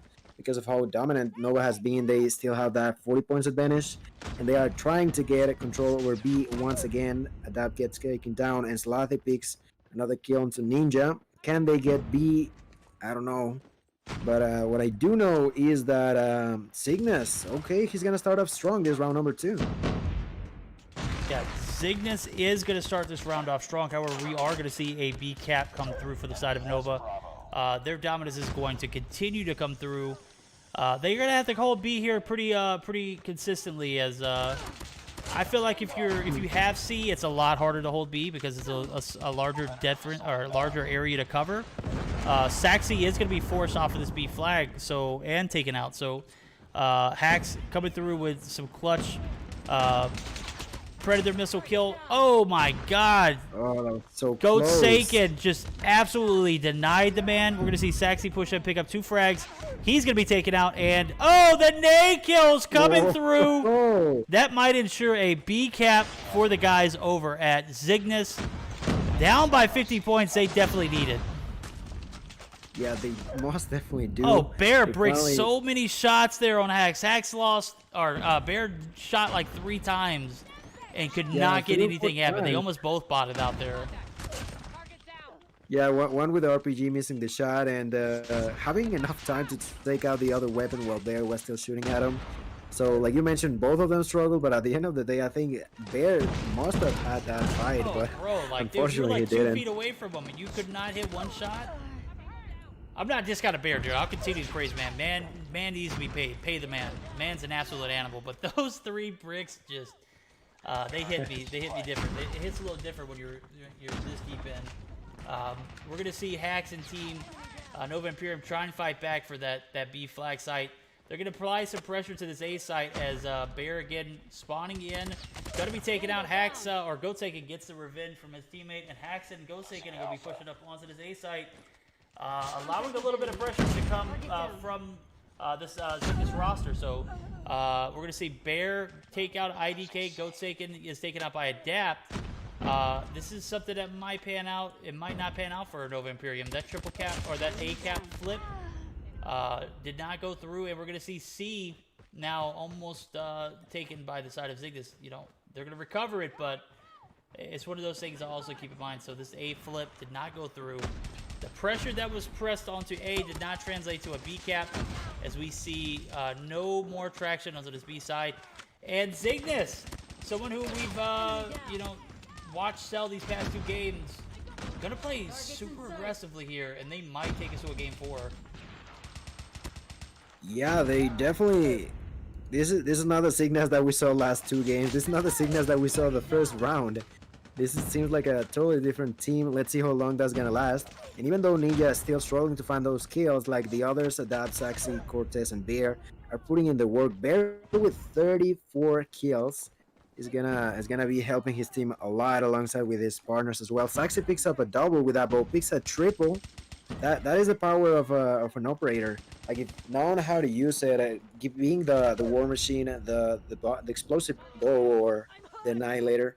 If you know how to use it, you're definitely gonna get at least a couple of kills that might be important, like this game is right here. Absolutely. I feel like the Sparrow is like one of those situational operators. It's not one of those things you can pull out recklessly. If you want to take full advantage of it, it'll definitely help you in clearing a point. But Look at the timer. Look at the time remaining. I just want to point that out. 20 seconds left, and we're going to see 175. That lead is going to be headed over to Cygnus. We're going to see a B push, but oh my God, Bear, Saxy, and Adapt getting 3 big frags. That's going to be the game. Oh my We are going to be going to a game 4 as Nova Imperium unable to clinch this 3rd game, allowing Cygnus to go to a game 4. They have life. That is a comeback if I've ever seen one. Oh my God, Cygnus is still into the game, pushing this, like you mentioned, to a game number 4. I cannot believe what we just saw. Yeah, I'm at words for loss. I literally have nothing to say. Yeah, with Bear with 38 kills. 38 kills, you heard that right. And of course, like on Nova, like nothing to be ashamed of. Like they, of course, did an amazing job as well. But at the end, Cygnus was able to come in clutch, and by only 3 points, ends up with a victory. Yeah, I'm not sure what happened for Nova Imperium, but we just saw it wasn't a hell of a comeback. It was a pretty big deficit going into that second half. Cygnus just found life in that second half. I don't know what was thriving in them. Even with Ninja going 10 and 25, that's almost 2.5 times negative. they were able to get the B flag and maintain it a lot better than Nova Imperium did. Goat Staking going 36-21, unable to make anything happen for the rest of his team, as we are going to be going to a game 4. It's going to be a hardpoint, guys. What are your predictions? What hardpoint map that we got?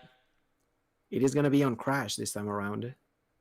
It's going to be a Crash, so a hardpoint Crash. This is one of those best.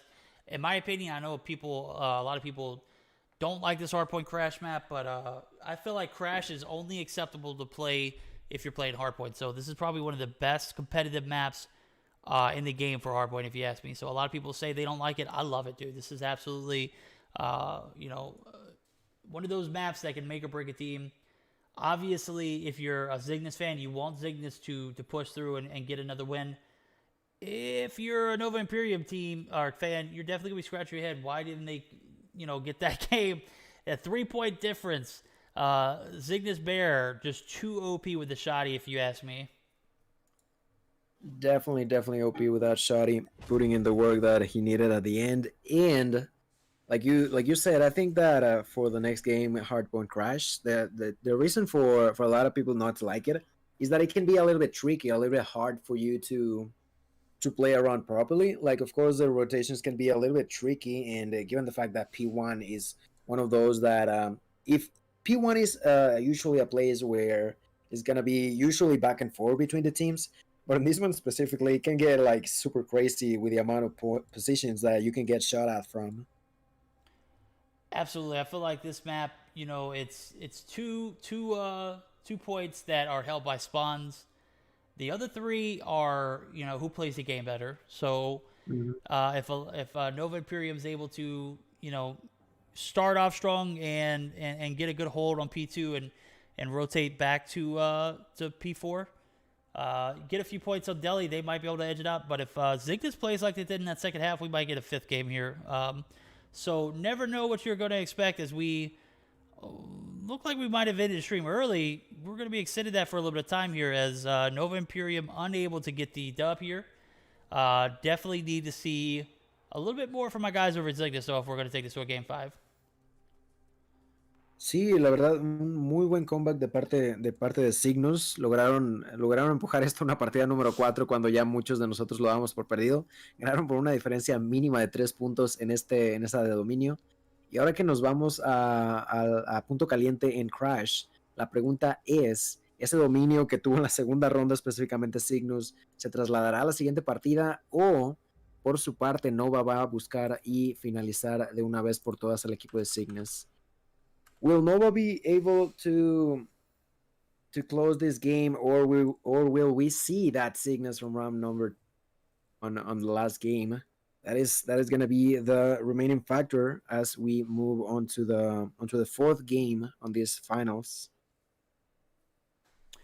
Yeah, yep. It's definitely that point tonight. We're gonna have to see Zygnus pull out another dub here if they're unable to do so.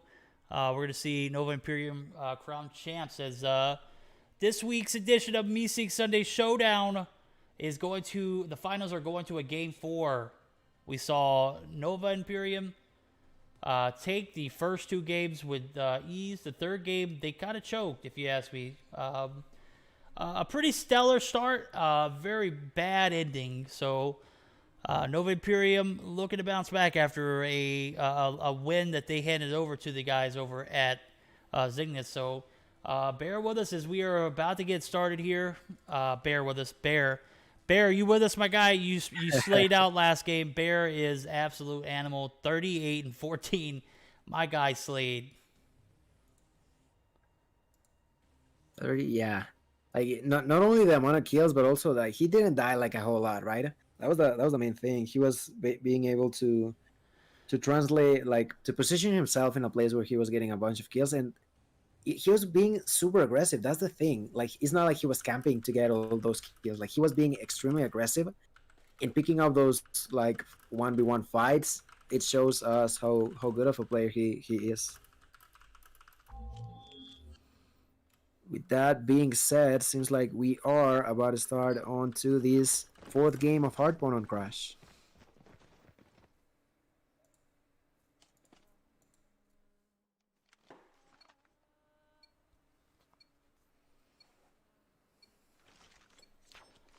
Alrighty, guys. Game 4. Balls in the court of my guys, Nova Imperium.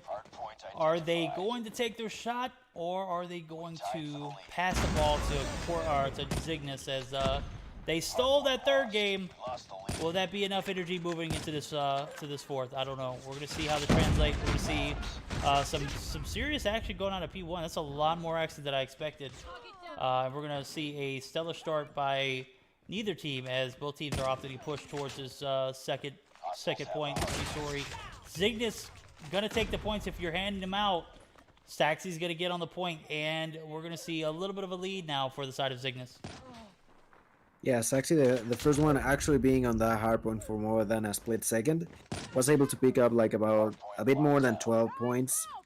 And as we see the side of Nova trying to do the exact same thing, we're probably gonna see everyone just starting to rotate through that three-story hotel.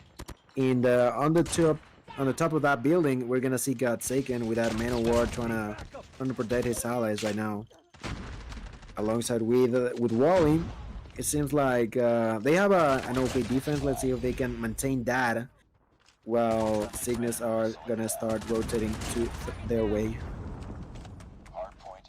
Yeah, with Wally spamming that chopper up top of three-story, I can imagine that's going to cause a little bit of trouble for the side of Zygnus. It's all tied up here, though, as P2's open up for business, and we're going to have a little bit of a hold here from the side of Nova, as they're looking to extend the lead, clutch this up, take us, and be our new Meseeks Sunday Showdown Finals champions. You're going to have to take Zygnus out. We saw Zygnus sneak away with a win last game. Ooh. Slothy put in some work. He's going to be mana-warring the hell out of people. Yeah, he just got a 4-piece right there like he was nothing. He's going to continuously try to push as he gets a fifth onto Saxy. And Slothy annihilating with a Man of War, now rotating to some other places of the map so he can maintain control over the place. And thanks to that RC car, picks up Bear, who had no chance with RC car onto his body. Finally gets taken down by Saxy. But Slothy, that was a solid amount of kills, providing his allies with a lot of cover so they could maintain in control with that P2. And moving on to that P3 on the Delhi area, feels like there's plenty of players from Nova. Let's see how well they can defend that side. Yeah, my guys over at Nova Imperium trying to make a last-ditch effort onto this third hill, and 40 seconds in, we're going to see it held exactly by Saxy and Nova, or Cygnus, I'm sorry. Oh, IDK coming in with a War Machine, going to be taken out. Takes out Bear, but we're going to see IDK taken out. Cortez picks up 2 big frags. He's up to 3 kills on the point, and P3 has been everything but the side of Zygnus. So Zygnus gets the initial trade, takes the hill, but is immediately taken out of it. Nova Imperium looking to take this team out, and we're going to see a spawn flip now for our guys over at Zygnus. Have no fear, though, is Zygnus going to be completely out of it? No, we're going to see a partial flip, so that's like 3 people spawning out, and then we got Slothy here, who's going to be in this back alley area. So still, you know, spawns are still up for flip, or for grabs, as we see an initial hold by the side of Zygnus. So Nova Imperium trying to break it in, but they're going to need a little bit more information. We see Bear get that OP RC there, just comes in the absolute clutch, and that is going to secure spawns. So they allowed 1 player to live. They are not going to get spawns, and they are not going to get P3 or P4. Okay, there we go. We got a last-minute break. So 30 seconds in. They finally did. They didn't allow the side. Bear did put up a fight. Like he defended for as long as he could. It was like about half of the time. So really, really well played for him. As we can see that Cygnus is gonna try to position themselves for this point that we all know and love about, the fact that if you're already in it, it should be pretty hard for those who want to break through your defenses to get in. Let's see if Cygnus can do just that. Yeah, we're going to see a strong hold from Zygnus. Zygnus is on top of this point. They did not want to give it up, as this could be their way out. This could be their way to, you know, pretty much tie things up. Adapt's going to take out Slothy. That's pretty much going to continue to secure spawns. They got 3 people knocking on this P5 entrance, and Hacks pushing up alone is not going to be enough to do the deed Hax is going to continue to stay alive. He's just playing that little pest spot. He is going to be spotted, and Bear is going to get the kill eventually. So Bear and Zygnus having a great start to P5. Hax spotted in spot is going to be completely destroyed there as Hax is spotted yet again by Bear. Bear is just playing that respawn game. Yeah, he was getting trap run right there. He nearly got killed 3 times in a row Yeah, in a matter of like 10 seconds. That would have been terrible. That is demoralizing. Yeah, that's the kind of mind games, and at the same time, as we can see, Cygnus getting closer and closer to those points from the side of Nova. Like that can be pretty huge for Bear. Like, of course, they won last game in a huge way because Nova couldn't keep up on the second round. But the mental state can also be important in taking in consideration that he, like, getting killed 3 times in a row can be tough. Getting killed 3 times in a row by the same guy can, like you mentioned, be demoralizing. So hopefully it does not affect Hax right there too much. No, it doesn't, man. Hax is having a hell of a game. What I will say is that P4 transition for my guys, Nova Imperium, was so sloppy. They gave up 30 points. That is actually what I'm sitting here scratching my head at. You know, Nova Imperium made transitions. They lost spawns initially. Bear able to maintain the point for about 30 seconds by himself, dude. And, you know, they get the hill eventually, but at what cost? Losing all of P5. So, push again, 30 seconds left to go. Sure, you get those 30 seconds off the hill, but now you found yourself in the hole. You're down by 10 points. You had a 60-point plus lead. Now you hand it right back over to Zygnus. Zygnus absolutely still in this game, if you ask me. Bear MVP of the tournament if he can clutch up the next 2 games.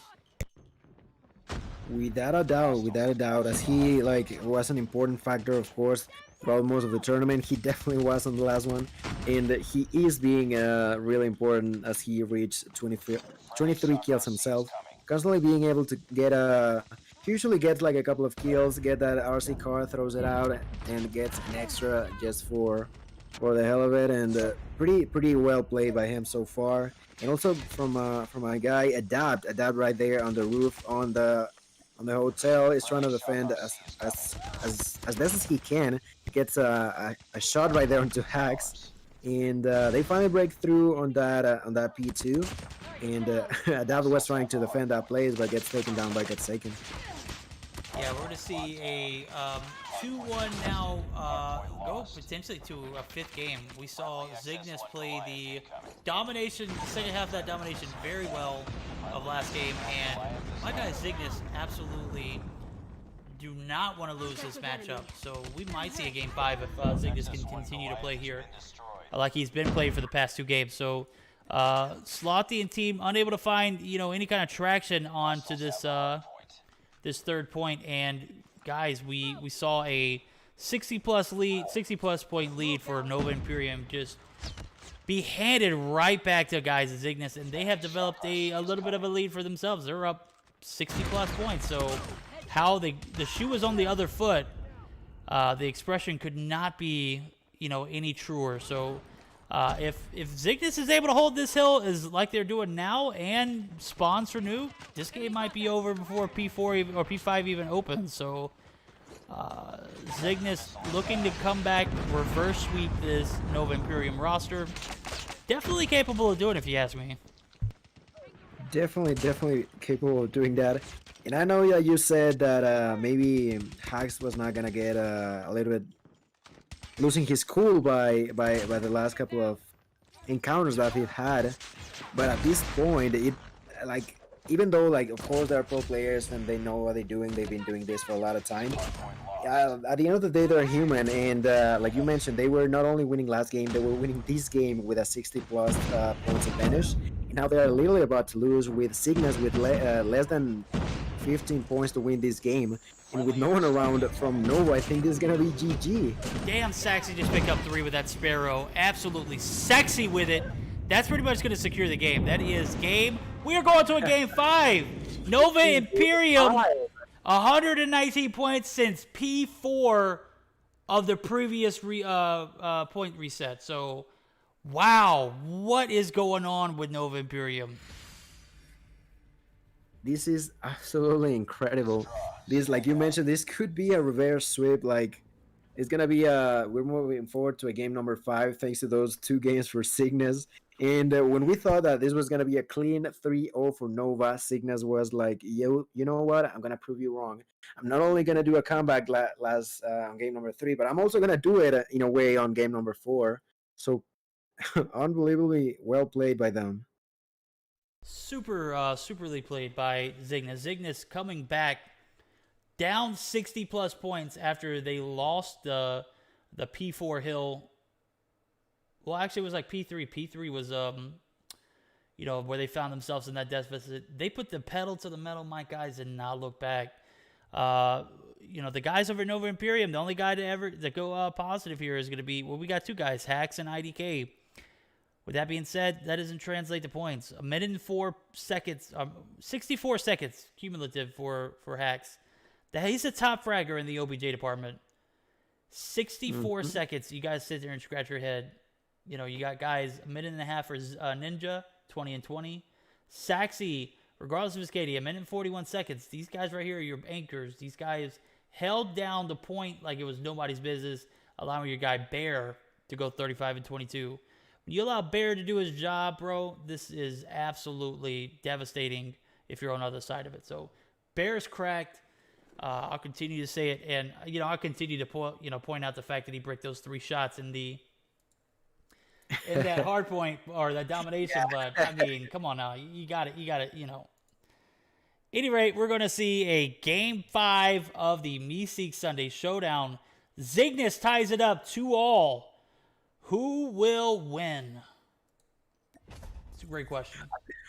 I cannot believe what I'm gonna say, but it might be Cygnus. Like, with this momentum that they have, I feel like it might be a little bit tough for the side of Nova to like try to build themselves back up.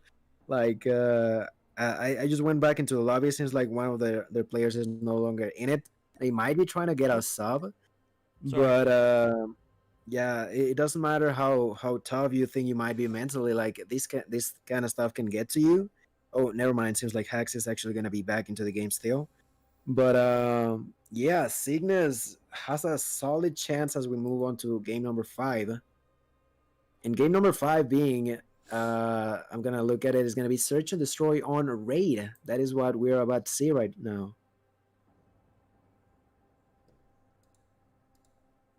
And yeah, for S&D on Raid,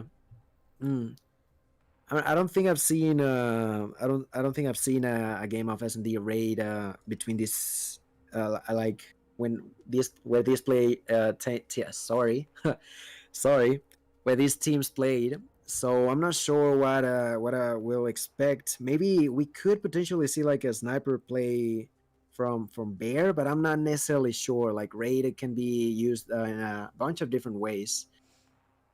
It's a great question. Who did we see snipe second Search and Destroy? I think it was Bear and Saxy. maybe Saxy, yeah. It's gonna be interesting. And you saw how that game went. 6-1 to my guys over at Nova Imperium. True. So that is true. With that being said, even if you suck at S&D, you still got to be able to, or if you suck on Crossfire, you still got to be able to put up 3 points. Like, it's got to be somewhat competitive.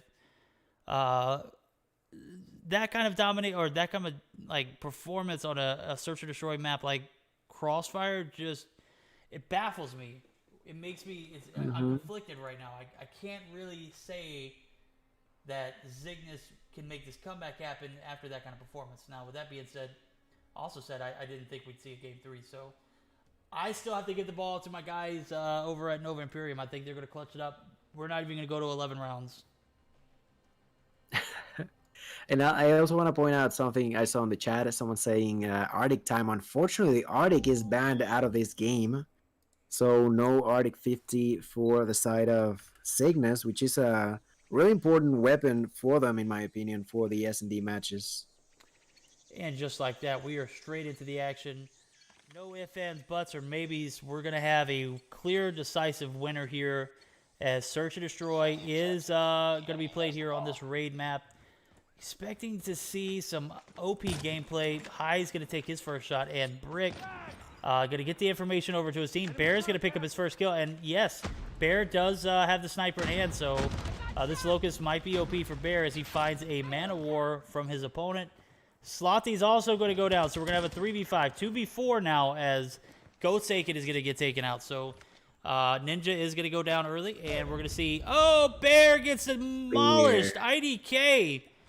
I don't know, but I got that shot right. Yes. Oh, yeah. IDK is almost going to be taken out there. High is going to get the refrag, so we're going to have a 2v2 ensuing. No, it's a 1v1 as IDK picks up the refrag. Adapt takes out High, so high energy gameplay as we see Adapt push in. Oh, Adapt gets the last frag, and that's going to give the first round to our guys over at Cygnus. This is almost as many points. This is exactly how many points they had last Search and Destroy. Like we said in that last game, let's say it again. This is definitely a different team. What is going on with Cygnus? They kind of struggling in the middle of the last round, but at the end of the day, like Adapt making that final push and finding that final frag brings them the first round to themselves, and that's gonna be if possible more of a moral support for them, as we can see High picking up a frag with a grenade onto Cortez. Unfortunately for the side of Cygnus.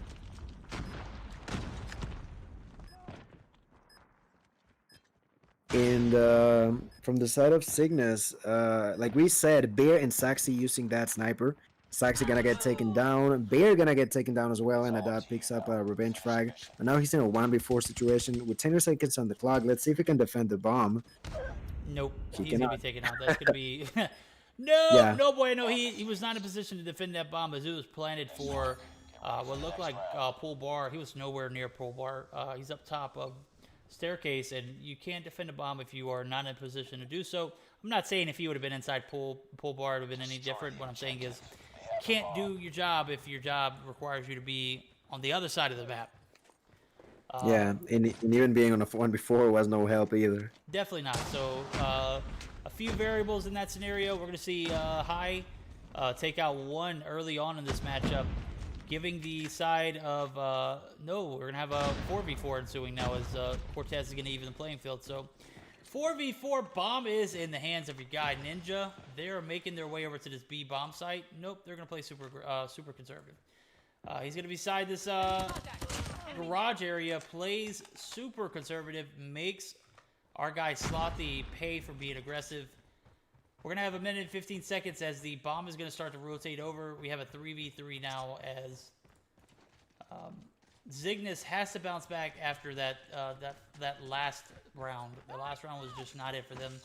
They're going to go and get the trophy and again plan for a pool bar. Who is going to be in pool bar this time? It seems that it's going to be Adapt. Adapt is going to be inside of that place as Cortez picks up a kill and it gets shortly after taken down by Goatsaken. Now it's a 2v2 and with less than 40 seconds on the clock, let's see if Nova can try to finish the last two remaining players on Cygnus' side. Now, we got to focus on my guy Adapt. Adapt's going to be the leveler here. Regardless of what happens to Ninja, he has to maintain face and hold this pull bar because if he pushes out like he is now, he's going to be taken. There we go. Oof. So Yeah. you can't hold pull bar if you're outside of pull bar. We're going to see Goatsaken come through. Shoot.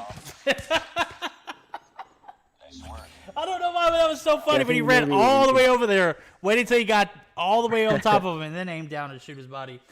That was great. Like you mentioned, like he already had the position. I think instead of jumping onto the pool, could have tried to go around that bar to get a better positioning against the Nova player who was about to start defusing, in my opinion.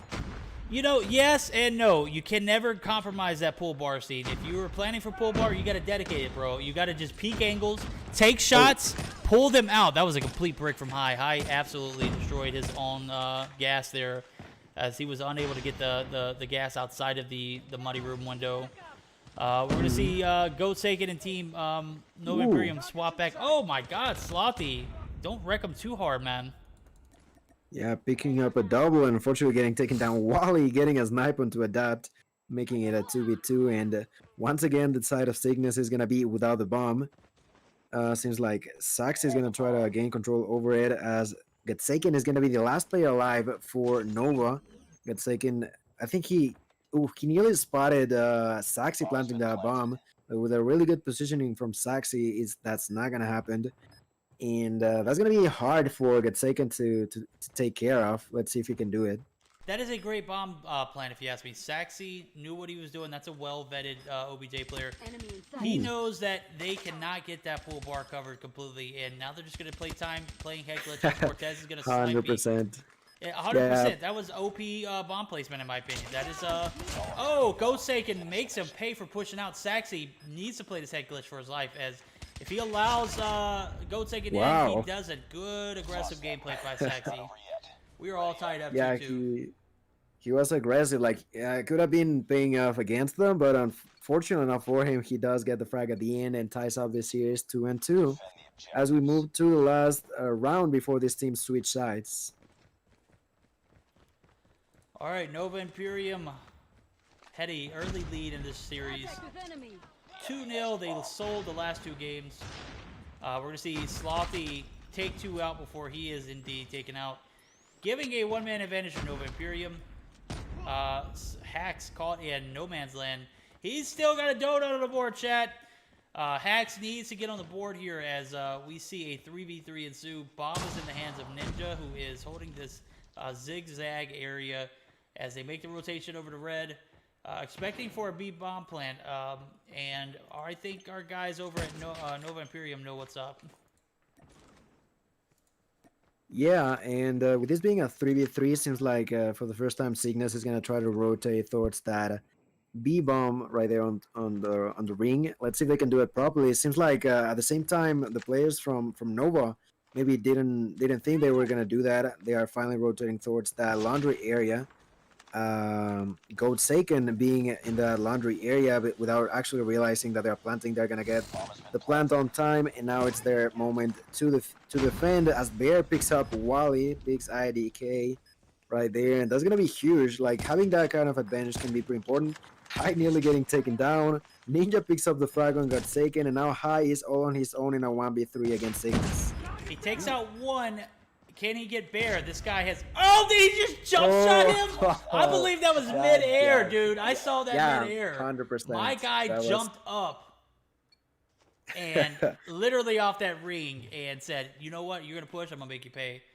Bear coming up with the huge shot as we flip sides. The side of Cygnus is up by 1 in this search and destroy. Yeah, and let's keep in mind this is a best of 5. These teams are 2v2. This is the final game. This is do or die for both of these teams. Cygnus potentially working their way to reverse sweep with a really probably angry Nova that is gonna try their hardest not to allow them for that to happen. The enemy has the bomb. Yeah, we're gonna see Nova Imperium lose another player in IDK. Saxi playing out. This is the best I've seen Saxi play all series. This is you know, it's nothing like remarkable, but this is absolutely him at his best, as we have High going to be 1v4ing. He's got Saxi adapting Cortez out here. He's kind of in no man's land, so he definitely needs a reposition. Bomb is in no man's land as well, so this is going to be interesting to see how he plays this. He's going to have to play head glitches. Not going to be able to get cover, and that round is going to go to Cygnus again. This is 4-2, dude. This is 4-2. Game number 5 in favor of Cygnus. This might be a reverse sweep for Cygnus. Like, I don't want to say it too loud, but round after round, Cygnus doing an amazing job on this game on Raid. Definitely not the 6-1 team that we saw in game number 2. So as we see, Adapt is actually being pretty aggressive. Let's see if he's gonna play with his life or gets a frag instead. He got taken down low, but unfortunately enough for him, he didn't die. Slothy again going to be the first player taken out this round, and Cygnus playing super well if you ask me. And if they can continue this, they might be able to pull this reverse sweep off. I didn't have any faith in them. I also didn't have faith that they would make it past game 3. Obviously, I was wrong. So if Cygnus is able to prove them wrong, I'd be pretty content to see them win this championship. Nova Imperium playing super aggressively, or not aggressively, but conservatively. As we saw Hacks get his first kill, he's going to be blasted by Bear. Bear playing this red room so well, playing a gatekeeper, sort of like Goat taken is going to be ultimately Ooh. taken out. It's going to give a But it's not over yet. fifth round to the side of Cygnus, and we are on game point. Cygnus, if they are able to pull this off, man, I'm going to be He has the bomb. gonna have to give them some huge daps, dude. That's some Twitter love right there. Yeah, 5-2, 1 point away. They need to win a single more round out of the next 4. And I can actually see them, and as I say that, High is gonna pick up Bear. It's gonna be a quick kill from the side of Nova, and a pretty important one in my opinion. Of course, like at the same time, nearly everyone from the side of Cygnus putting in an immense amount of work as Cortez picks up Slothy. Slothy once again struggling at the beginning of the rounds. Bomb has been planted. And they're gonna plant the bomb. 40 seconds on the clock. Will Cygnus be able to clutch this game right here? They should be able I to, don't- but with that being said, where did they plan it? Was this on like pool bar plan, or was it? Because I don't see anybody pool bar side, right? No, maybe not. Maybe so. We're gonna see IDK reposition. Standing. Finish it. Doesn't matter though. Sax is gonna be the last remaining player. If he clutches this, he is the clutch god. He is gonna be taken out. High does get the kill to end the round, and we're gonna have a 3-5 scenario as we move into the 9th round of this game. Now, I did say we weren't going to see a round 11. That might stay true if my guys Imperium are unable to clutch this round. Yeah, that was definitely not the best round for Cygnus in this game. But they still have a couple more chances. They are not done yet. Bear now is going to get a frag. Dab is going to get a frag. That's going to be a 5v3. And Bear gets another one onto Hive. It's a 5v2. This might be it. This might potentially be it. That is definitely going to be it. IDK, oh man, definitely not going out without a fight. 4v2 now as IDK, one of the last 2 remaining players of this this Imperium roster. If they're able to turn things around here, I'd be surprised because they're on the attacking side. This has just not been their game on the attacking. Hell, it wasn't even their game on the defending side. Unable to get past that 3 marker, gave Cygnus 3 rounds on the defense. So Imperium has to find their footing as this bomb is in the hands of Hacks. IDK can help, but I'm gonna need my guy Hacks to step up and be a clutch god. Yeah, he might only have 2 kills, but this is the moment of truth for him.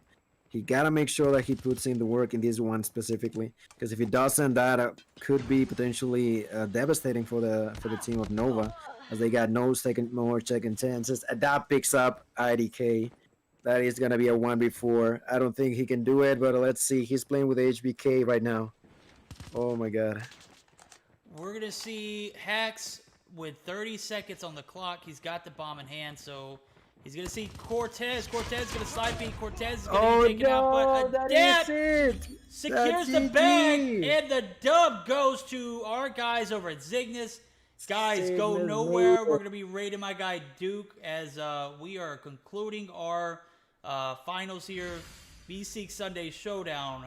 Our guy Cygnus came from behind on a reverse sweep. It's a draw. Stand down. Cygnus made it. Reverse sweep when every single hope out of us was lost for the team of Cygnus. They are gonna be clutching it up in this week of the Meseeks Sunday Showdown, coming in with the victory. That is just, it just deserves an applause for them. I'm gonna be honest, they definitely deserve that. That was definitely much better performance from Cygnus as they started off with the whole 0-2. But guys, wow, what a night. That is that's gonna actually end our stream here, guys. Big shout out to my guys over at JuJu. Big shout out to my guys over at HyperX. You guys make it happen. Gil, thank you for stopping by as always. You already know how we roll, guys. It's Verdict and Gilmania, the Meseeks Sunday Finals. Always us two going in the future. So huge shout out to Gil. Gil, thank you, man. Everybody else, I know it's late, dude. We're gonna go ahead and end this. We're gonna raid my guy Duke. So bear with us. He's one of my friends to play Warzone with. So definitely show him some love. Yeah, thank you guys for watching. A pleasure as always to be in here alongside with my boy Verdict. Hope you guys had fun, and we'll see you guys in another chance.